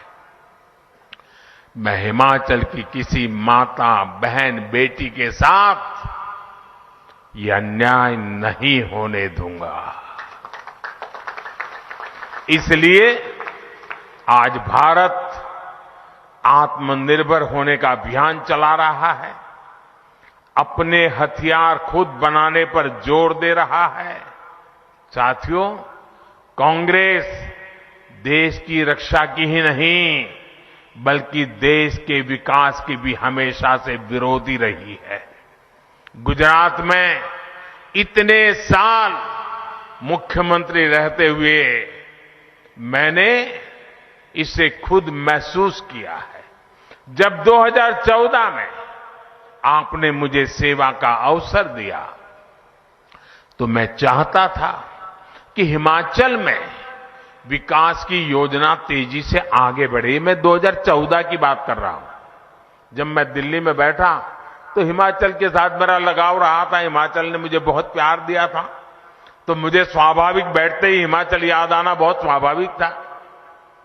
लेकिन भाइयों बहनों, उस समय यहां कांग्रेस की सरकार थी और मुझे आज भी याद है केंद्र सरकार की अनेकों योजनाओं को कैसे यहां की कांग्रेस सरकार ने लागू नहीं होने दिया। अड़ंगे डाले, रुकावटें डाली। उनके दिमाग में तो यही नशा था कि मोदी होता कौन है, ये दिल्ली सरकार होती कौन है, हमारी मर्जी क्या करे क्या ना करे, और मोदी की योजनाओं को लागू करेंगे तो ये हिमाचल के लोग तो मोदी को अपना नेता मानेंगे, हमें तो मानेंगे नहीं। इसी चिंता में दिल्ली से मैं योजना भेजता था, पैसे भेजता था, वे इसको अड़ंगे लगा करके बैठ जाते थे। मैं इसका एक उदाहरण देता हूं आपको। 2014 से और 2016 के बीच यहां कांग्रेस की सरकार थी और दिल्ली में आपने मुझे बिठाया था। हमने प्रधानमंत्री आवास योजना शहरी के तहत घर बनाने की, जो शहर में लोग हैं जिनके पास अपने घर नहीं है, जैसे सुंदरनगर हो, मंडी हो, शिमला हो, कांगड़ा हो, जिनके पास घर नहीं है, भाई उनको घर होना चाहिए। और ये पहाड़ों में ठंड में झुग्गी झोपड़ी में जिंदगी बसर करते हैं, उनको अच्छा पक्का छत वाला घर मिलना चाहिए। तो हमने प्रधानमंत्री शहरी घर बनाने की योजना के तहत हमने पैसे दिए। उनका काम था सिर्फ उन पैसों को खर्च करके लागू करना। 2014 से 17, ये मेरे पत्रकार मित्र भी आंखें फट जाएगी आपकी सुन करके, 2014 से 17 इतनी बड़ी सरकार, इतना बड़ा मेरा हिमाचल, ये मेरी वीर भूमि, वीर माताएं, कितने घर बने होंगे। 14 से 17 पैसे भारत सरकार दे रही थी, कितने घर बने होंगे आप अंदाज लगा सकते हो। मैं बोलूंगा तो आपको भी शर्म आएगी कि ऐसी सरकार यहां चलती थी कांग्रेस की। पूरे हिमाचल में सिर्फ 15 घर बने, 15। और जरा जोरों से बोलो। आप ध्यान दीजिए साथियों, सिर्फ 15 घर। और जैसे ही आप लोगों ने हिमाचल को डबल इंजन की सरकार दी, दिल्ली में मुझे और यहां पर जयराम जी को, तो जो योजना लगाने के लिए मैं 14 से लग रहा था, जिसको लटका करके बैठे थे, अटका करके बैठे थे, अड़ंगे लगा करके बैठे थे, उनको आपने हटाया, जयराम जी को बिठाया। कहां 15 घर, और हमने 10,000 घरों पर काम शुरू कर दिया। कितने भाई, कितने घर, कितने माताएं बहनें जरा बोलते कितने? उनके कितने थे? उनके कितने थे? हमने कितनों पर काम शुरू किया? और मुझे आज संतोष से कहना है, जयराम जी और उनकी पूरी टीम को अभिनंदन करना है, इसमें से 8,000 से ज्यादा घर पूरे हो चुके हैं और बाकी पर काम चल रहा है, वो भी कुछ समय में पूरे हो जाएंगे। कहां 15 घर वाली कांग्रेस की सरकार और कहां 8,000 घरों को बनाने वाली डबल इंजन की सरकार। अब आप तय कीजिए कि आपको 15 घर बनाने वाली सरकार चाहिए कि 8,000 घर बनाने वाली सरकार चाहिए? कौन सी सरकार चाहिए? निर्णय आपको करना है दोस्तों। मैं कह रहा हूं इसलिए करो ये नहीं कहने आया हूं, मैं हिसाब देकर के कह रहा हूं कि हम आपके लिए काम करने वाले लोग हैं।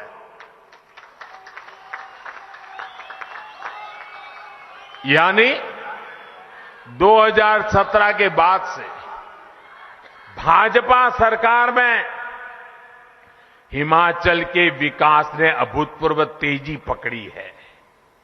मैं आज भी ये सोचकर परेशान हो उठता हूं कि अगर 2017 में भी हिमाचल में कांग्रेस की सरकार आती, जयराम जी की सरकार ना आती तो क्या होता दोस्तों?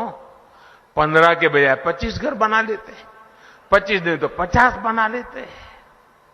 साथियों, बीते 2-2.5 साल में दुनिया की इतनी बड़ी महामारी, हिमाचल लोगों ने भी इसका मुकाबला किया है।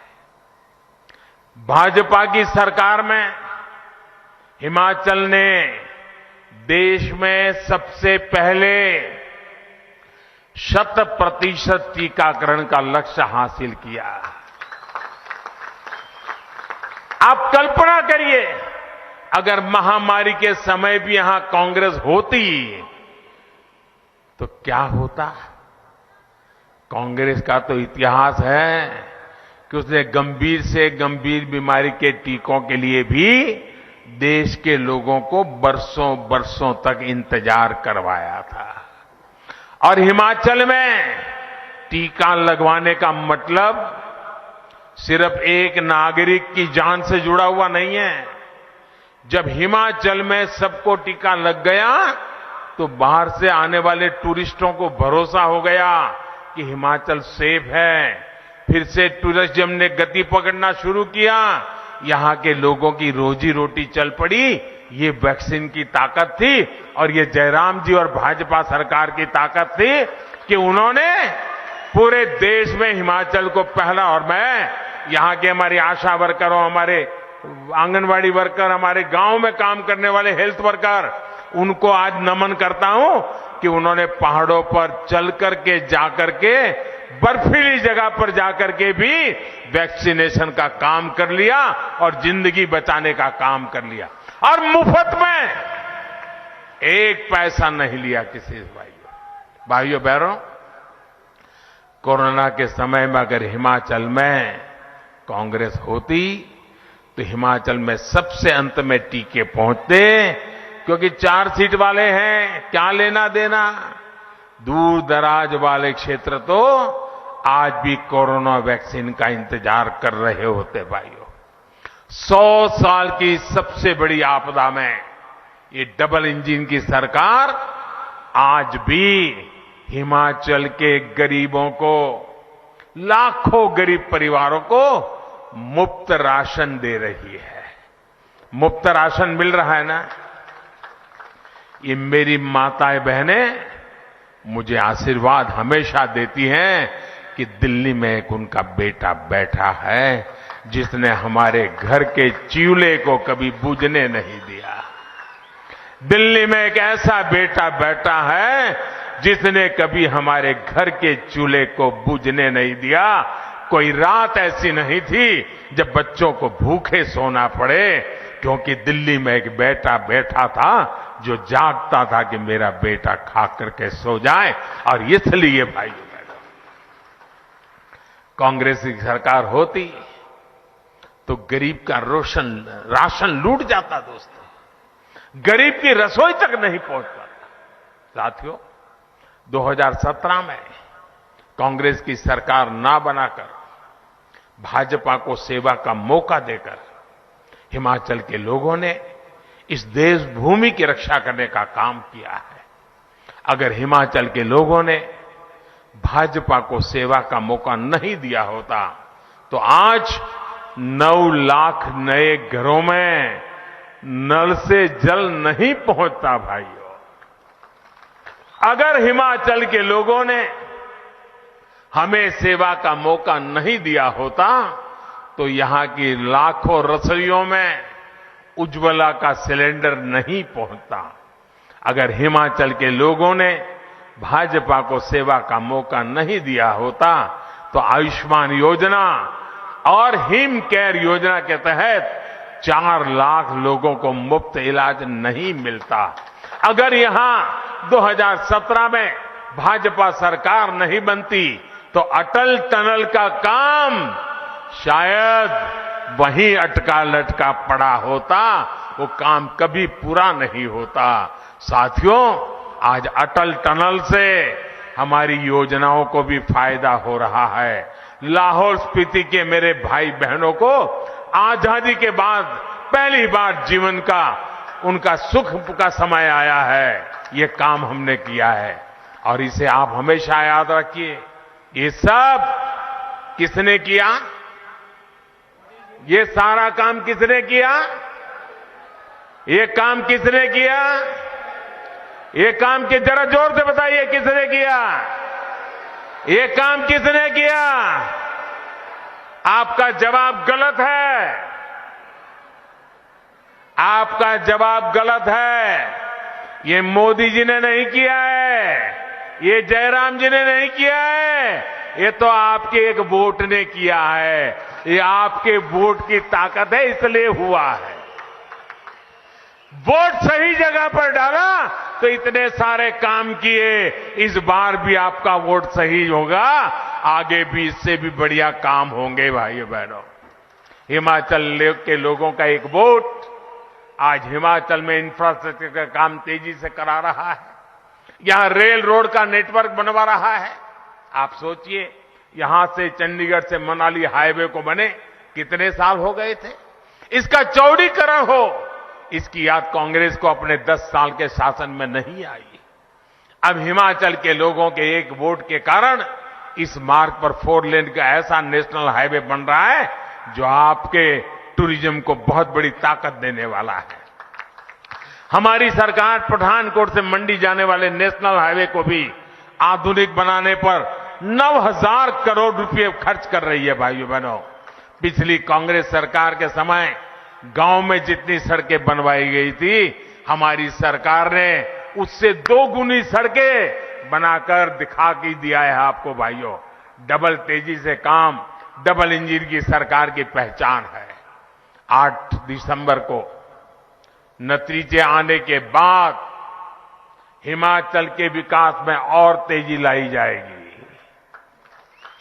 भाजपा की सरकार ने आगे के रोड मैप पर काम करना शुरू कर दिया है। हिमाचल के बॉर्डर पर बने गांवों में विकास के लिए, वहां कनेक्टिविटी और टूरिज्म बढ़ाने के लिए वाइब्रेंट बॉर्डर विलेज योजना शुरू की जा चुकी है। हिमाचल में कनेक्टिविटी बढ़ाने के लिए रोपवे से प्रमुख स्थानों को जोड़ने के लिए हमने पर्वतमाला योजना चलाई जा रहा शुरू की है। यहां डबल इंजन की सरकार की वापसी के बाद ऐसे विकास कार्यों में और तेजी लाई जाएगी। बस आपको एक बात याद रखनी है, हर बूथ पर कमल का फूल ही भाजपा का उम्मीदवार है। याद रहेगा ना, हमारा उम्मीदवार सिर्फ कमल का फूल ही है। जहां कमल का फूल दिखे वो ही भाजपा का उम्मीदवार है। कमल के फूल पर पड़ा हर वोट मुझे ताकत देगा, हिमाचल के इस बेटे को दिल्ली में बड़ी ताकत देगा। मंडी को, कुल्लू को, रामपुर को, किन्नौर को, लाहौल स्पीति को ताकत देगा। मैं विशेष रूप से इतनी बड़ी तादाद में आई माताओं बहनों कहूंगा कि माताएं बहनें अधिक से अधिक संख्या में इस बार वोट करने के लिए लोगों को प्रेरित करें। आप भी ज्यादा से ज्यादा वोट करिए। महिलाओं के वोटिंग के सारे रिकॉर्ड तोड़ दीजिए भाइयों बहनों। आपको जुलूस निकाल करके गीत गाते मतदान मथकों पर पहुंचना है। और जितनी भी बातें मैंने बताई है, एक काम करोगे, मेरा एक काम करोगे, जरा जोर से बताओ तो पता चलेगा। करोगे?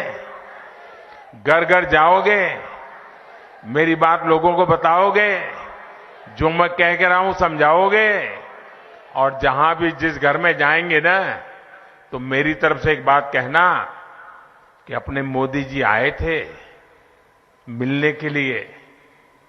समय के कारण सबको तो नहीं मिल पाए, लेकिन मोदी जी ने आपको प्रणाम कहा है। इतना कह देंगे? इतना कह देंगे? कह देंगे भाइयों? बस मेरा प्रणाम पहुंचा दीजिए। हम मिलकर हिमाचल को आगे बढ़ाएंगे, नया रिवाज बनाएंगे, भाजपा को वापस लाएंगे। मेरे साथ जोर से बोलिए भारत माता की, भारत माता की, भारत माता की। जो उम्मीदवार है उनसे मेरी प्रार्थना है जरा आगे आ जाए। उम्मीदवार जो है, जितने उम्मीदवार है वो जरा आगे आ जाए। हाँ, जोर से बोलिए भारत माता की, भारत माता की। मैं जरा आपके बीच में आता हूं, मेरे लिए जगह रखिए।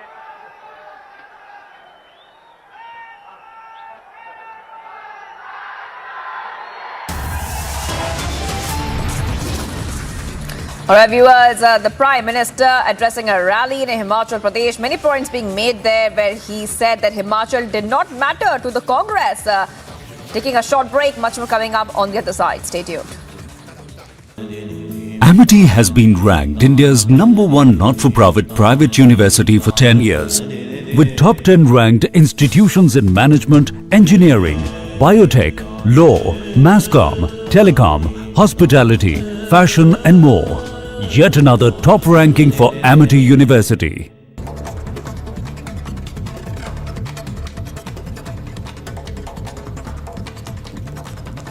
And here's some news in brief. A day after Shiv Sena leader's murder, massive anger erupted. Meanwhile, Hindu organizations have called for a bandh in Amritsar. Remember, Punjab DGP Gaurav Yadav visits Ground Zero and notified of maintaining law and order, along with peace by maintaining strict vigil on rumours. DGP mentioned of investigation is at preliminary stage.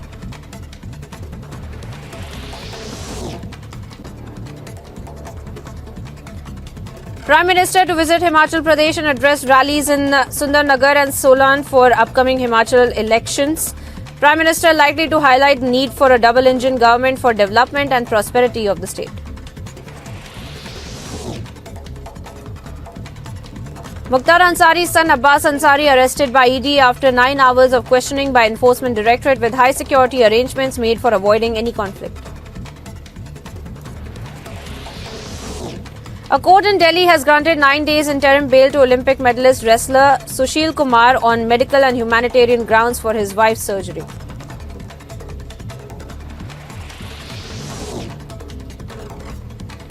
As the air quality index deteriorated to a severe category as the recorded as high as 450, Delhi primary schools to remain shut from November 5 till pollution situation improves, and official advised people against stepping out unless absolutely necessary.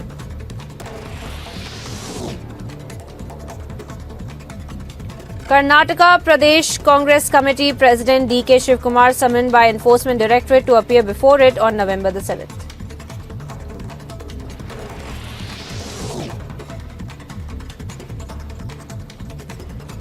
Tenth India-Croatia Foreign Office consultations held in Zagreb. Wide-ranging discussions on bilateral, regional and international issues including trade and economic, defence and maritime and many other issues were discussed.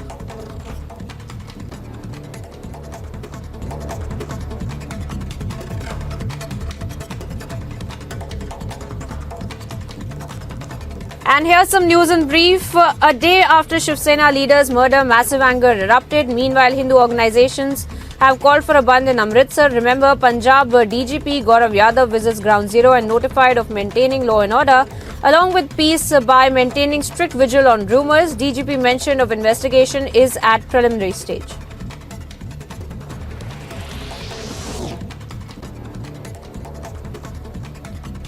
Prime Minister to visit Himachal Pradesh and address rallies in Arvind Kejriwal ji जब संवैधानिक पद पर कोई व्यक्ति बैठा होता है, वो चिट्ठी लिखता है तो उसको लव लेटर बताते हैं, और इस कट्टर बेईमान पापी आपके नेता महाठग अरविंद केजरीवाल को समझाने के लिए यह कहना गलत नहीं होगा कि जो ठग सुकेश चंद्रशेखर का दूसरा लव लेटर अरविंद केजरीवाल की महाठगी, उगाही, जालसाजी और फर्जीवाड़े को उजागर करता है, तो पूरे देश की जनता कुछ सवाल पूछ रही है जो हम यहां से उठाएंगे। देखिए, ये पत्र जो हम लेके आए हैं, ये मीडिया में भी सर्कुलेट हो रहा है। अरविंद केजरीवाल के पाप, उनके कुकर्म अब उजागर हो गए हैं, और क्या मुख्य बिंदु हैं जो तथ्य सामने आए हैं वो मैं आपके समक्ष रख दूं। सबसे पहले तो इससे पहले भी भारतीय जनता पार्टी ने प्रेस वार्ता करके जो पहला लव लेटर था उसमें भी यह बात आई थी किस तरह से 50 करोड़ रुपए 50 करोड़ रुपए ठग से लेते हैं महाठग अरविंद केजरीवाल, और ऐसे व्यक्तियों को जिन पे कई क्रिमिनल मुकदमे चल रहे हैं उनको राज्यसभा भेजने की बात करते हैं। आज पुनः इस चिट्ठी में यह बात सामने आ गई है। 3 लोगों का रोल इसमें स्पष्ट हो जाता है। पहला है महाठग, किंग पिन, सरगना जो है अरविंद केजरीवाल। उनका जो रिश्ता है ठगों से वो ऐसा है कि 2 जिस्म एक जान, और ये रिश्ता केवल इनकमिंग का नहीं है कि इनकमिंग कॉल आ गई, ये रिश्ता आउटगोइंग कॉल का भी है। ठग तुम कहां हो, महाठग को कुछ काला धन दिया नहीं और आके दे दो, क्योंकि यह पत्र आरोप लगाता है कि अरविंद केजरीवाल 50 करोड़ रुपया लेते हैं, और तथ्य इतने ज्यादा चौंकाने वाले हैं कि जगह बताते हुए जो मंत्री हैं ठग नंबर 2 कैलाश गहलोत के फार्म पे असोला में यह आदान प्रदान होता है काले धन का। तीसरे ठग सतेंद्र जैन, उनका भी जिक्र आता है और कहा जाता है कि 2019 में 10 करोड़ रुपए सतेंद्र जैन को दिए। और मत भूलिएगा, ये वो सतेंद्र जैन है जिनको कट्टर ईमानदार अरविंद केजरीवाल बता रहे थे। अरविंद केजरीवाल खुद कट्टर बेईमान महाठग, उनके दूसरे ठग कट्टर बेईमान 5 महीने से जेल की सलाखों के पीछे है, बेल नहीं हुई है। तो महाठग अरविंद केजरीवाल, एक ठग सतेंद्र जैन और तीसरे ठग कैलाश गहलोत। ये वही कैलाश गहलोत हैं जो डीटीसी, जो लो फ्लोर बसेस का घोटाला है, नाम आता है। रिश्ता देखिए कितना मजबूत है ठगों के साथ। भ्रष्टाचारी पापी आपके नेता अरविंद केजरीवाल, इस पत्र में यह लिखा है कि एक पार्टी दी ठग ने, तो उस पार्टी में अरविंद केजरीवाल जी पहुंच गए। ये सवाल जनता पूछ रही है, अरविंद केजरीवाल जी जिसके ऊपर आपराधिक मुकदमे चल रहे हैं, उसकी पार्टी में आप जाते हैं, यह तथ्य रखा जाता है। आपकी तरफ से इसका खंडन अभी तक नहीं हुआ। अरविंद केजरीवाल को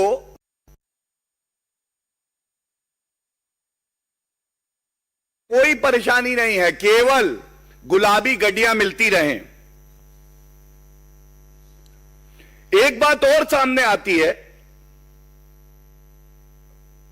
निवेश, दिल्ली का विकास, पंजाब का विकास, इंडस्ट्री, इसमें रुचि नहीं है महाठग अरविंद केजरीवाल की। इनकी रुचि यह है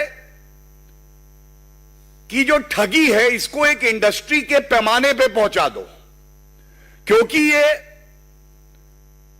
ठग सुकेश चंद्रशेखर से कहते हैं तुमने 50 करोड़ दिया है, अपने जैसे 20-30 और व्यापारी, इंडस्ट्रियलिस्ट लाओ और 500-600 करोड़ रुपए का तुम्हारा टारगेट है। 500-600 करोड़ से कम में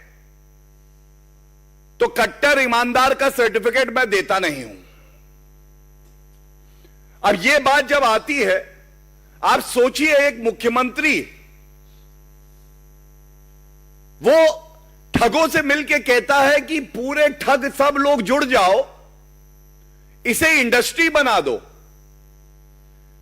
इतनी बेईमानी, इतना पाप, इतना भ्रष्टाचार, इतनी उगाही कर डालो, हर जगह मेरे पास गुलाबी गड्डियां हों। ये सवाल जो हमने पूछे हैं, इसके साथ एक और जो बड़ी बात आई, जैसा मैंने कहा कि ये रिश्ता केवल इनकमिंग नहीं था कि सत्येंद्र जैन ठग सुकेश चंद्रशेखर से कनेक्ट कर देते हैं, आउटगोइंग भी था। इस पत्र में यह तथ्य आया है कि बीच बीच में अरविंद केजरीवाल जी इस ठग को फोन करते थे और कहते थे जो हमारी बात हुई है उसके अनुसार आप ये जो व्यापारी हैं, इंडस्ट्रियलिस्ट हैं, इनको जोड़ के रुपया क्यों नहीं जमा करा रहे। ये सारे जो गंभीर आरोप हैं, ये बिल्कुल स्पष्ट एक ही बात बताते हैं, ऐसा कोई सगा नहीं जिसे महाठग केजरीवाल ने ठगा नहीं। गुरु अन्ना हजारे को, जनता को ठगा, बात करते थे दिल्ली की हवाओं को स्वच्छ बनाएंगे, हमने देखा है क्या हाल है। बात करते थे कि बच्चों को पढ़ाएंगे तो बच्चों को ठगा, टॉयलेट के अंदर कहते हैं क्लासरूम है। किसानों को ठगा, केंद्र सरकार ने पंजाब की मदद करी, जो 1350 करोड़ रुपया दिया उसका इस्तेमाल नहीं किया। 1,20,000 मशीन रही वहां पे, उसका इस्तेमाल नहीं किया। 12,000 मशीन गायब हो गई, उनको ठगा। दिल्ली की महिलाओं को कहते थे दिल्ली 15 लाख सीसीटीवी कैमरा लगाऊंगा, वो भी ठगा। तो मैं केवल इतना कहूंगा कि केजरीवाल ठगी सेंटर में मसाज भी हो रहा है, उगाही भी हो रही है, भ्रष्टाचार तो करते ही हैं। और भारतीय जनता पार्टी की ये बहुत बड़ी एक जिम्मेदारी है कि ये जो सवाल हम उठा रहे हैं, अरविंद केजरीवाल को पता चलना चाहिए, केवल दिल्ली की नहीं पूरे भारत की जनता ये सवाल पूछ रही है। और इनका उत्तर अगर आप 24 घंटे में दे पाएं तो यह माना जाएगा कि आपके पास कोई उत्तर है। अगर नहीं दे पाते हैं तो यह बिल्कुल स्पष्ट हो जाएगा कि आप महाठग, कट्टर बेईमान और सबसे बड़े भ्रष्टाचारी भारतीय राजनीति के हैं। ये कुछ बिंदुओं पे मैंने अपना मत रखा। मैं श्री गौतम गंभीर जी से ये निवेदन करूंगा कि वो भी इस विषय पे अपने विचार रखें। शुक्रिया गौरव जी। देखिए, वैसे क्या कमाल की चीज़ है कि आज दिल्ली की जनता को यह बताना ज़रूरी है कि सबसे बड़ा ठग वो नहीं कि जो जेल में बैठे, वो जो आम आदमी पार्टी के लिबास में तुगलक बन के दिल्ली की कुर्सी पे बैठ के पूरी दिल्ली और देश की जनता को ठग रहा है। और उससे भी बड़ी चीज़, आप किसी से 50 करोड़ रुपए मांगते हो, किस चीज़ के लिए? राज्यसभा के लिए। आप राज्यसभा में एक ऐसे ठग को पहुंचाना चाहते हो। दिल्ली तो आपने गंदी कर ही दी है, अब आप राज्यसभा को भी उतना ही गंदा करना चाहते हो। ना दिल्ली में साफ पानी पीने लायक, ना साफ हवा में जीने लायक। उससे भी बड़ी चीज़ कि एक ठग जो जेल में बैठा है वो दिल्ली के मुख्यमंत्री को ये कह रहे हैं कि मैं आपके खिलाफ डेफेमेशन केस करूंगा। तो आप सोच सकते हैं कि क्या हालत है आम आदमी पार्टी की, और उससे भी ज़्यादा ये जो तुगलक बन के पूरे देश को ठग रहे। तो इसलिए मेरा मानना है कि ये आप सबकी जिम्मेदारी बनती है कि आप हमसे बहुत सवाल पूछते हैं। पिछले 3 साल में मुझसे भी बहुत सवाल पूछे गए दिल्ली को लेके। एक बार सवाल ये दिल्ली के मुख्यमंत्री जी से भी ज़रूर पूछना कि पिछले 8 साल में जो बड़े बड़े प्रॉमिस किए थे, जो आज आपने हालत करी है दिल्ली की, इसके पीछे किसकी जिम्मेदारी है। तो सिर्फ इतना ही कहना चाहूँगा कि आज आप यहाँ पर आए हैं, इसका दिल से धन्यवाद। आपने हम सबको सुना है, इसका भी दिल से धन्यवाद। वैसे गौरव जी ने सारे पॉइंट बोल ही दिए, लेकिन अब सवाल दिल्ली के मुख्यमंत्री के ऊपर जाता है कि जो अपने आप को बेचारा कहते हैं, वो पिछले 8 साल से ये जो विक्टिम कार्ड, बेचारापन, मेरे अगेंस्ट ये बोला जाता है, मेरे अगेंस्ट ये किया जाता है, अब बाहर आए और दिल्ली और देश की जनता को बताएं कि इसमें क्या सच है और क्या गलत है। कि 50-50 करोड़ रुपए लेते हो, उसके बाद आप किसी को कहते हो कि 500 करोड़ रुपए इकट्ठे करो जिससे हम तमिलनाडु के विधायकों को खरीद सकें। तो शर्म की बात है कि ऐसा एक व्यक्ति पिछले 8 साल से दिल्ली की कुर्सी पे बैठा है। धन्यवाद। Please.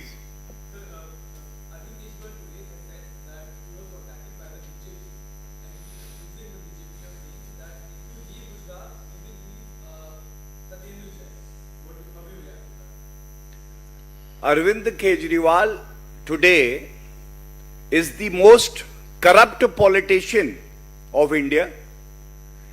He has no credibility left. And not just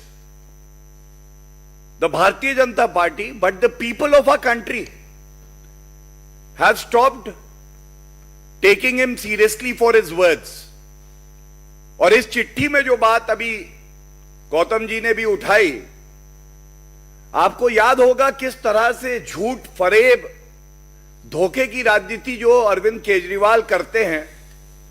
छाती पीट पीट के कह रहे थे हमारी पार्टी को तोड़ने का प्रयास हो रहा है, लेकिन इस पत्र से जो निकल के आया है, कहीं ना कहीं इसके सबसे बड़े विशेषज्ञ कोई हैं जो 500 करोड़ की उगाही करके दूसरी पार्टियों को तोड़ने का प्रयास करते हैं।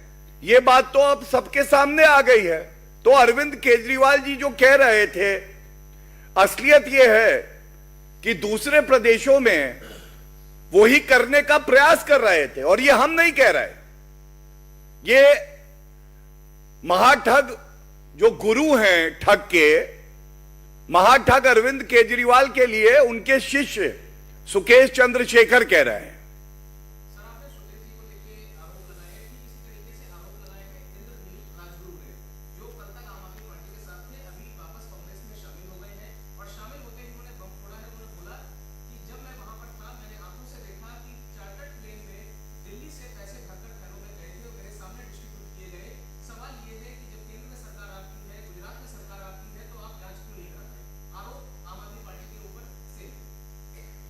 देखिए, धन्यवाद इस प्रश्न के लिए। सबसे पहले तो जांच हर प्रकरण की हो रही है, और आप जब कहते हैं कि इनके खिलाफ जांच क्यों नहीं हो रही, तो इस मंच से बड़ी जिम्मेदारी से हम एक बात जरूर कह सकते हैं, मनीष सिसोदिया अगर एक्यूज नंबर 1 है, सत्येंद्र जैन अगर 5 महीने से जेल की सलाखों के पीछे हैं, अरविंद केजरीवाल महाठग, महाभ्रष्टाचारी कानून से ऊपर नहीं है।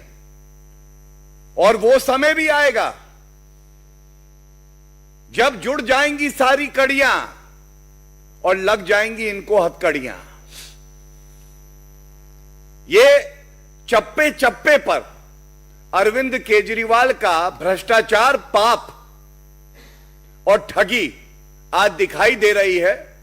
वो समय दूर नहीं है कि कानूनी प्रक्रिया के तहत और जनता भी इनको इनका उचित स्थान दिखाए, और इनका उचित स्थान केवल वही है जहां ये जेल मंत्री के साथ मसाज करवा रहे थे।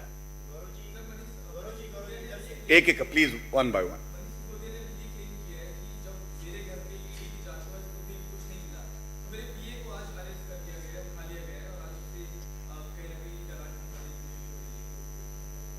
देखिए, एक्यूज नंबर 1 है वो, पहली बात।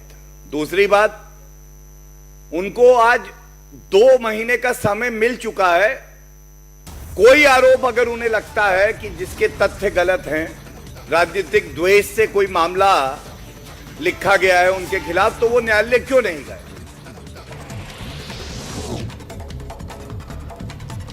Mukhtar Ansari's son Abbas Ansari arrested by ED after 9 hours of questioning by Enforcement Directorate with high security arrangements made for avoiding any conflict.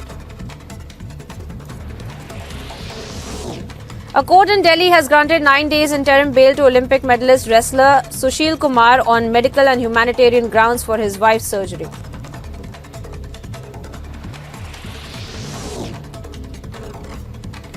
As the air quality index deteriorated to a severe category as recorded as high as 450, Delhi primary schools to remain shut from November 5 till pollution situation improves, and official advised people against stepping out unless absolutely necessary.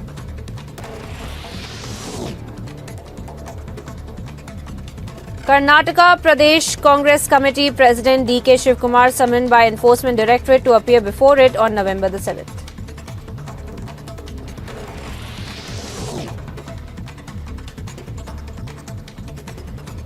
10th India-Croatia Foreign Office consultations held in Zagreb. Wide-ranging discussions on bilateral, regional and international issues including trade and economic, defence and maritime and many other issues were discussed.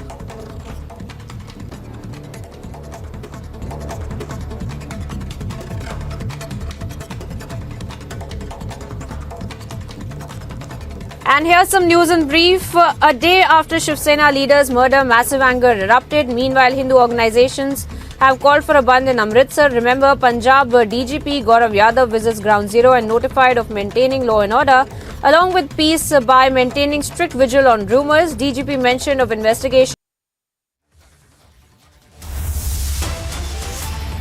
Viewers, some more updates coming in right now. The Delhi Deputy CM Manisha Sisodia has tweeted and claimed that his PA residence has been raided and he has been arrested. Sisodia has accused BJP of vendetta, fearing defeat in elections. All right, so this is the tweet. This is the tweet which is on air right now for our viewers. It's on your screens, viewers, right now. This is a fresh tweet by Manisha Sisodia, where he has made a couple of claims. As per the tweet, he has said that they raided my house, filing a false FIR, searched for bank lockers, checked my village, but nothing was found against me anywhere. Today, they raided my PA's house and did not find anything there. So now they have arrested him and taken him away. BJP, so much fear of defeat in election. Piyush Rohri is joining us right now. Piyush, now there has been no official word coming in by the ED on the claims made by Manisha Sisodia, Piyush, is it? So yes, you rightly said, Shivangi, that there has been no official word as of now by the Enforcement Directorate on the raids and perhaps the possible detention of PA of Manisha Sisodia. But Manisha Sisodia has made no comms. He has not held back and he has tweeted saying that his PA has been raided and has been subsequently arrested. Now, this is another massive twist which has come in the Delhi excise liquor scam, which has already seen a lot of arrests, which has already seen a lot of investigations, which has also seen Manisha Sisodia being summoned and raided. So, if we felt that this was it, no, it's not. There are going to be a lot of twists and turns that are expected in the Delhi excise liquor scam. And with the possible detention or subsequent arrest of the PA of Manisha Sisodia, the shackles of Enforcement Directorate and CBI on Manisha Sisodia has still not ended. Yes, back to the studio.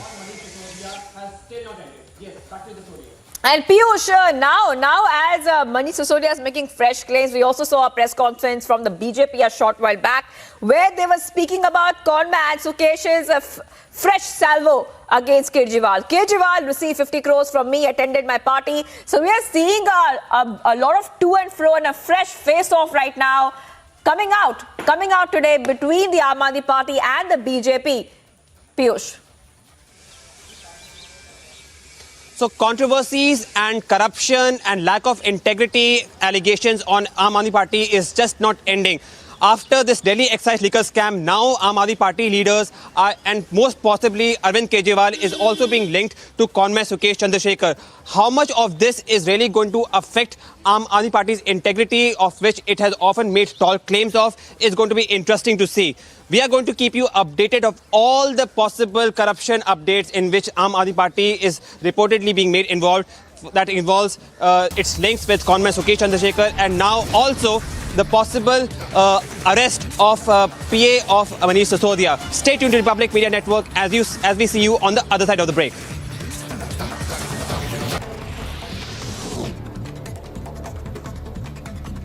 Karnataka Pradesh Congress Committee President D.K. Shivakumar summoned by Enforcement Directorate to appear before it on November the 7th.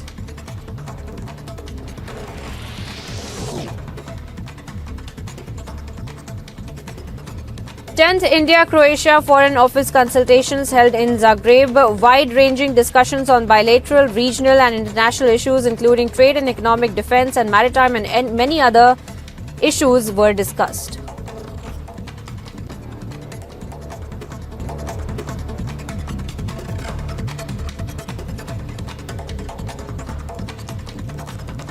And here's some news in brief. A day after Shiv Sena leaders' murder, massive anger erupted. Meanwhile, Hindu organizations have called for a bandh in Amritsar. Remember, Punjab DGP Gaurav Yadav visits Ground Zero and notified of maintaining law and order, along with peace by maintaining strict vigil on rumours. DGP mentioned of investigation is at preliminary stage.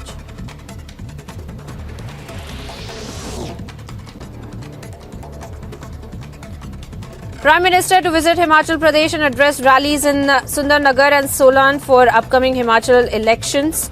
Prime Minister likely to highlight the need for a double-engine government for development and prosperity of the state. Mukhtar Ansari's son Abbas Ansari arrested by ED after 9 hours of questioning by Enforcement Directorate with high security arrangements made for avoiding any conflict. A court in Delhi has granted 9 days interim bail to Olympic medalist wrestler Sushil Kumar on medical and humanitarian grounds for his wife's surgery.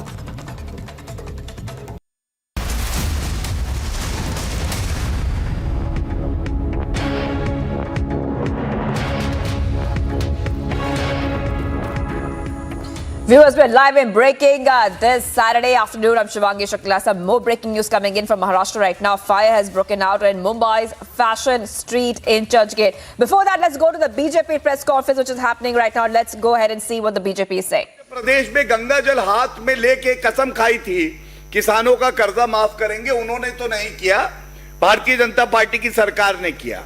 ये फर्क है। तो इन भ्रष्टाचारियों का काम ही केवल इस तरह के बयान देना है, लेकिन जनता इन पे विश्वास नहीं करती है। धन्यवाद। Thank you.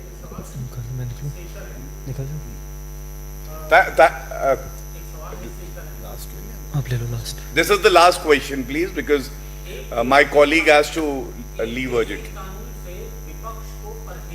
फिर से रिपीट कर दीजिए। हाँ।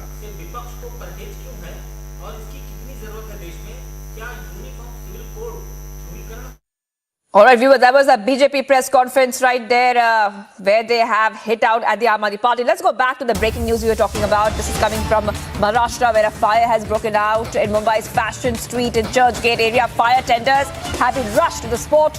The road is temporarily closed for traffic till the situation is brought to order. As per reports coming in, some shops have been gutted in the fire.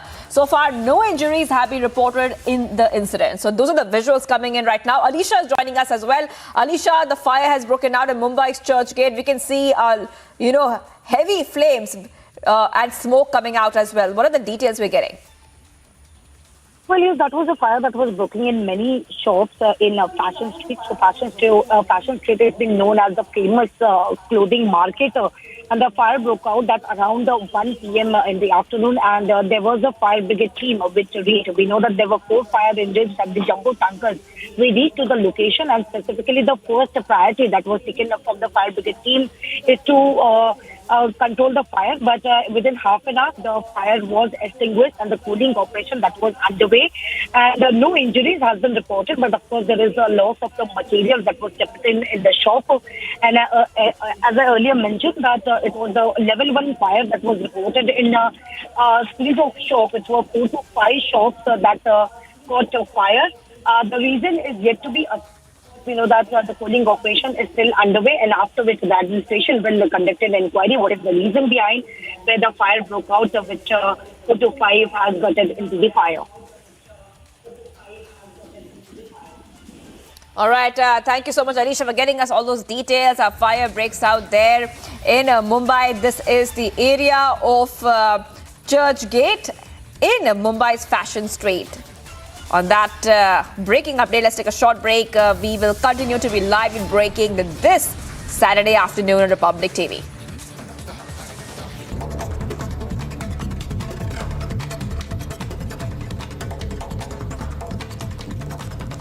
And here's some news in brief. A day after Shiv Sena leader's murder, massive anger erupted. Meanwhile, Hindu organizations have called for a bandh in Amritsar. Remember, Punjab DGP Gaurav Yadav visits Ground Zero and notified of maintaining law and order, along with peace by maintaining strict vigil on rumours. DGP mentioned of investigation is at preliminary stage.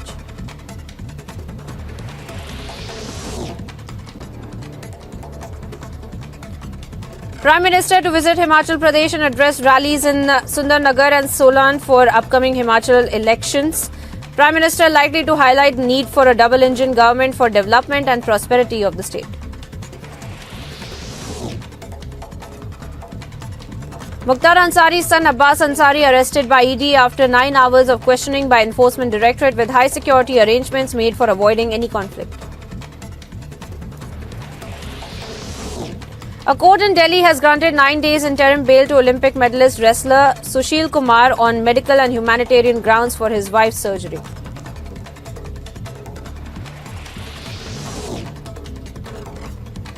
As the air quality index deteriorated to a severe category as recorded as high as 450, Delhi primary schools to remain shut from November 5 till pollution situation improves, and official advise people against stepping out unless absolutely necessary.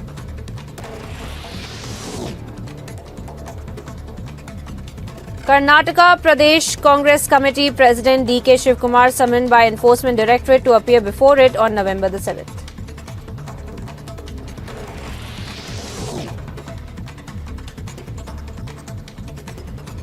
Tenth India-Croatia Foreign Office consultations held in Zagreb. Wide-ranging discussions on bilateral, regional and international issues including trade and economic, defence and maritime and many other issues were discussed.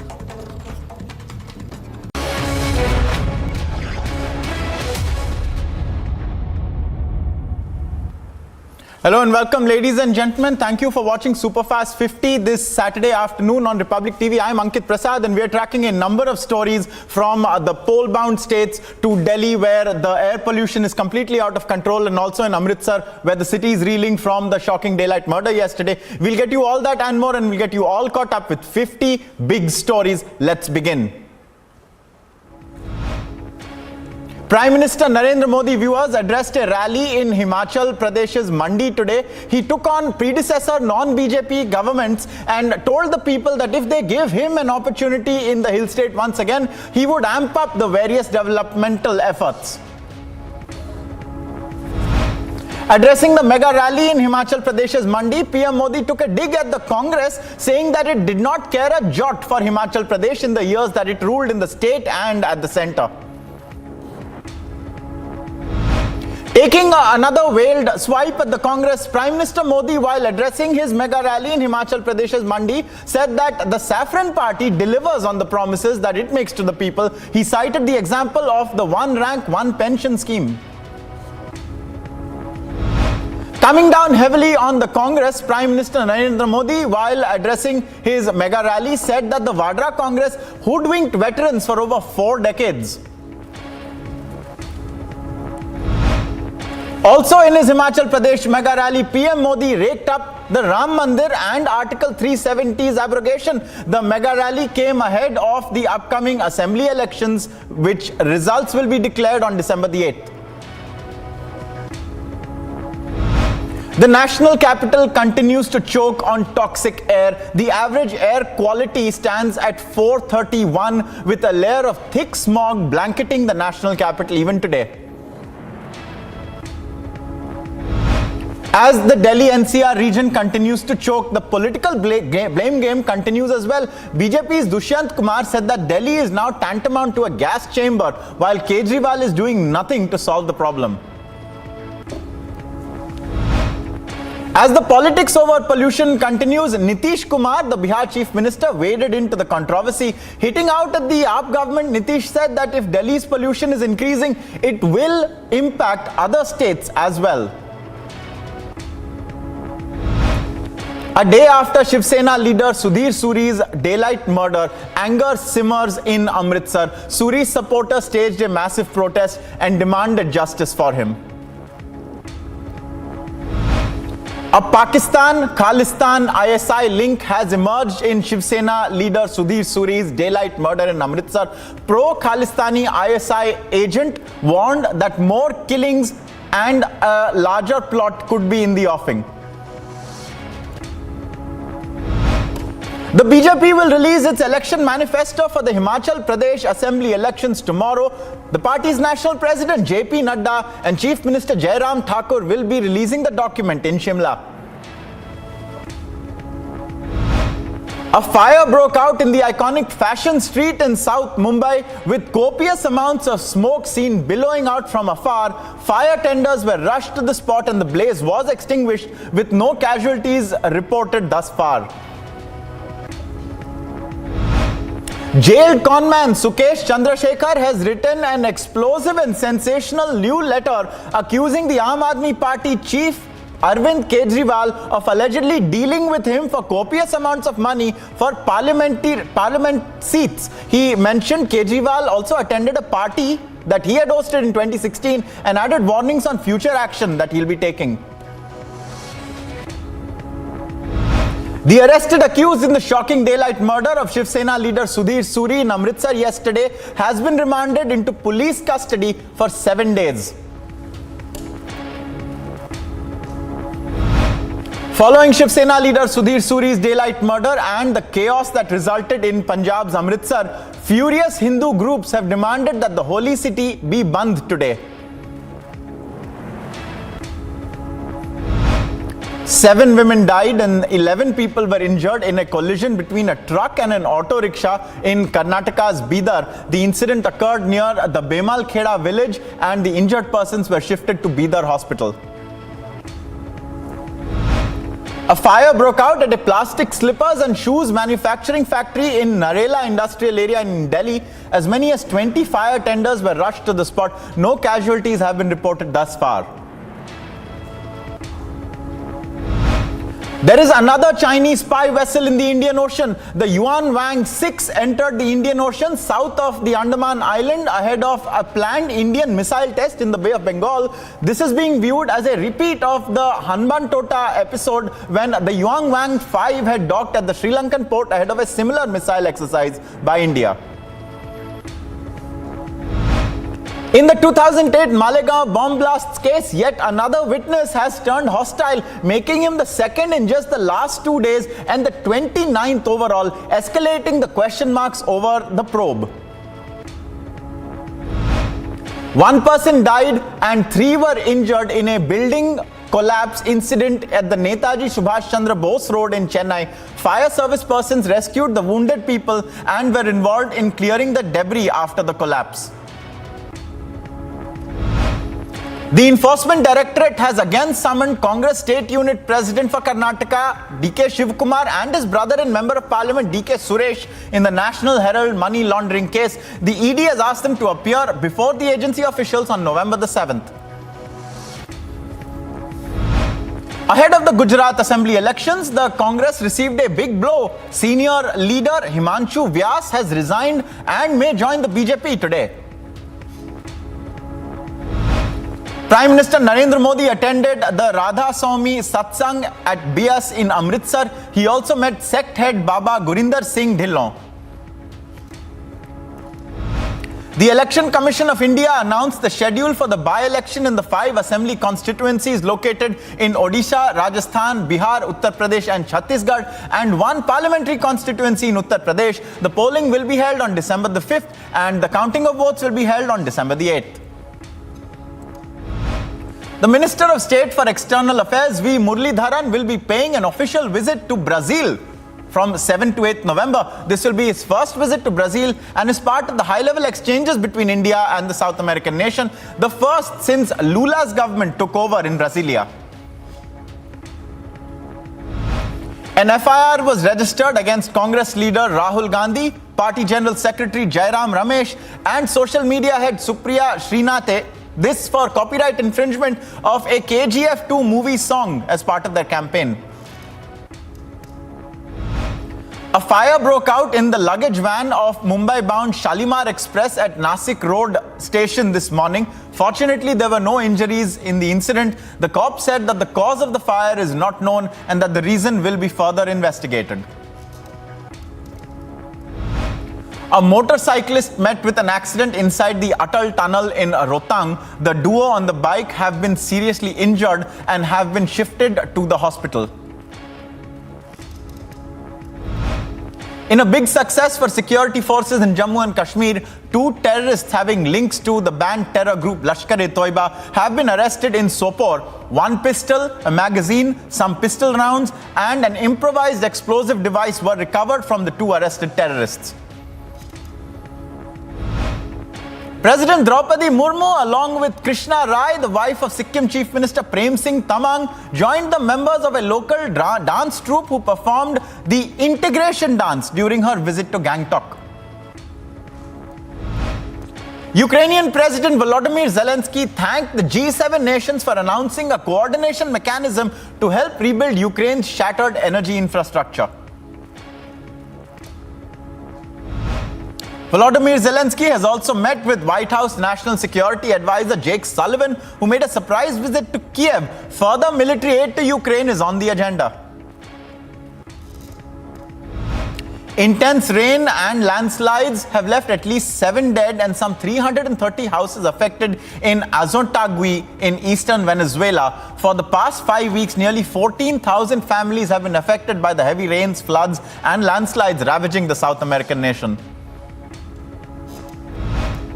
Former United Nations Secretary General Ban Ki-moon has urged for firm and decisive action by the international body following increased nuclear provocation by North Korea. Around 1,500 protesters gathered at the headquarters of Hungary's public media company to protest what they say is biased news coverage and state-sponsored propaganda that favors the country's populist government. Italy's new government has adopted a measure formalizing the closure of its ports to rescue ships run by humanitarian groups, as 4 vessels with more than 1,000 migrants continue to push for access to a safe port. Microblogging site Twitter has started laying off employees in India as well as part of a global restructuring ordered by the social media platform's new owner Elon Musk to attain what he says are economies of scale and to make the USD $44 billion acquisition viable. According to sources, Twitter has sacked its entire marketing and communications department in India. Foreign ministers from the group of 7 developed nations continued their meeting in Germany to expand unity on Russia's war in Ukraine. China's growing economic clout and Iran's crackdown on anti-government protesters were also a part of their deliberations. Meanwhile, German Chancellor Olaf Scholz and China's President Xi Jinping each urged the other to use their influence with Ukraine and Russia respectively to bring an end to the war as Scholz visited Beijing. Iran, which is gripped by protest, has marked the 1979 takeover of the US embassy in Tehran during the Iranian Revolution by holding rallies across the country, with some in Tehran waving placards of the triangle-shaped Iranian drones that Russia allegedly uses to strike targets in its war in Ukraine. 15 members of the Ecuadorian armed forces were wounded during a raid on the El Litoral prison, the largest in the country. Inmates who were to be relocated to another prison threw grenades when the military and the police entered the facilities. Russia's President Vladimir Putin took part in celebrations marking Unity Day, which Russians celebrate across the country on November the 4th every year to commemorate the popular uprising that led to the expulsion of Polish-Lithuanian forces from Moscow in 1612. Russia's ambassador to the United Kingdom informed that the Kremlin would not use nuclear weapons in the conflict in Ukraine.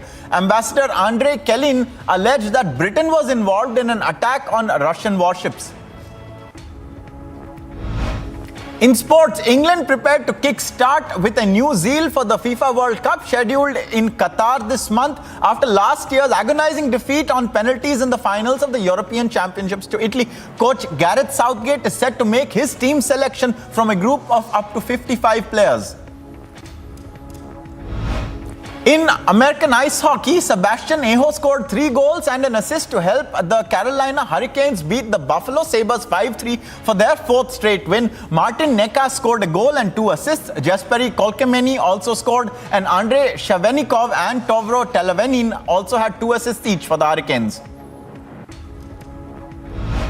3 consecutive free throws from Chris Jones with just seconds left on the clock secured a dramatic 83-82 win for Valencia as the Spanish outfit inflicted just a second EuroLeague defeat of the season on Greek side Olympiacos Piraeus at the Peace and Friendship Stadium. In tennis, Stefanos Tsitsipas will face Paris Masters defending champion Novak Djokovic in the semi-finals after a straight sets win over Tommy Paul on Friday. Tsitsipas raced to a 6-2, 6-4 victory to set up the mouth-watering encounter with the winner meeting either Holder Rune or Felix Auger-Aliassime in Sunday's final.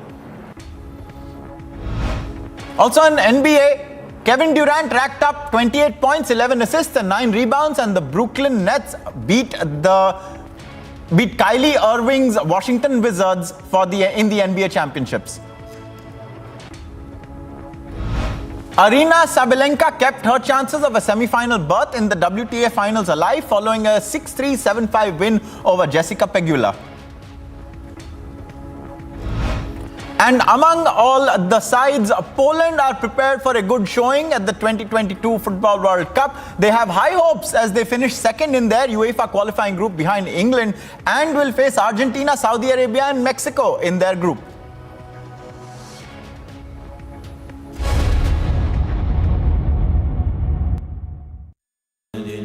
Amity has been ranked India's #1 not-for-profit private university for 10 years. With top 10 ranked institutions in management, engineering, biotech, law, mass comm, telecom, hospitality, fashion and more. Yet another top ranking for Amity University. Mukhtar Ansari's son Abbas Ansari arrested by ED after 9 hours of questioning by Enforcement Directorate with high security arrangements made for avoiding any conflict. A court in Delhi has granted 9 days interim bail to Olympic medalist wrestler Sushil Kumar on medical and humanitarian grounds for his wife's surgery.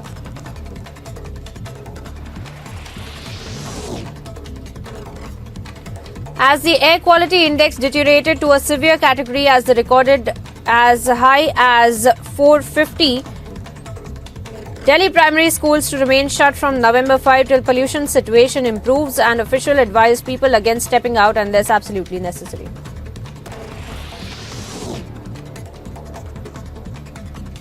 Karnataka Pradesh Congress Committee President D.K. Shivakumar summoned by Enforcement Directorate to appear before it on November the 7th.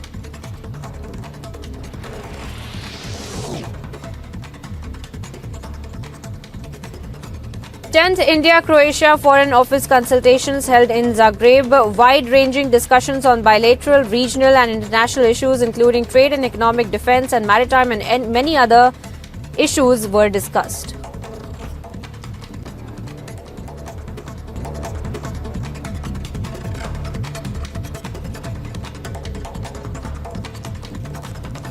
And here's some news in brief. A day after Shiv Sena leader's murder, massive anger erupted. Meanwhile, Hindu organizations have called for a bandh in Amritsar. Remember, Punjab DGP Gaurav Yadav visits Ground Zero and notified of maintaining law and order, along with peace by maintaining strict vigil on rumours. DGP mention of investigation is at preliminary stage.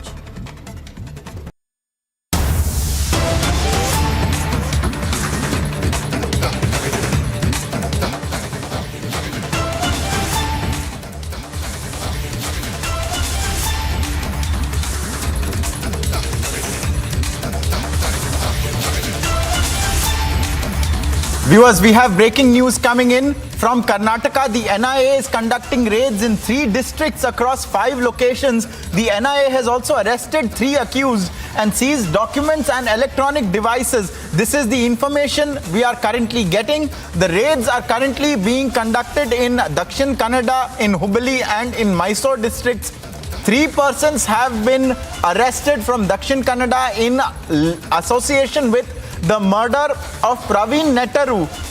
The accused have been identified as Muhammad Iqbal, K. Ismail Shafi and Ibrahim Shah, and various documents and electronic devices have also been seized.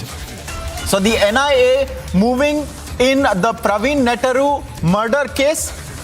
We have Prajwal joining us right now. Prajwal, tell us more details. What more can you tell us about the NIA raids?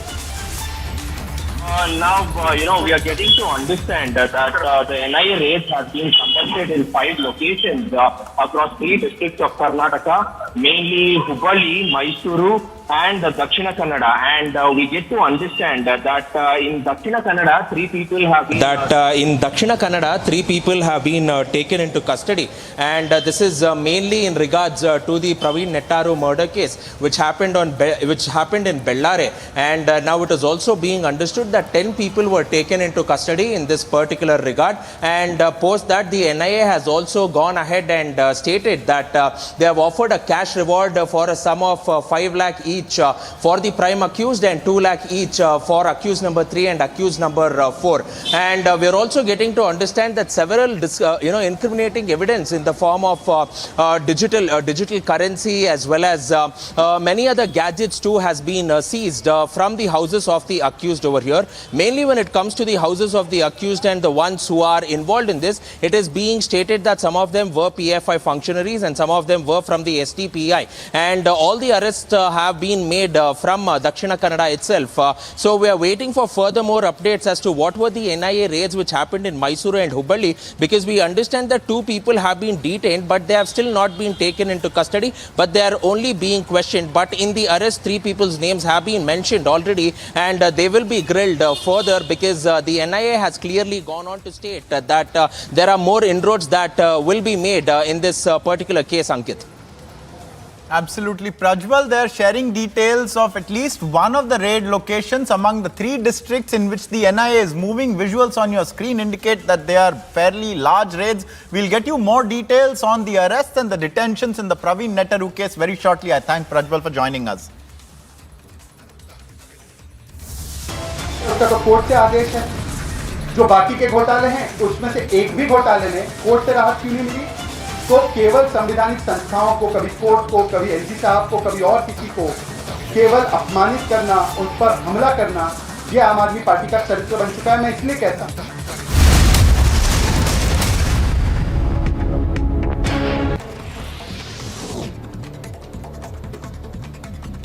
Karnataka Pradesh Congress Committee President D.K. Shivakumar summoned by Enforcement Directorate to appear before it on November the 7th.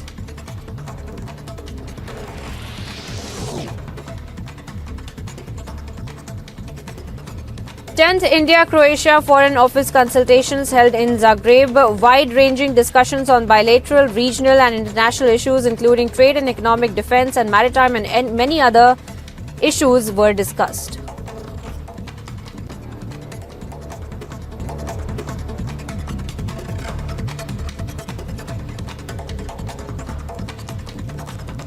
And here's some news in brief. A day after Shiv Sena leader's murder, massive anger erupted. Meanwhile, Hindu organizations have called for a bandh in Amritsar. Remember, Punjab DGP Gaurav Yadav visits Ground Zero and notified of maintaining law and order, along with peace by maintaining strict vigil on rumours. DGP mention of investigation is at preliminary stage.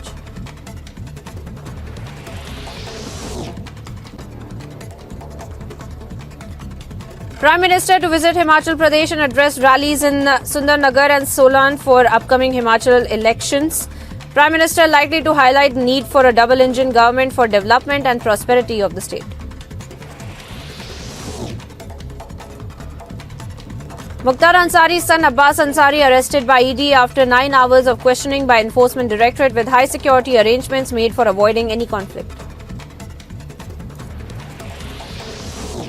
A court in Delhi has granted 9 days interim bail to Olympic medalist wrestler Sushil Kumar on medical and humanitarian grounds for his wife's surgery.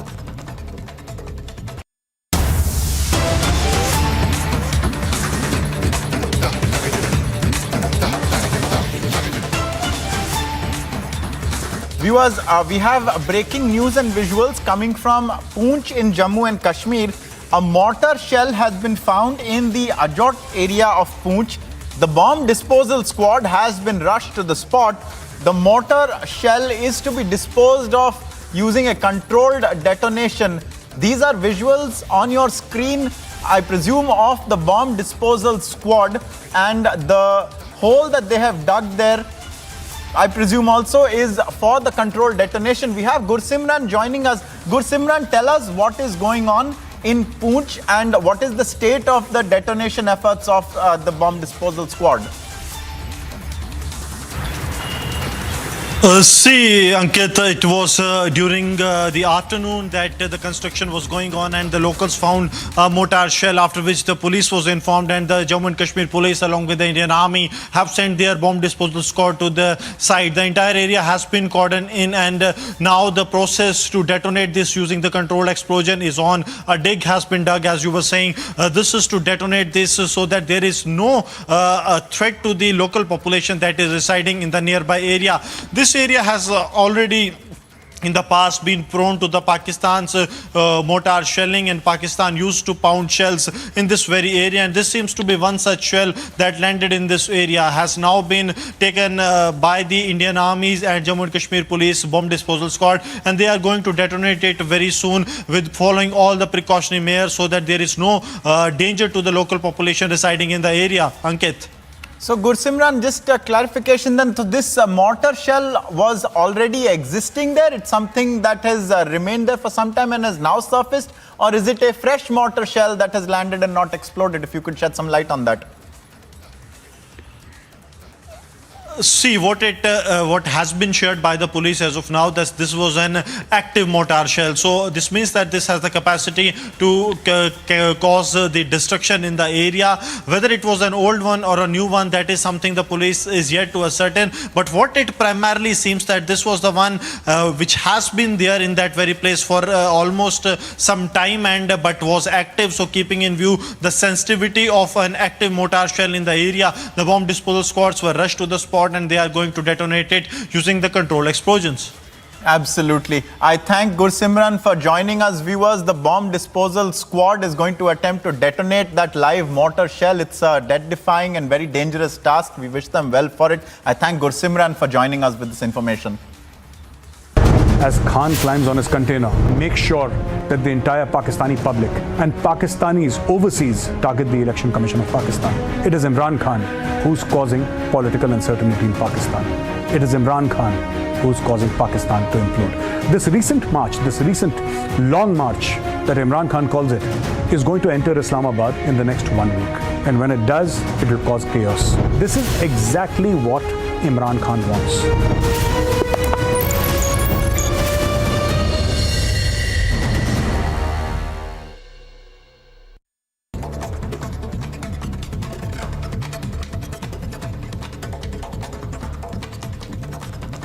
And here's some news in brief. A day after Shiv Sena leader's murder, massive anger erupted. Meanwhile, Hindu organizations have called for a bandh in Amritsar. Remember, Punjab DGP Gaurav Yadav visits Ground Zero and notified of maintaining law and order, along with peace by maintaining strict vigil on rumours. DGP mention of investigation is at preliminary stage.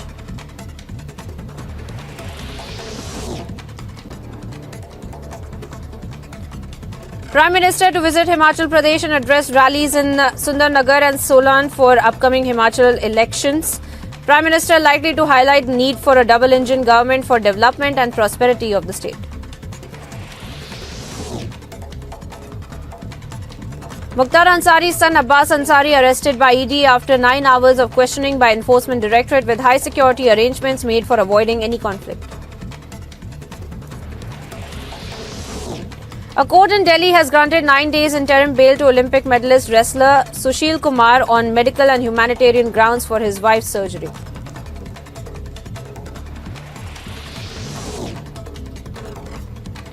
As the air quality index deteriorated to a severe category as recorded as high as 450, Delhi primary schools to remain shut from November 5 till pollution situation improves, and official advise people against stepping out unless absolutely necessary.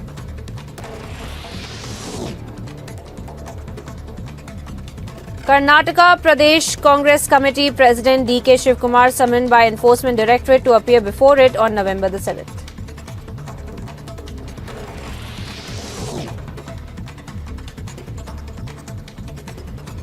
Tenth India-Croatia Foreign Office consultations held in Zagreb. Wide-ranging discussions on bilateral, regional and international issues including trade and economic, defence and maritime and many other issues were discussed.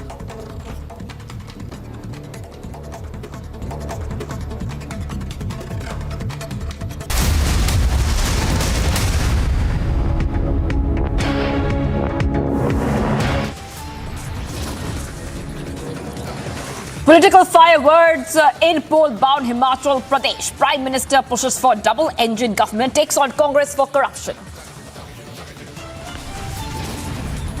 Con gate gets bigger now. Con man Sukesh Chandrashekhar shoots second letter to Arvind Kejriwal over Vasuli gate.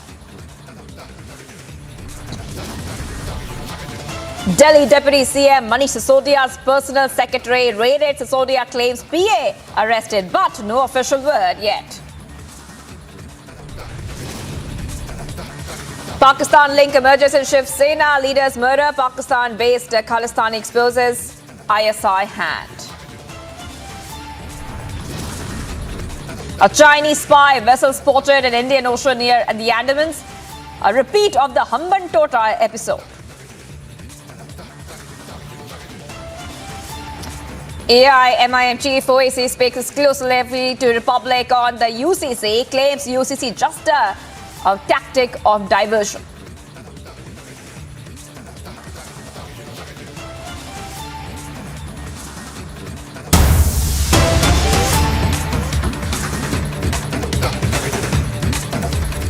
Viewers, there's some breaking news coming in right now. Now, what we're learning so far is that there's some fresh trouble for Karnataka Pradesh Congress Committee Chief. Enforcement Directorate has summoned D.K. Shivakumar. This summoning will happen on November 7th. I repeat, this will happen on November 7th. We're getting a reaction from him. First reaction coming in on the summons. Let's listen in to that.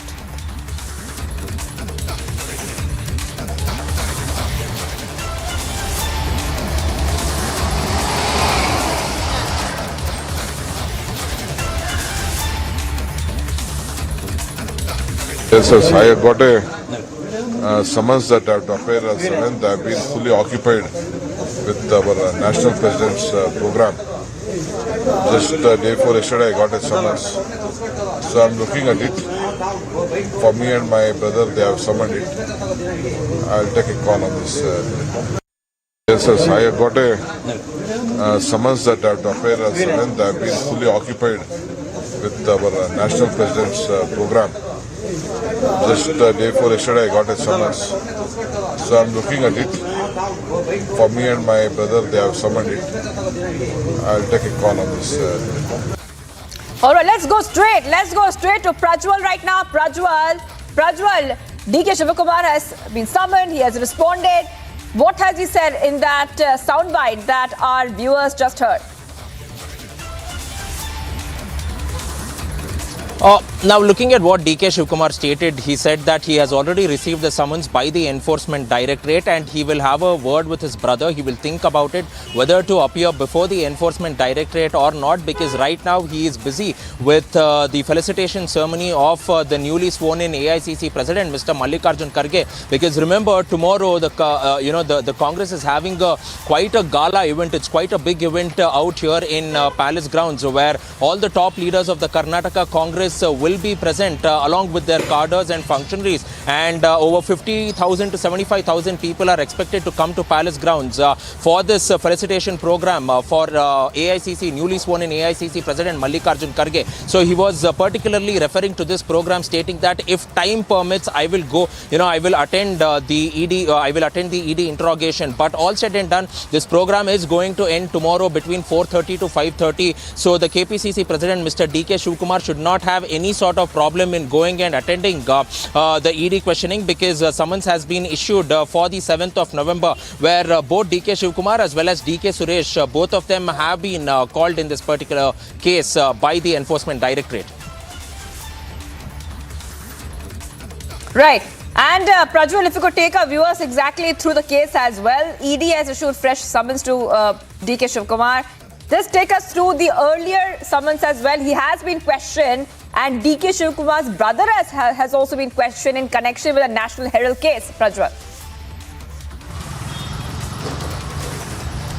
Remember that on the 7th of October, the ED had summoned DK Shivakumar when the Bharat Jodo Yatra was passing through Karnataka, and he had appeared before the Enforcement Directorate on the 7th of October. And in the previous investigations, DK Shivakumar had spoken to Republic and had stated that his liabilities and assets were questioned, and mainly his contributions towards Young India through the National Herald channel was basically questioned, because both DK Suresh and DK Shivakumar have gone on to contribute 1,500 crore rupees to Young India. So what was this contribution for? The source of money is also being questioned, as well as the liabilities and assets of both the brothers, and both of them combined together were grilled for a period of 6 to 7 hours by the Enforcement Directorate. And in this particular regard, they had also asked him to go on and provide documents too, because this has been an ongoing case since 2012, and now we are seeing 2022. So for 10 years this particular case has gone on, and DK Shivakumar's role was mainly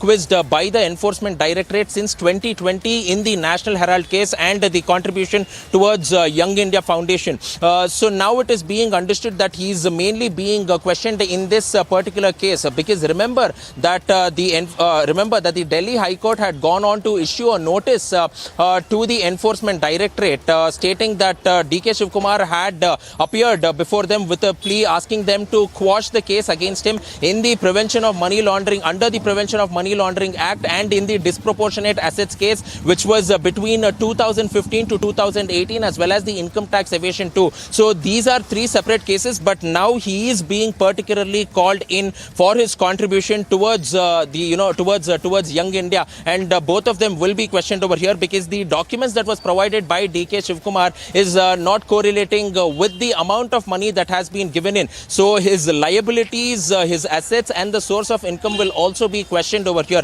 and mainly in particular they are also questioning as to how the amount of money of DK Shivakumar has tripled over the past 4 years, because they have already taken in the total sum of money while he had filed during the election nomination, but it has almost tripled is what sources are going on to state. So he will also be questioned in this particular regard.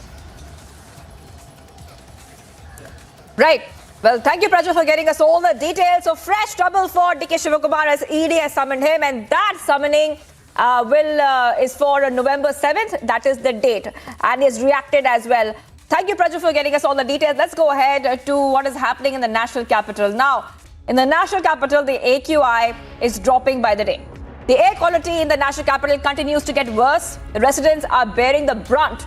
But now blame game and politics is continuing between the different political parties. Here is a report.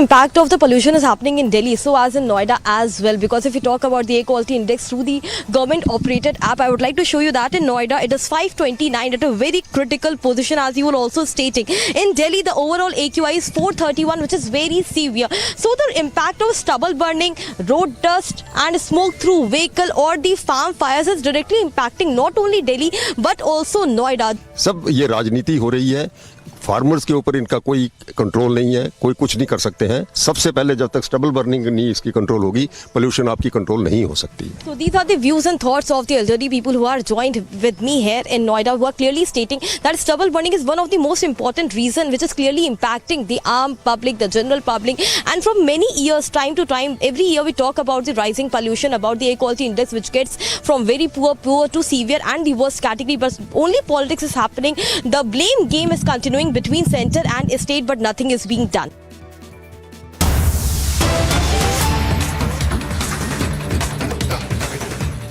Here's there's a breaking news coming in right now.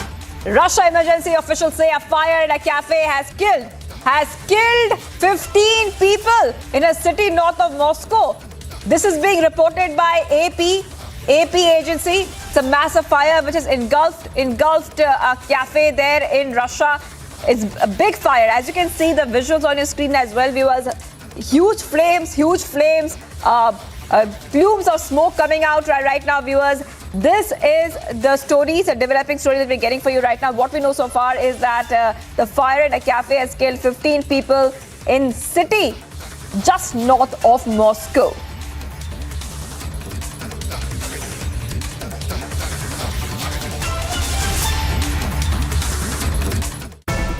Two elite terrorists have been arrested by J&K police along with Indian Army in North Kashmir, Sopore. As per the police, they were making movements from the Sopore market towards the Faisal market, and when one of the hybrid terrorists have been arrested and arms and ammunitions were recovered, when he was questioned about his movement and where from he got the ammunition arms, he also revealed the name of another hybrid terrorist who's also from Patan. After investigating the entire matter, now both the hybrid terrorists are with the police custody, and also they told police that they were given tasks to attack minorities, to hurl grenade and carry out the attacks, and before they could do so, they were arrested by the Jammu and Kashmir police along with the Indian Army. We are seeing a crackdown on terror, although the Pakistan trying the best to motivate the youngsters to carry the attack against the minorities and also against the police personnel who are deployed on ground for the duty.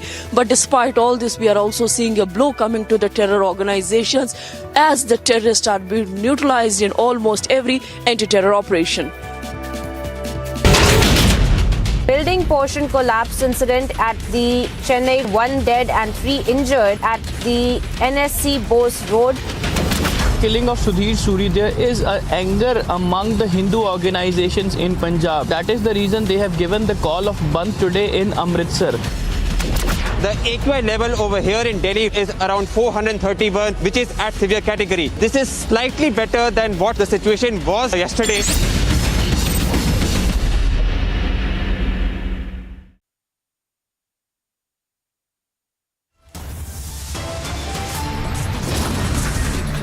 Viewers, much more coming up on the other side. We continue to be live and breaking. A Chinese spy vessel spotted in the Indian Ocean near the Andamans. A repeat of the Hamban Tota episode. And AI-MIM Chief Owaisi speaks exclusively to Republic on UCC claims. UCC is just a tactic of diversion.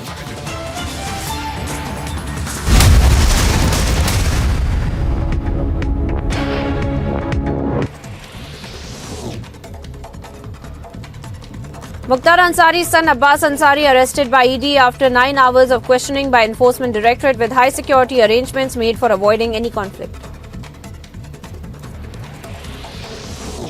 A court in Delhi has granted 9 days interim bail to Olympic medalist wrestler Sushil Kumar on medical and humanitarian grounds for his wife's surgery.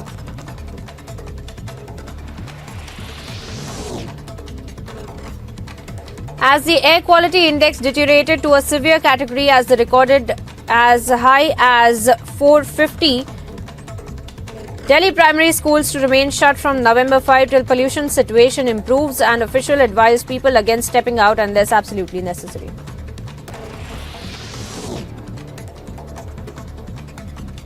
Karnataka Pradesh Congress Committee President D.K. Shivakumar summoned by Enforcement Directorate to appear before it on November the 7th.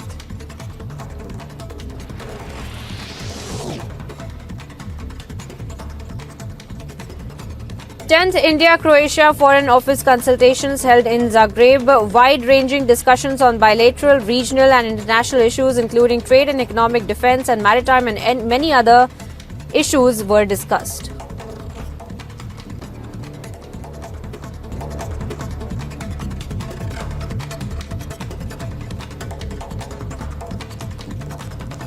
And here's some news in brief. A day after Shiv Sena leader's murder, massive anger erupted. Meanwhile, Hindu organizations have called for a bandh in Amritsar. Remember, Punjab DGP Gaurav Yadav visits Ground Zero and notified of maintaining law and order, along with peace by maintaining strict vigil on rumours. DGP mentioned of investigation is at preliminary stage.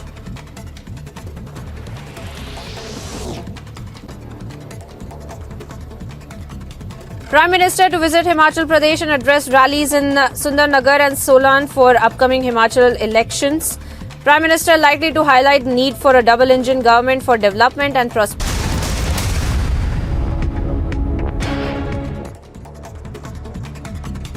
Top national updates, viewers. The ED has again summoned Congress State Unit President D.K. Shivakumar and his brother MP D.K. Suresh in the National Herald money laundering case. The ED asked them to appear before the agency officials on November 7th. Yes, I got a summons that I have to appear as well. I have been fully occupied with our national president's program. Just the day before yesterday, I got a summons. So I'm looking at it. For me and my brother, they have summoned it. I'll take a call on this.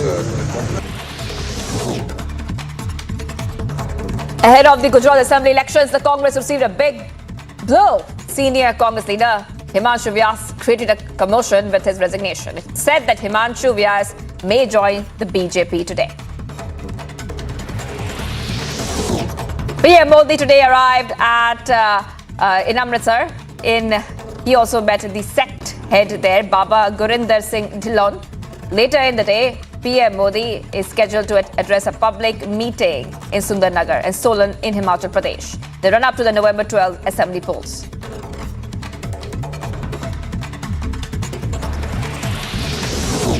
Election Commission of India announced the schedule for the by-election in 5 assembly constituencies located in Odisha, Rajasthan, Bihar, UP and Chhattisgarh and 1 parliamentary constituency of UP. Polling will be held on December 5th and the counting of votes will be held on December 8th.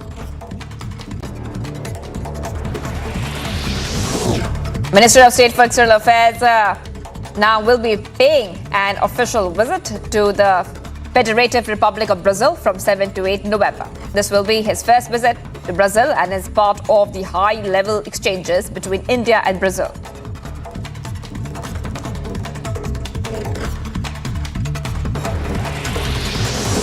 An FIR was registered against Congress leader Rahul Gandhi, Party General Secretary Jairam Ramesh and social media head Supriya Srinade.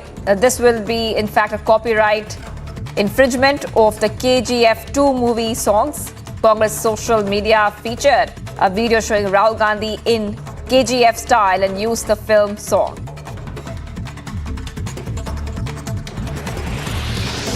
A fire broke out in the luggage van of Mumbai-bound Shalimar Express at Nashik Road this morning. Unfortunately, there were no injuries in the incident. Cops said that the cause of fire is not known and the reason will be further investigated.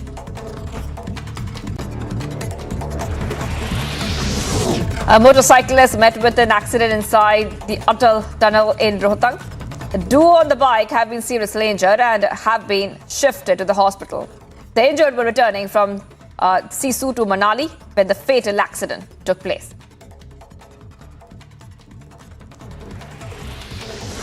The Indian Army's Kharga Strike Corps has now conducted an integrated training exercise involving its division. Now it has practiced a post-canal crossing and firing by mechanized forces, thereby validating their operation preparedness to strike deep inside their adversaries' territory.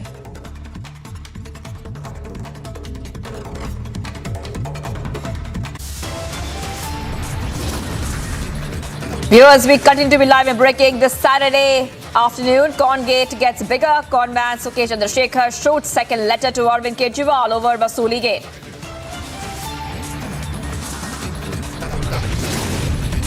Plus, Delhi Deputy CM Manisha Sisodia's personal secretary raided. Sisodia claims PA arrested, but no official word yet.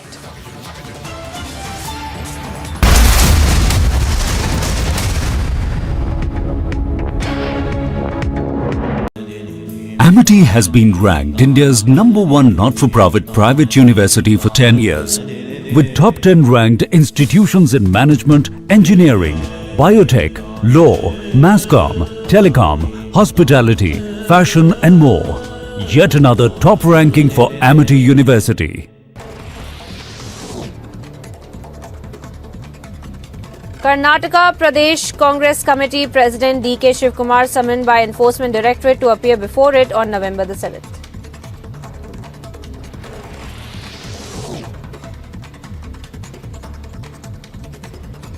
Tenth India-Croatia Foreign Office consultations held in Zagreb. Wide-ranging discussions on bilateral, regional and international issues including trade and economic, defence and maritime and many other issues were discussed.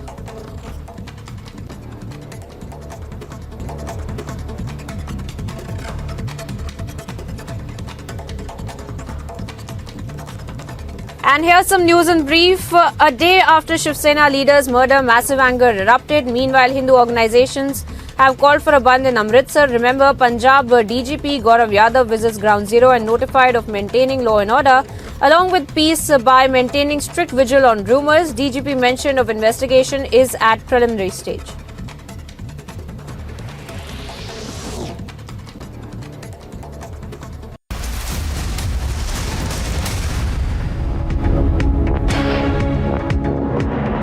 National capital, air quality continues to dip further. Air quality index AQI is now 529 in Noida in severe category, 478 in Gurugram in severe category, 534 near Dhirpur in the severe category. Delhi's overall AQI currently in severe category at 431. Republic TV's correspondents are filing reports from all over to show the quality of air in Delhi as the winter approaches. Right now, the air quality index in national capital along with Noida has fallen to 529, which is a very critical place. I would like to show you the visuals because the buildings over there couldn't be seen. They are blurry building because the thickening of smog could be clearly seen in the air. It's very difficult to breathe at this time because if I talk about Noida, in Noida, if we talk about the hot mill plants, industrial plants, institutions have been closed. The schools have been closed from first to till class 8, but 9th standard, 10th standard are again running. There are several students who are still going to schools. Let me go and speak to them. Sir, I would like to ask you, because the air quality index in Noida has fallen a lot to a critical condition. It's 529. Your daughter is going to school. She's in class 10th standard. What do you have to say about it? Yeah, ma'am, I know that the pollution is high level, but there is a study. So we have to make sure that, okay, she's in 10th class and you can understand that, right? Study is more important than other factors. So, can I know your name? Niharika. Niharika, I would like to ask you, in the morning hours, usually there's an assembly which goes on in a school. At this point of time, when the air quality index in national capital in Noida is 529, which is very critical and severe, assembly session is going on, the outdoor activities are still going on inside school? No assembly activities or outdoor activities are going on. That's it. I think all activities are closed now. We are in class almost the time. What do you have to say, what the teachers say about this air quality, which is in the very poor, severe and the critical condition? It's very difficult to breathe also while you go to school at this time of time. Well, study is important and it's a board examination, so we need to more focus on our study, and they are taking precautions too. They are taking precautions? Right. So as a parent, do you feel that proper precautions are being taken by Noida administration? I don't know about the Noida administration, but from our side, we are taking our best, and even the schools, they are doing their best, because as of now, as you said, assemblies are closed.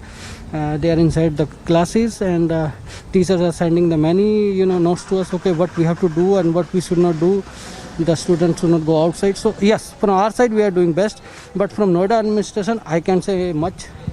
But yeah, it's a pollution, right? It's not a problem of Noida or Delhi, the central government, state government, everyone has to take the some precautions and preventive measures. So what are the precautions you take at home apart from mask? Because right now it's very important to wear mask, but it's very difficult to breathe at this time. Pollutants are so thickly collected in the air. Yeah. First of all, we are not sending our kids to outside for the any outside activities. And second, in the home, actually, what I would say that, okay, we are trying to close our windows. We are not opening the windows and trying to drink as much as water, that just to clear our throats. That's all we can do it, right? We can do much. Any sort of anti-smoking has been done inside the school premises, in the playground area, so that the smog level could level down? I don't think so. Nothing as for now. No, not for now. So these are the residents of Noida who are clearly stating that this school in Noida have been closed till 8th standard, and after that the schools are running because there are board exams for which the students have to prepare. But yes, if we talk about air quality index in Noida, it's very critical. क्या हुआ? हमने कहा MOU sign हो गया, काम करो. उस समय दिल्ली में मैं MP बन गया था, राज्यसभा का मेंबर बन गया था. मैं और अनुराग जी जो उस समय MP थे, हम दोनों वीरप्पा मोइली के पास गए. वीरप्पा मोइली पावर मिनिस्टर भी थे और पेट्रोलियम मिनिस्टर भी थे, कर्नाटक के.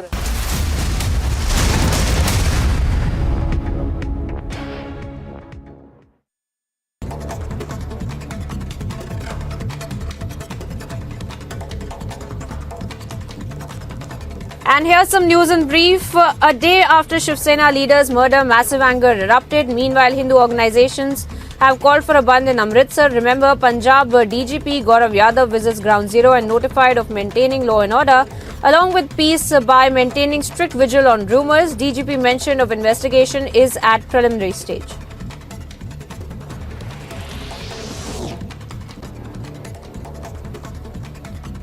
Prime Minister to visit Himachal Pradesh and address rallies in Sundarnagar and Solan for upcoming Himachal elections.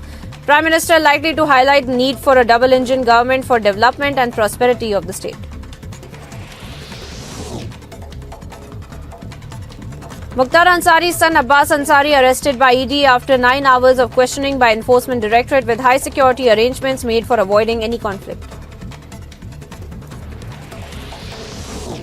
A court in Delhi has granted 9 days interim bail to Olympic medalist wrestler Sushil Kumar on medical and humanitarian grounds for his wife's surgery.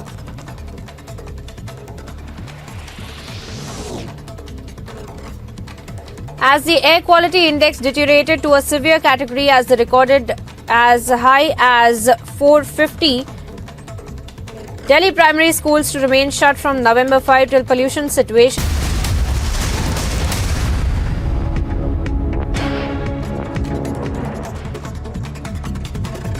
Viewers, top updates right now. NIA to carry an initial investigation in the Shiv Sena leader Sudhir Suri murder case and expected to reach Amritsar by today.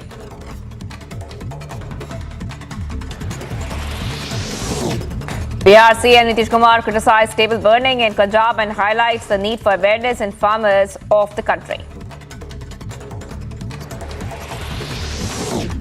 Karnataka Pradesh Congress Committee, KPCC President D.K. Shivakumar summoned by the Enforcement Directorate to appear before it on November 7th. Himanshu Vyas, Secretary in charge of Indian Overseas Congress, resigns from his post and party's primary membership by writing a letter to Congress President Kharge. Himanshu Vyas is expected to join the BJP.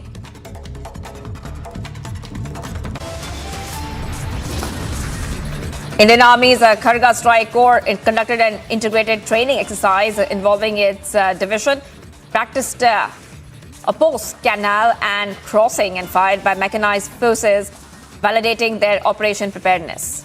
Viewers, much more coming up on the other side. We continue to be live and breaking. Delhi Deputy CM Manisha Sisodia's personal secretary raided. Sisodia claims that the PA is arrested, but no official word yet on that.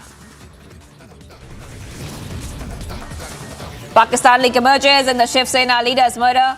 Pakistan-based Khalistani exposes ISI hand. Stay tuned.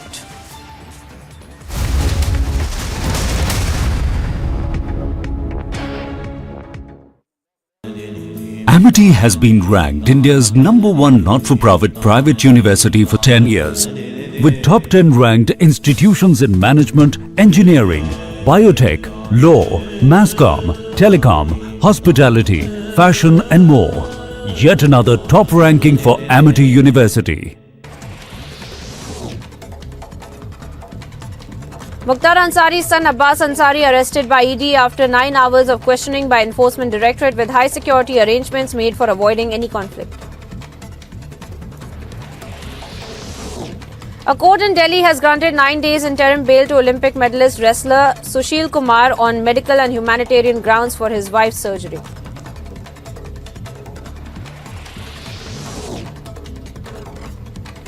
As the air quality index deteriorated to a severe category as recorded as high as 450, Delhi primary schools to remain shut from November 5 till pollution situation improves, and official advised people against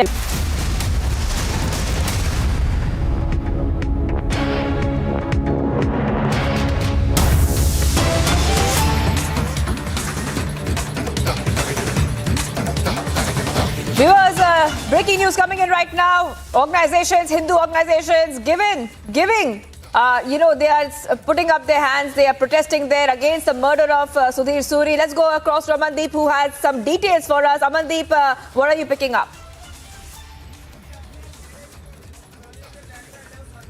Well, Shivangi, the Hindu organization has put their hands up, and in fact the family has raised certain demands regarding the killing of Sudhir Suri. CBI investigation, nomination of Amritpal Singh into the FIR, security to the family, and status of martyr to Sudhir Suri. These are the demands that has been raised by the family to administration, and till the time demands will not meet, family said that cremation will not be done, and that is the reason continuously protesting outside the residence of Sudhir Suri. You can see the visuals as well. They have gathered here. They are continuously raising the voice against the administration, demanding the security, proper investigation. And even, viewers, we are slipping into a very short break just because minute-to-minute updates we are bringing you from the ground in Amritsar regarding the murder of Sudhir Suri. But right here for a short break, stay tuned for Republic TV for more updates.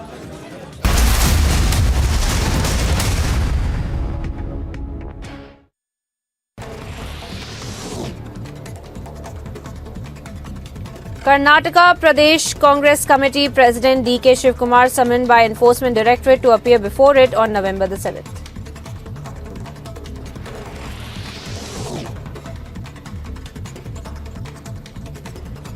Tenth India-Croatia Foreign Office consultations held in Zagreb. Wide-ranging discussions on bilateral, regional and international issues including trade and economic, defence and maritime and many other issues were discussed.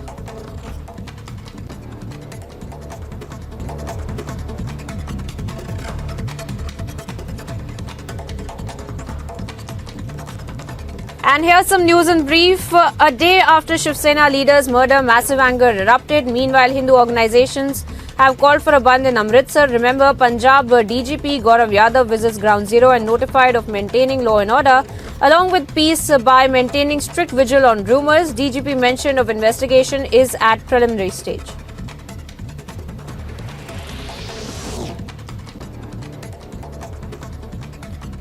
Prime Minister to visit Himachal Pradesh and address rallies in Sundarnagar and Solan for upcoming Himachal elections. Prime Minister likely to highlight need for a सभा है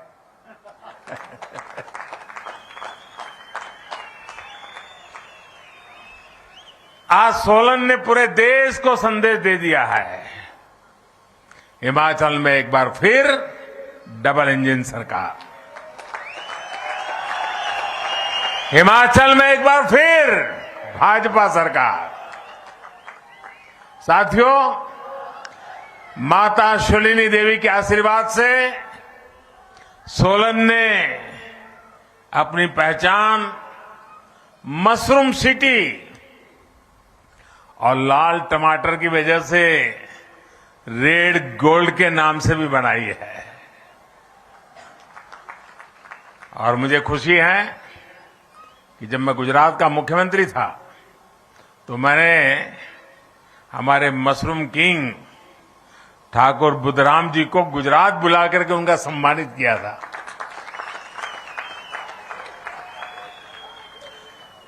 साथियों, यहां के रास्ते, यहां की दुकानें, यहां के लोग, हर कोई जब मैं यहां आया, सारी पुरानी बातें याद आना बहुत स्वाभाविक था। ये हमारे लखविंद्र राणा यहां बैठे हैं। हम दोनों इतना ट्रैवलिंग करते थे पहले एक साथ बहुत दौरा होता था मेरा। लखविंद्र हमेशा मेरे साथ वहां रहा करता था। और ये सोलन मॉल रोड पर हमारे मनोहरलाल जी के चने,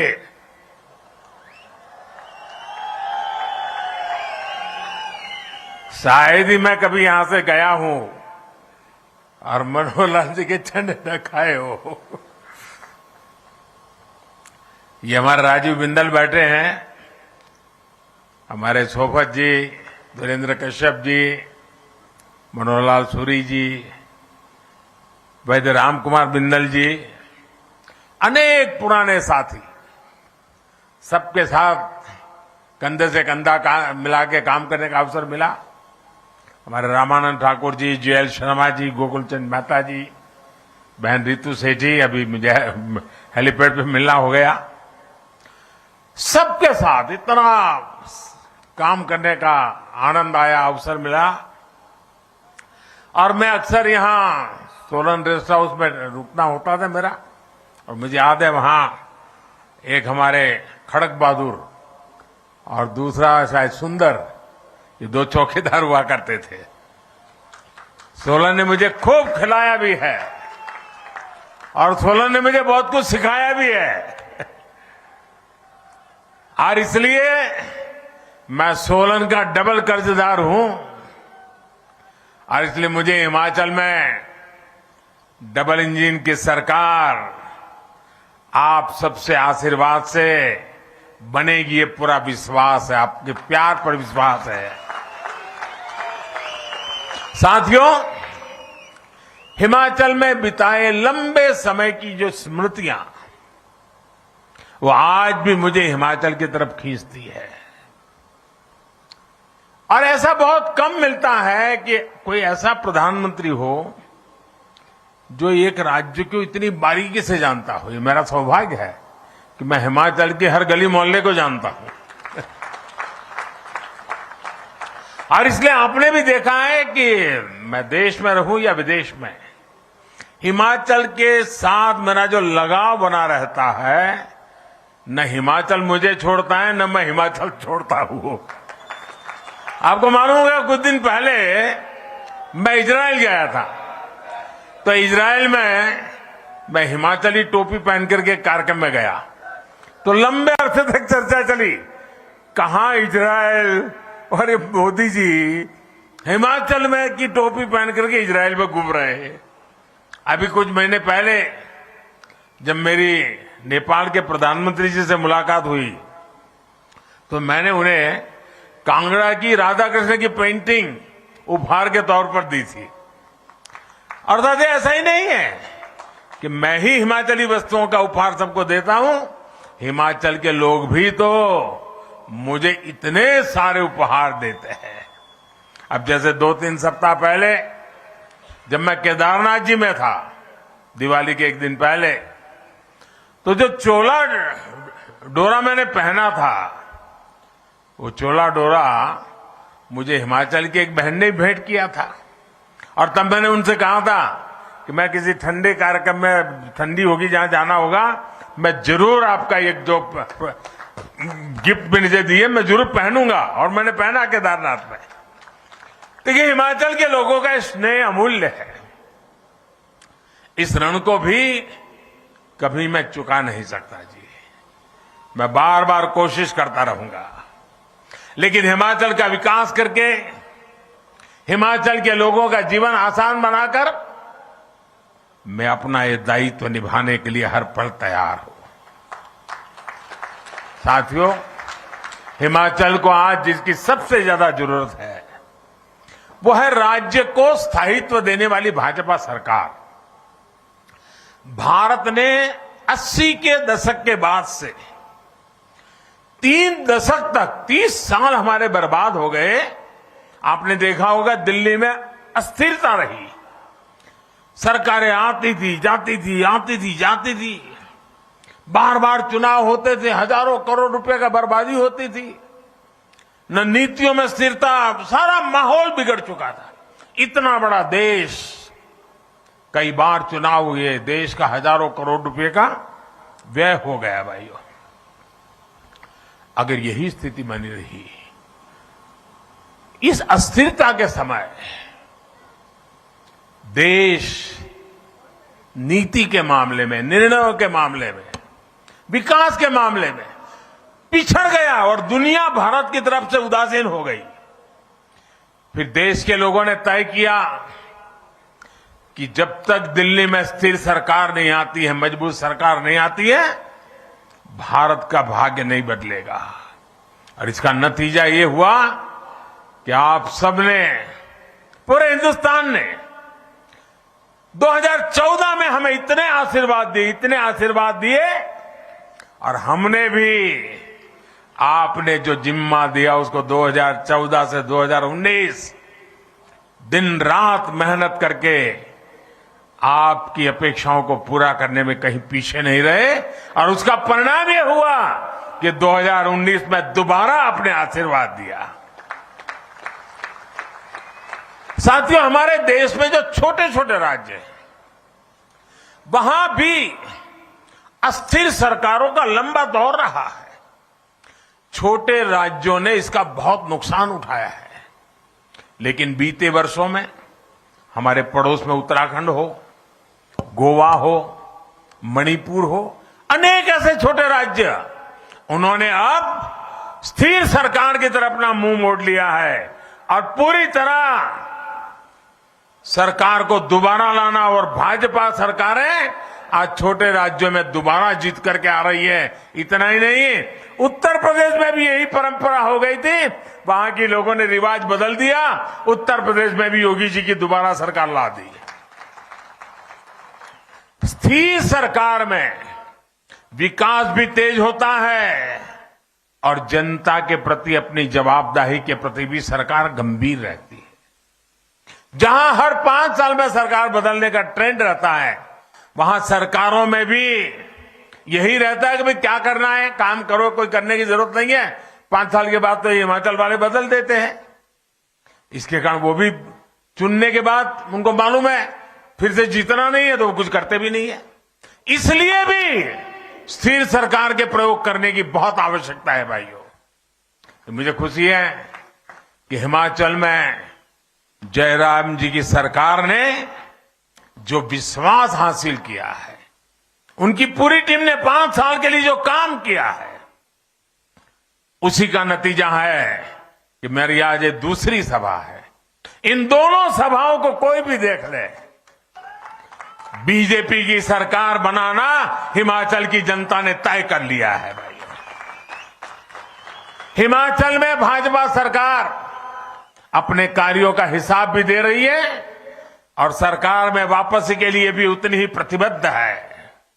और साथियों, हम ये भी समझना होगा कि अस्थिरता से फायदा किसका होता है। कांग्रेस के वर्षों के शासन में हमारे यहां ऐसे अनेक स्वार्थी तत्व और ऐसे अनेक समूह पैदा हुए, वेस्टेड इंटरेस्ट ग्रुप पैदा हुए, जो भारत को अस्थिर देखना चाहते हैं, जो हिमाचल जैसे राज्यों को अस्थिर देखना चाहते हैं, और इसलिए वो स्थिर सरकार होने ही नहीं देते, हवा फैला देते हैं। देश के छोटे छोटे राज्य हमेशा इन स्वार्थी समूहों के निशाने पर रहे हैं। कुछ झूठे वायदे करके, कुछ सीटें जीतकर ये स्वार्थी समूह सरकारों में आकर सिर्फ अपने हित साधते रहते हैं। ये लोग खुद को कट्टर ईमानदार कहते हैं, लेकिन सबसे बड़े भ्रष्टाचारी यही होते हैं। ये लोग समाज को तोड़ने के लिए, देश की एकता को तोड़ने के लिए साजिशें रचते हैं। हिमाचल को ऐसे हर स्वार्थी समूह से खुद को बचाकर रखना है। इनके खेल से खुद को बचा कर रखना है। आप देखिए साथियों, केंद्र में स्थिर सरकार बनी तो देश ने ऐसे ऐसे निर्णय लिए जिनका इंतजार देशवासियों को बरसों से था। जब केंद्र में स्थिर सरकार बनी तो भ्रष्टाचार और भ्रष्टाचारियों के खिलाफ निर्णायक लड़ाई शुरू हुई। जब केंद्र में स्थिर सरकार बनी तो आतंकवाद, नक्सलवाद काबू में आए, नॉर्थ ईस्ट में शांति स्थापित हुई। इसलिए स्थिर सरकार 21वीं सदी के भारत की जरूरत है और उसमें बड़ी भूमिका देश के छोटे राज्य की भी है। साथियों, हिमाचल के लोग जानते हैं कि भाजपा किस तरह यहां के विकास के लिए गंभीरता से काम कर रही है। हम पहाड़ के लोगों की सुविधाएं बढ़ाने पर, रोजगार के अवसर बढ़ाने पर, यहां के औद्योगिक विकास पर, टूरिज्म बढ़ाने पर हम विशेष ध्यान दे रहे हैं। इसलिए नालागढ़ में मेडिकल डिवाइस पार्क और ऊना में बल्क ड्रग पार्क बनाए जा रहे हैं। हिमाचल में लगने वाले हर प्रोजेक्ट में 100 में से 90 रुपये आज केंद्र की भाजपा सरकार दे रही है। भाइयों, Bharat pharmacy of the world अगर ये है तो इसमें हिमाचल की हिस्सेदारी कई गुना बढ़े, हम ये प्रयास कर रहे हैं। साथियों, बद्दी, बरोटीवाला, नालागढ़, परमाणु, चंबाघाट, इस पूरे औद्योगिक क्षेत्र को विस्तार देना डबल इंजन की सरकार की प्राथमिकता है।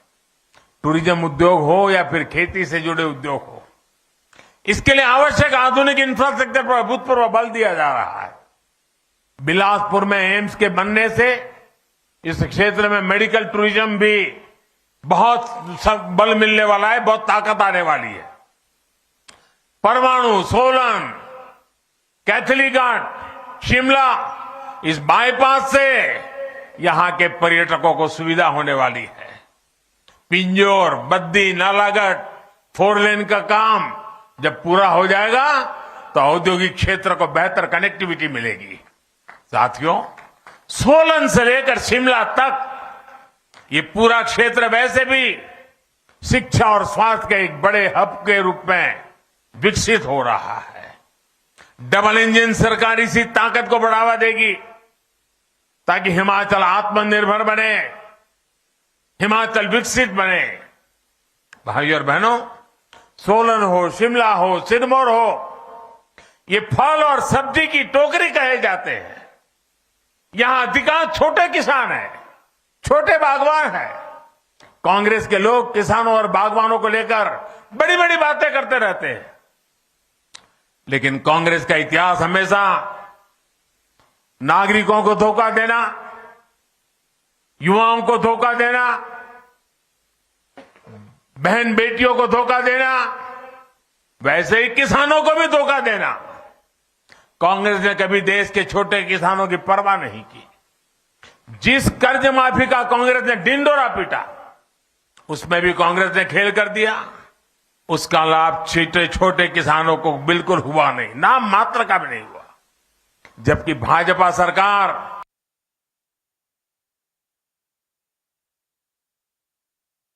किसान सम्मान निधि के माध्यम से हिमाचल के किसानों के बैंक खातों में सीधे 2000 करोड़ रुपए ट्रांसफर किए। 2000 करोड़ रुपए इस छोटे से राज्य के अंदर,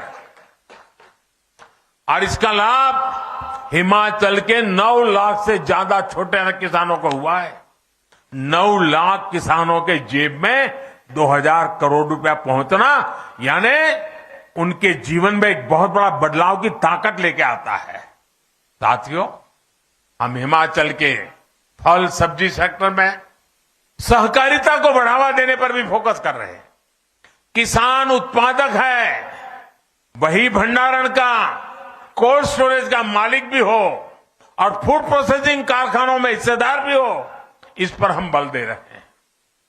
एफपीओ यानी किसान उत्पादक संघों का निर्माण इसी उद्देश्य से किया जा रहा है। सैकड़ों छोटे छोटे किसान, बागवान मिलकर बड़ी ताकत बने, इसके लिए नाबार्ड से करोड़ों रुपए दिए जा रहे हैं।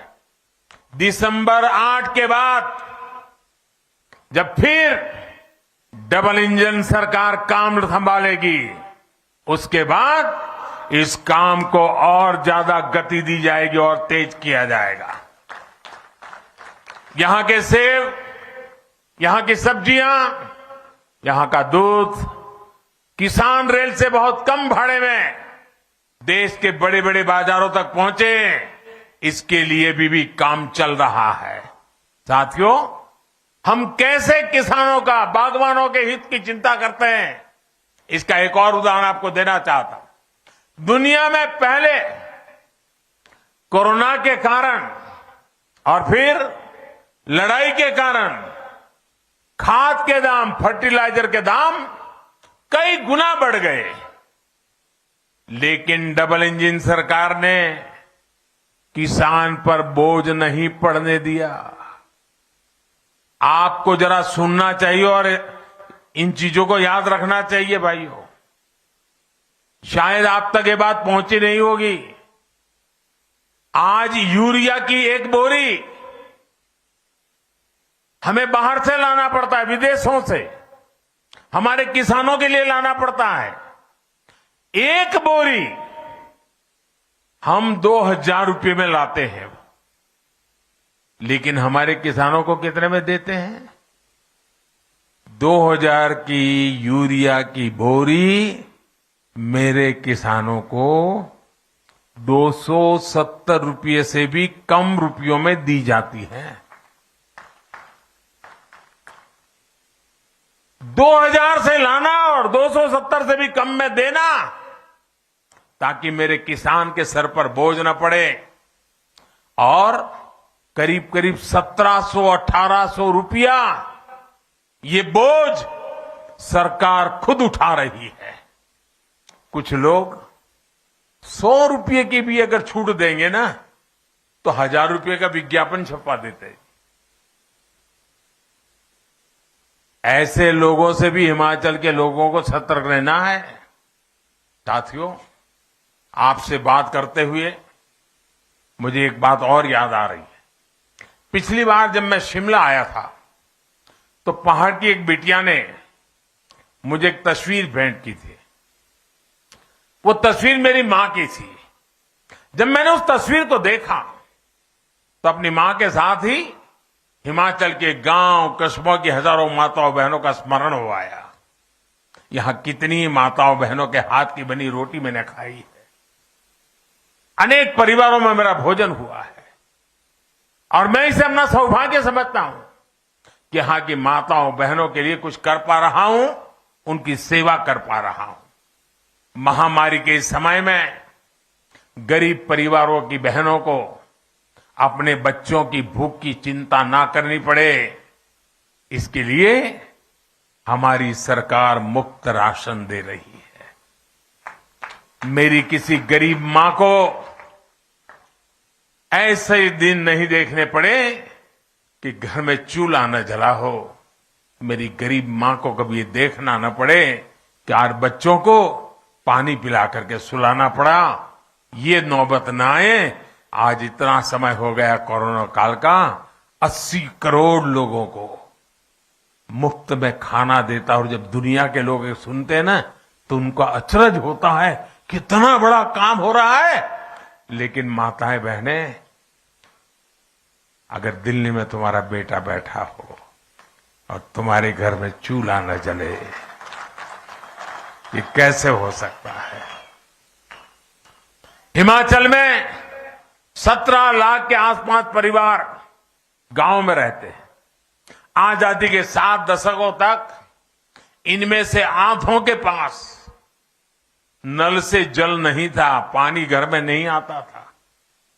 लेकिन डबल इंजन सरकार ने सिर्फ 3 वर्षों में ही हिमाचल में 9 लाख नए परिवारों को नल से जल की सुविधा से जोड़ा है। और जब नल से जल आता है ना, वो माता मोदी को आशीर्वाद दिए बिना रह नहीं सकती है। जयराम सरकार को आशीर्वाद दिए बिना रह नहीं सकती है। और इसका सबसे बड़ा लाभ हमारी इन माताओं बहनों को मिला है। हमारी बेटियों को पढ़ाई में सुविधा हुई है। आयुष्मान भारत योजना से लाखों रुपए का मुफ्त इलाज पाने वालों में बड़ी संख्या में हमारी माताएं बहनें भी हैं। टॉयलेट हो या गैस कनेक्शन हो, इनको तो पहले की सरकारें कोई जरूरत ही नहीं समझती थी। माताओं बहनों की मर्यादा की रक्षा के लिए, उनकी सहूलियत के लिए लाखों शौचालय बनवाने का सौभाग्य भी मुझे मिला है।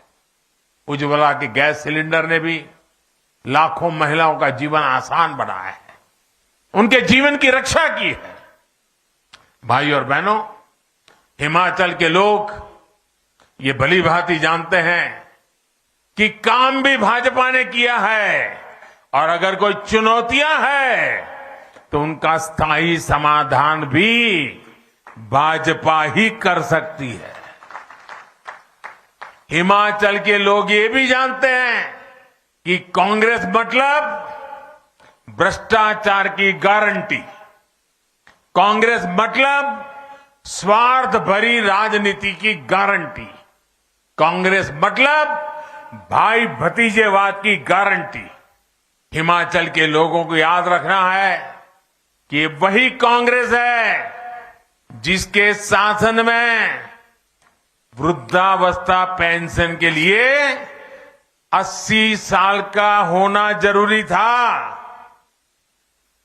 ये भाजपा की जयराम जी की सरकार है जिसने 80 के बाद मिलने से क्या मतलब था, उसे कम करके 60 साल की उम्र कर दी ताकि 60 से ऊपर के सब लोगों को इसका लाभ मिले। भाजपा के इस फैसले से आज हिमाचल के लाखों नए साथियों को पेंशन मिल रही है। साथियों, भाजपा का काम भी पक्का है और इरादा भी पक्का है। वही कांग्रेस में अनिश्चितता है, अनिर्णय है, अराजकता है।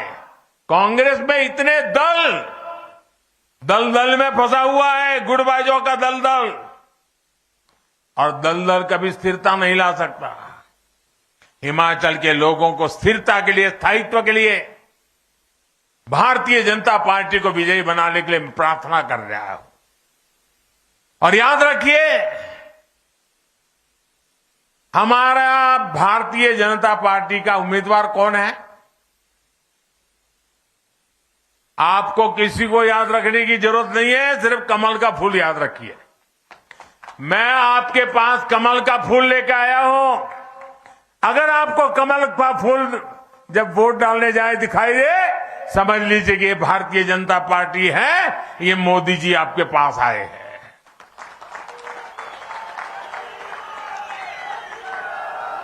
आपका एक एक कमल के फूल पर जो वोट पड़ेगा वो सीधा मोदी के खाते में आशीर्वाद के रूप में आएगा।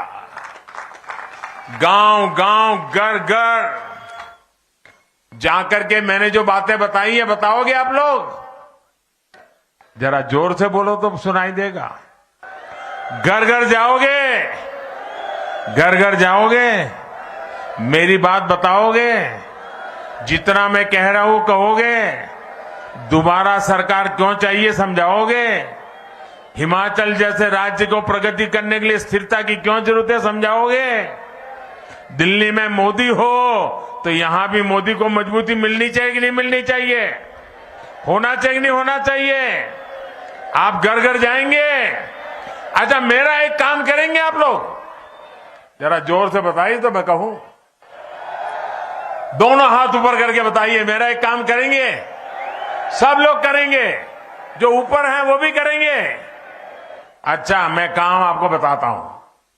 देखिए, आप हिमाचल में घर घर जाइए और उनको जाकर के इतने कहिए, मोदी जी आए थे, उन्होंने आपको प्रणाम कहा है। मेरा प्रणाम पहुंचा दोगे? पहुंचा दोगे? हिमाचल के हर घर में मेरा प्रणाम पहुंच जाए ना, तो मुझे जो आशीर्वाद मिलेंगे, भाजपा को जो आशीर्वाद मिलेंगे, हमारे जो आशीर्वाद साथियों को मिलेंगे, वो हिमाचल के उज्जवल भविष्य की गारंटी बन जाएंगे जी। ये माताओं बहनों, ये नागरिकों का आशीर्वाद, ये हिमाचल के उज्जवल भविष्य का गारंटी कार्ड है भाइयों। और इस गारंटी कार्ड के लिए घर घर मेरा प्रणाम पहुंचाना है। पहुंचाओगे? पहुंचाओगे? भारत माता की, भारत माता की बहुत बहुत धन्यवाद।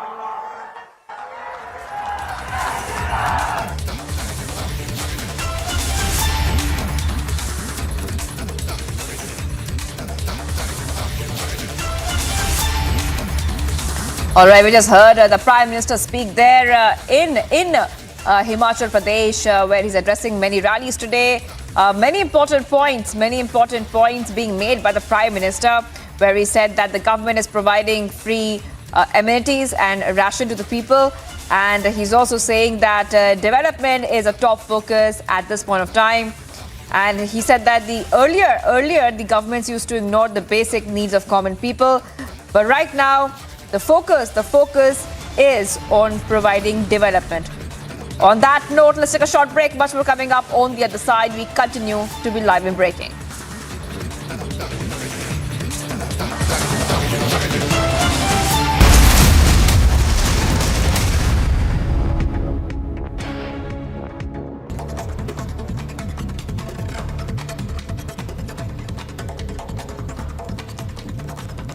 And here's some news in brief. A day after Shiv Sena leader's murder, massive anger erupted. Meanwhile, Hindu organizations have called for a bandh in Amritsar. Remember, Punjab DGP Gaurav Yadav visits Ground Zero and notified of maintaining law and order, along with peace by maintaining strict vigil on rumours. DGP mention of investigation is at preliminary stage.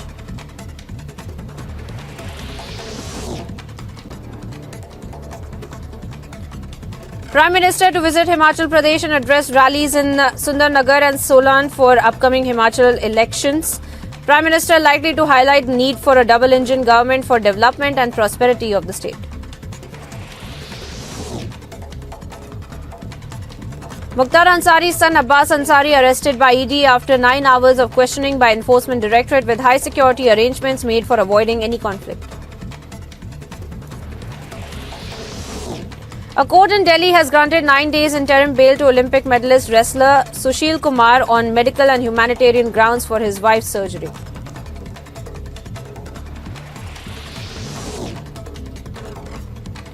As the air quality index deteriorated to a severe category as recorded as high as 450, Delhi primary schools to remain shut from November 5 till pollution situation improves, and official advise people against stepping out unless absolutely necessary.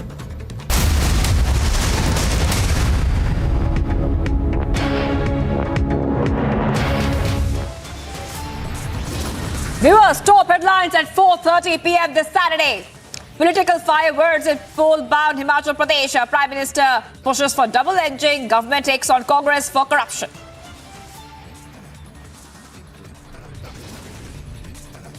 Congate gets bigger. Conman Sukesh Chandrashekhar shoots a second letter to Arvind Kejriwal over Vasuli Gate.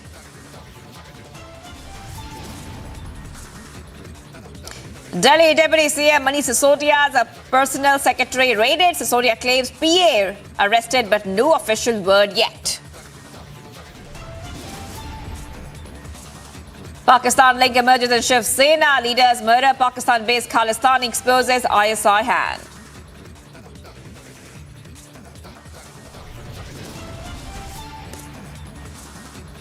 A Chinese spy vessel spotted in Indian Ocean near the Andamans. A repeat of the Humban Tota episode.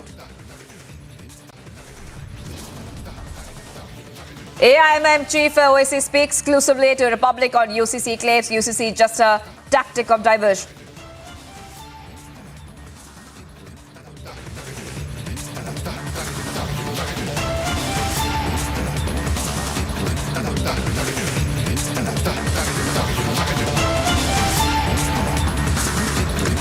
Viewers, we are live and breaking this Saturday evening. I'm Shivangi Shakla. Let's start off with a super exclusive that Republic has accessed.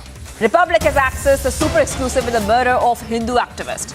In the video, accused Sandeep Singh is seen taking blessings from pro-Khalistan hardliner. The video is 5 days before the murder. Visuals on your screen very soon of that video, which we will put out very soon. But this is a super exclusive that we can tell you right now. Where we can tell you, viewers, is that Republic has accessed a super exclusive in the murder of the Hindu activist. The accused Sandeep Singh is seen taking blessings. Accused seen taking blessings from the pro-Khalistan hardliner. And this video means that 5 days before the murder, Sandeep Singh met Amritpal. Hindu activist family also is blaming Amritpal for the murder, and many people are claiming that there were death threats from Amritpal Singh.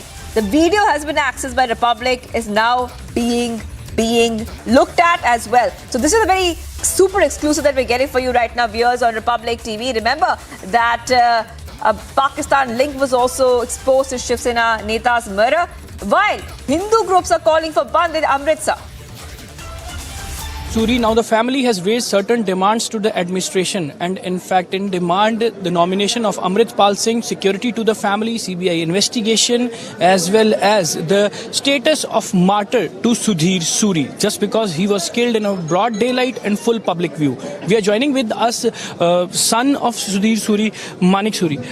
Manik ji, हमें बहुत दुख है जिस तरह से ये जो घटना घटी है, तो हम आपका दुख समझ सकते हैं कि आपकी आंखों में नमी भी देख रहे हैं, लेकिन फिलहाल जो परिवार है वो क्या डिमांड कर रहा है एडमिनिस्ट्रेशन से? सर, परिवार की डिमांड है कि हमें एक तो इंसाफ दिया जाए, हमारी सिक्योरिटी पुख्ता की जाए। जो सिक्योरिटी इनकी लैप्स हुई है मेरे फादर के साथ, वो आगे से जो उनकी फैमिली के साथ स्ट्रिक हो। उसके अलावा शहीदी का दर्जा दिलाया जाए। और एक हमारा जो बीच में जिस पर्सन के कारण ये सब हुआ है, अमृतपाल सिंह, उसका इन्वॉल्वमेंट होने के कारण हम उसके ऊपर पर्चा या FIR जो भी इनका इन्वॉल्वमेंट होता है वो इन्वेस्टिगेट करके वो डाला जाए उसको। और हमारी सिक्योरिटी, हमारे परिवार मेंबर्स की, उसको पुख्ता देख के उसको बढ़ाया जाए। क्या डेथ के बाद, कल के बाद भी कोई थ्रेट्स आए हैं परिवार? बिल्कुल जी, थ्रेट्स आए हैं। जिस दिन डेथ हुई उस दिन रात को ही फ़ोन आने शुरू हो गए थे कि सुधीर सूरी कहाँ हैं। जब उनको बताया गया सुधीर सूरी की डेथ हो गई है जी, तो आगे से कहते हैं संस्कार हो गया जी। उसके बाद हमें कि आप कौन बोल रहे हो, जब बोला बेटा है तो गंदी गंदी गालियाँ शुरू कर दी कि आपको अभी तो सिर्फ वो गया है, अब तुम्हारी बारी है। अभी हमने नंबर वगैरह आगे शेयर किए हुए हैं सारे, वो बता दिया गया। तो ये आपके फोन पे कॉल आई थी या उनके फोन पे? मेरे फोन पे भी फोन आया जी, उनके फोन पे भी फोन है, दोनों नंबर्स हैं मेरे। So here you can listening Manik Suri, the son of Sudhir Suri, that even after the killing of Sudhir Suri, family was receiving the threat calls, and even that call has been from unidentified numbers. That was confirmed by Sudhir Suri's son Manik Suri. With video journalist Devinder, this is Amandeep Dixit for Republic Media Network, Amritsar. We just heard our colleague Amandeep saying that the family is receiving threats. That's the big update we have for you right now. The visual that you see on your screen is exclusive visual that Republic TV has accessed, where the accused Sandeep Singh is seen taking blessings. In fact, Amandeep is joining us live. Amandeep, the family is blaming Amritpal for the murder, and they're also saying that they're receiving death threats. Just for a second, take us through exactly what our viewers are seeing on their screen, because they are seeing the visuals of Sandeep Singh, the accused, taking blessings from Amritpal.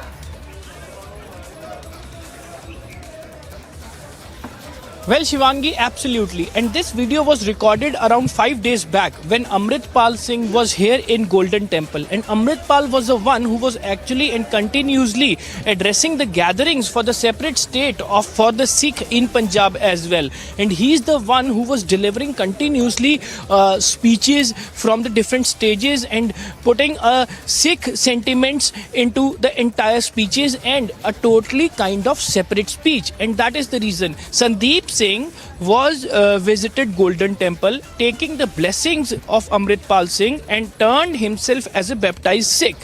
on that day. And from that very much day, he was continuously following the footsteps of the Amritpal Singh, who always say from every stage that there should be a Sikh Raj in Punjab.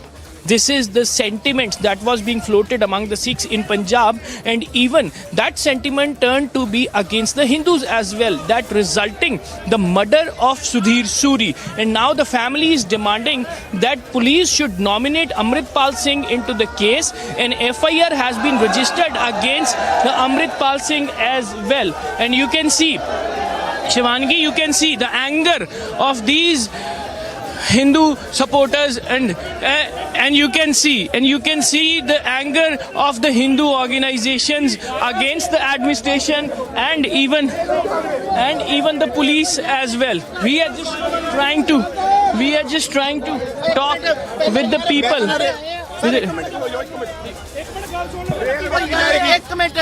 Hello, एक minute पहला बस सारे आए हैं परिवार दे नाल पहले एक कोई परिवार नु सहमति ले लो सानू किथे बैठ जाओ सारे अपनी जगह ते बैठ जाओ समाज दा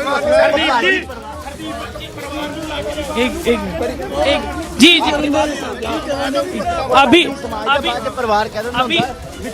सर अभी क्या फैसला हुआ है? अभी तक पुलिस आंख मिचौली का खेल खेल रही है। पुलिस को पता है पंजाब में 45% जो हिंदू है ना, उनकी कोई वैल्यू नहीं पड़ रही। 24 घंटे होने वाले हैं, अभी तक FIR नहीं। और अमृतपाल जिस पे सभी शक जाहिर कर रहे हैं, परिवार ने नाम तक ले दिया साजिशकर्ता में, FIR नहीं दर्ज कर रही। आप लोगों का प्रोटेस्ट ये तब तक कंटिन्यू रहेगा? बिल्कुल, तब तक ना तो अंतिम संस्कार होगा, पूरे पंजाब में चिंगारी चलेगी। रोक दो।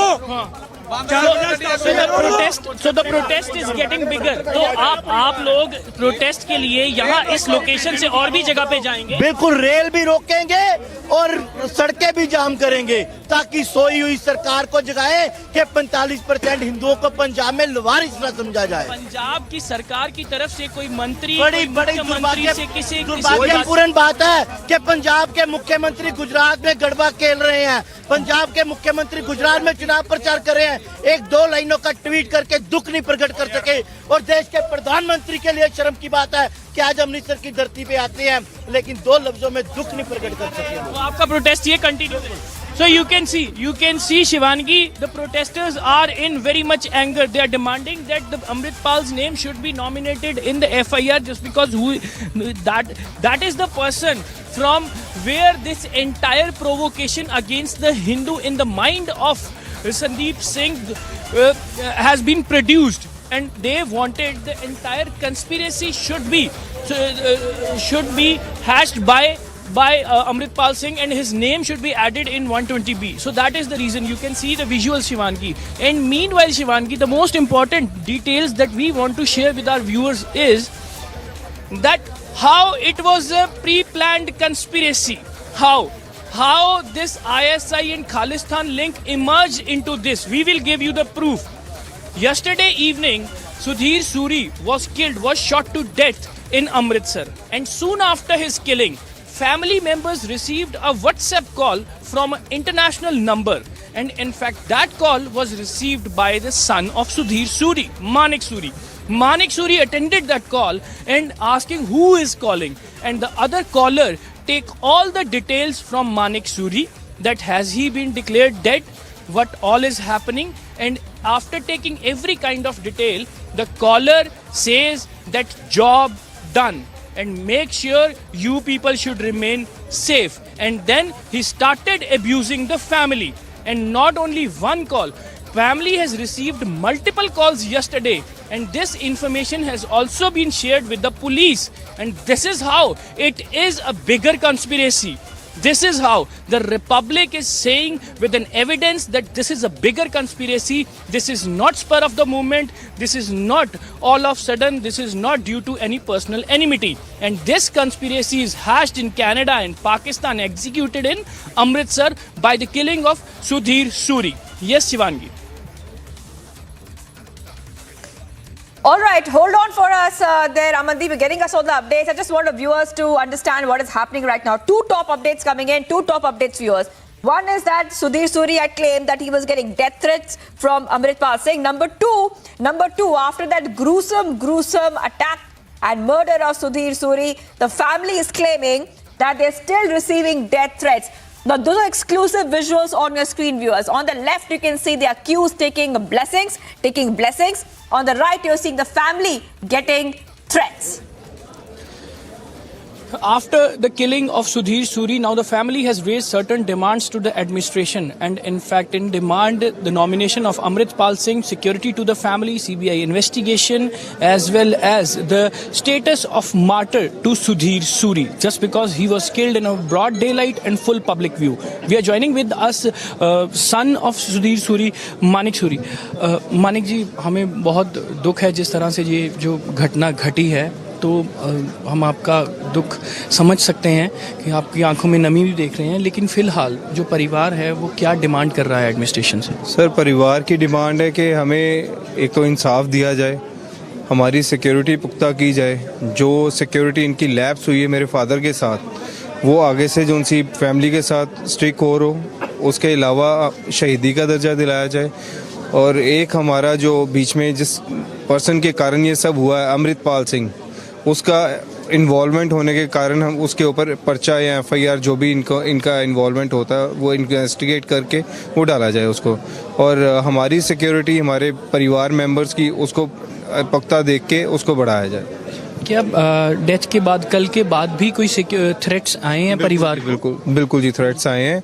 जिस दिन डेथ हुई उस दिन रात को ही फ़ोन आने शुरू हो गए थे कि सुधीर सूरी कहाँ हैं। जब उनको बताया गया सुधीर सूरी की डेथ हो गई है जी, तो आगे से कहते हैं संस्कार हो गया जी। उसके बाद हमें कि आप कौन बोल रहे हो, जब बोला बेटा है तो गंदी गंदी गालियाँ शुरू कर दी कि आपको अभी तो सिर्फ वो गया है, अब तुम्हारी बारी है। अभी हमने नंबर वगैरह आगे शेयर किए हुए हैं सारे, वो बता दिया गया।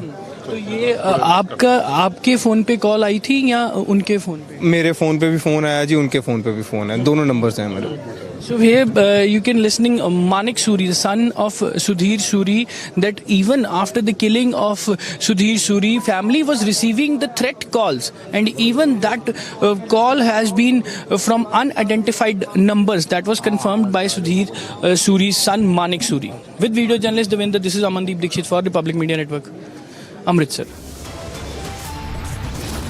All right, viewers, we continue to be live and breaking on Republic TV. What we're learning so far is that there's anger over police inaction after that gruesome murder of Sudhir Suri, and the family saying that they still receive death threats. On that note, time for a short break. Stay tuned to Republic TV.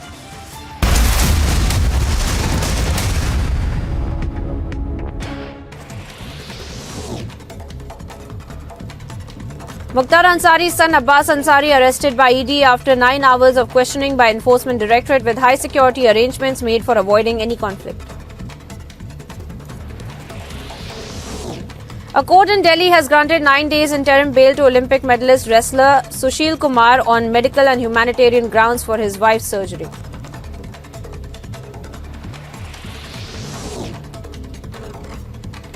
As the air quality index deteriorated to a severe category as recorded as high as 450, Delhi primary schools to remain shut from November 5 till pollution situation improves, and official advised people against stepping out unless absolutely necessary.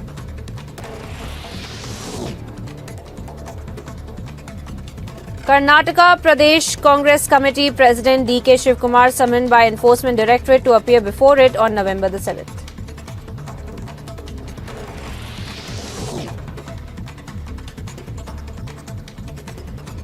10th India-Croatia Foreign Office consultations held in Zagreb. Wide-ranging discussions on bilateral, regional and international issues including trade and economic, defence and maritime and many other issues were discussed.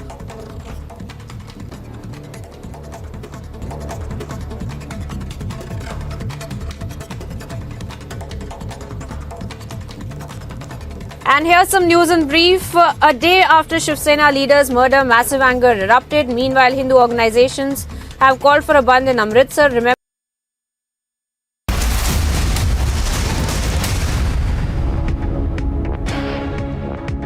viewers, in a major setback to Congress in Gujarat, the AICC secretary in charge of the Indian Overseas Congress has resigned from his post of the grand old party. Now, my colleague Priyanka has spoken exclusively. दे रहे हैं हिमांशु व्यास ने अभी BJP join किए हैं, उनसे भी बात करते हैं। हिमांशु जी, कांग्रेस के आप कई बड़े नेता रह चुके हैं। आप राहुल गांधी, सोनिया गांधी से डायरेक्ट टच में थे, प्रियंका गांधी से डायरेक्ट टच में थे, सैम पित्रोदा के सर के साथ में डायरेक्ट टच में थे। क्या दिक्कत आ गई थी कांग्रेस पार्टी में कि अब आपको छोड़ के बीजेपी में आना पड़ा? मैं 1 साल से अपने आप को एक सुसुप्त अवस्था में पा रहा था कि पार्टी को जैसे हमारा कोई उपयोग रहा नहीं है। हम लोग बेसिकली पब्लिक के बीच में रह के अपना काम करना चाहते हैं, बट हमारी कहीं सुनवाई नहीं होती थी। गुजरात के अंदर देखने जाओ तो 2-2 साल तक पार्टी की बॉडी नहीं बनती थी, इंचार्ज नहीं आते थे, यानी कि निगलेक्ट कंप्लीटली पार्टी हो गई गुजरात की। उसमें हमारा भी समावेश, हम AICC की सेक्रेटरी होते हुए भी हाई कमांड को जब मिलना है तो मिल नहीं पाते थे। वो सब बातों ने इतना मुझे एहसास करा दिया कि भाई हमारी यूटिलिटी ख़त्म होने जा रही है। सो आई डिसाइडेड कि मुझे अपने आप को इस परिस्थिति में से बाहर निकाल के कहीं गतिशील होने की बहुत ज़रूरत है। That's why I have decided to resign from Congress. बातें ये भी हैं कि कांग्रेस पार्टी में जो नेता नहीं है, ऐसी बातें हर कोई नेता बोलता है कांग्रेस पार्टी छोड़ते वक्त कि उसमें कोई प्लानिंग नहीं थी। इलेक्शंस के इतने करीब भी क्या कुछ प्लानिंग आपको दिख रही थी कांग्रेस पार्टी की स्टेट लेवल पे हो रही? मुझे लगता है कि बहुत वीक दिखाई रही है पार्टी, जो करना चाहिए वो दिखता नहीं है। और मेरी बात छोड़िए, बहुत सारे सीनियर लीडर साइडलाइन है, पार्टी कैसे जीत पाएगी वो मेरे लिए एक सवाल खड़ा कर दिया। मैं कोई चुनाव लड़ने के लिए कोई पार्टी बदल के आया हूं ऐसा नहीं है, बट मेरी आकांक्षा काम करने की है।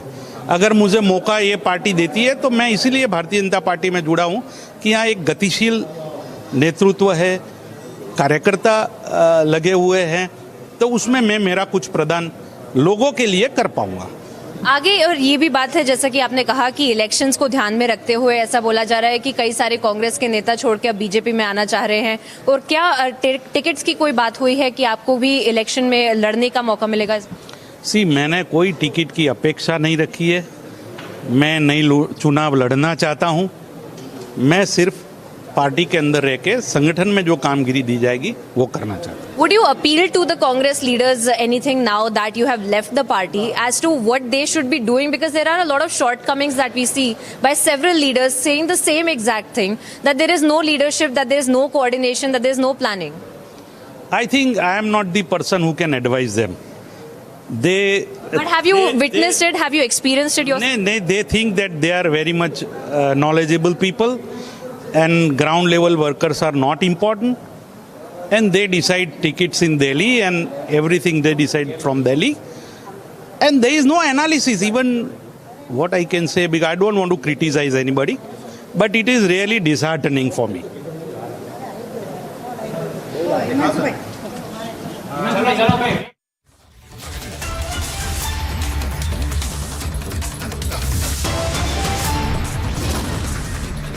After the death of Sudhir Suri, the story is getting bigger just because the protest has been reached outside the railway tracks. The protesters and the Hindu organizations have blocked the rails. They are sitting on the railway tracks with their demands to nominate Amritpal Singh to provide security to the family and even for the CBI investigation. And you can see that this is a protest happening on the railway track in Amritsar. The story is every minute getting bigger, and in fact, we are slipping into a very short break, but after this we will be right back on the same story. We'll keep you ahead on Sudhir Suri's killing and assassination in Amritsar. Stay tuned to Republic TV after a short break.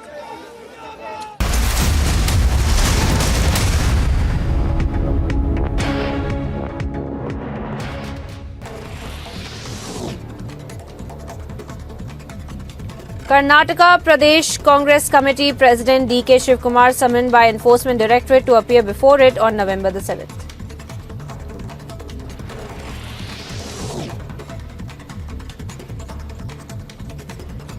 Tenth India-Croatia Foreign Office consultations held in Zagreb. Wide-ranging discussions on bilateral, regional and international issues including trade and economic, defence and maritime and many other issues were discussed.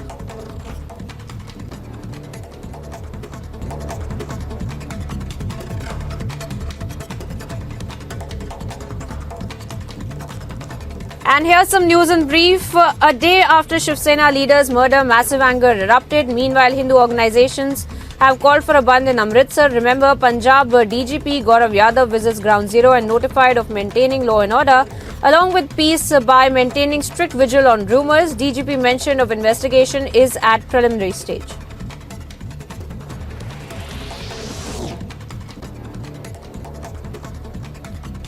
Prime Minister to visit Himachal Pradesh and address rallies in Sundarnagar and Solan for upcoming Himachal elections. Prime Minister likely to highlight the need for a double-engine government for development and prosperity of the state. Mukhtar Ansari's son Abbas Ansari arrested by ED after 9 hours of questioning by Enforcement Directorate with high security arrangements made for avoiding any conflict. A court in Delhi has granted 9 days interim bail to Olympic medalist wrestler Sushil Kumar on medical and humanitarian grounds for his wife's surgery.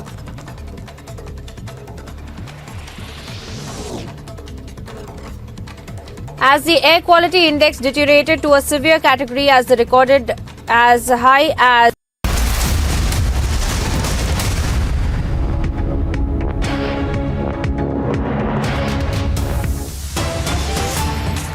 Viewers, Republic has access to super exclusive in the murder of Hindu activist. In the video, accused Sandeep Singh is seen taking blessings from pro-Khalistan hardliners. On the other hand, we can see visuals on your screen where there are massive protests, massive anger in Amritsar, where we can see that people are demanding justice. They're demanding action, and they're demanding that why did the police not react? All right, we're getting a reaction coming in from the Punjab CM, Bhagwant Mann. Let's listen into that. Roundup हो गया है जो जिसने गोलियां चलाई थी अभी जांच जो है वो शुरुआत की प्रक्रिया में है अभी पुलिस जांच कर रही है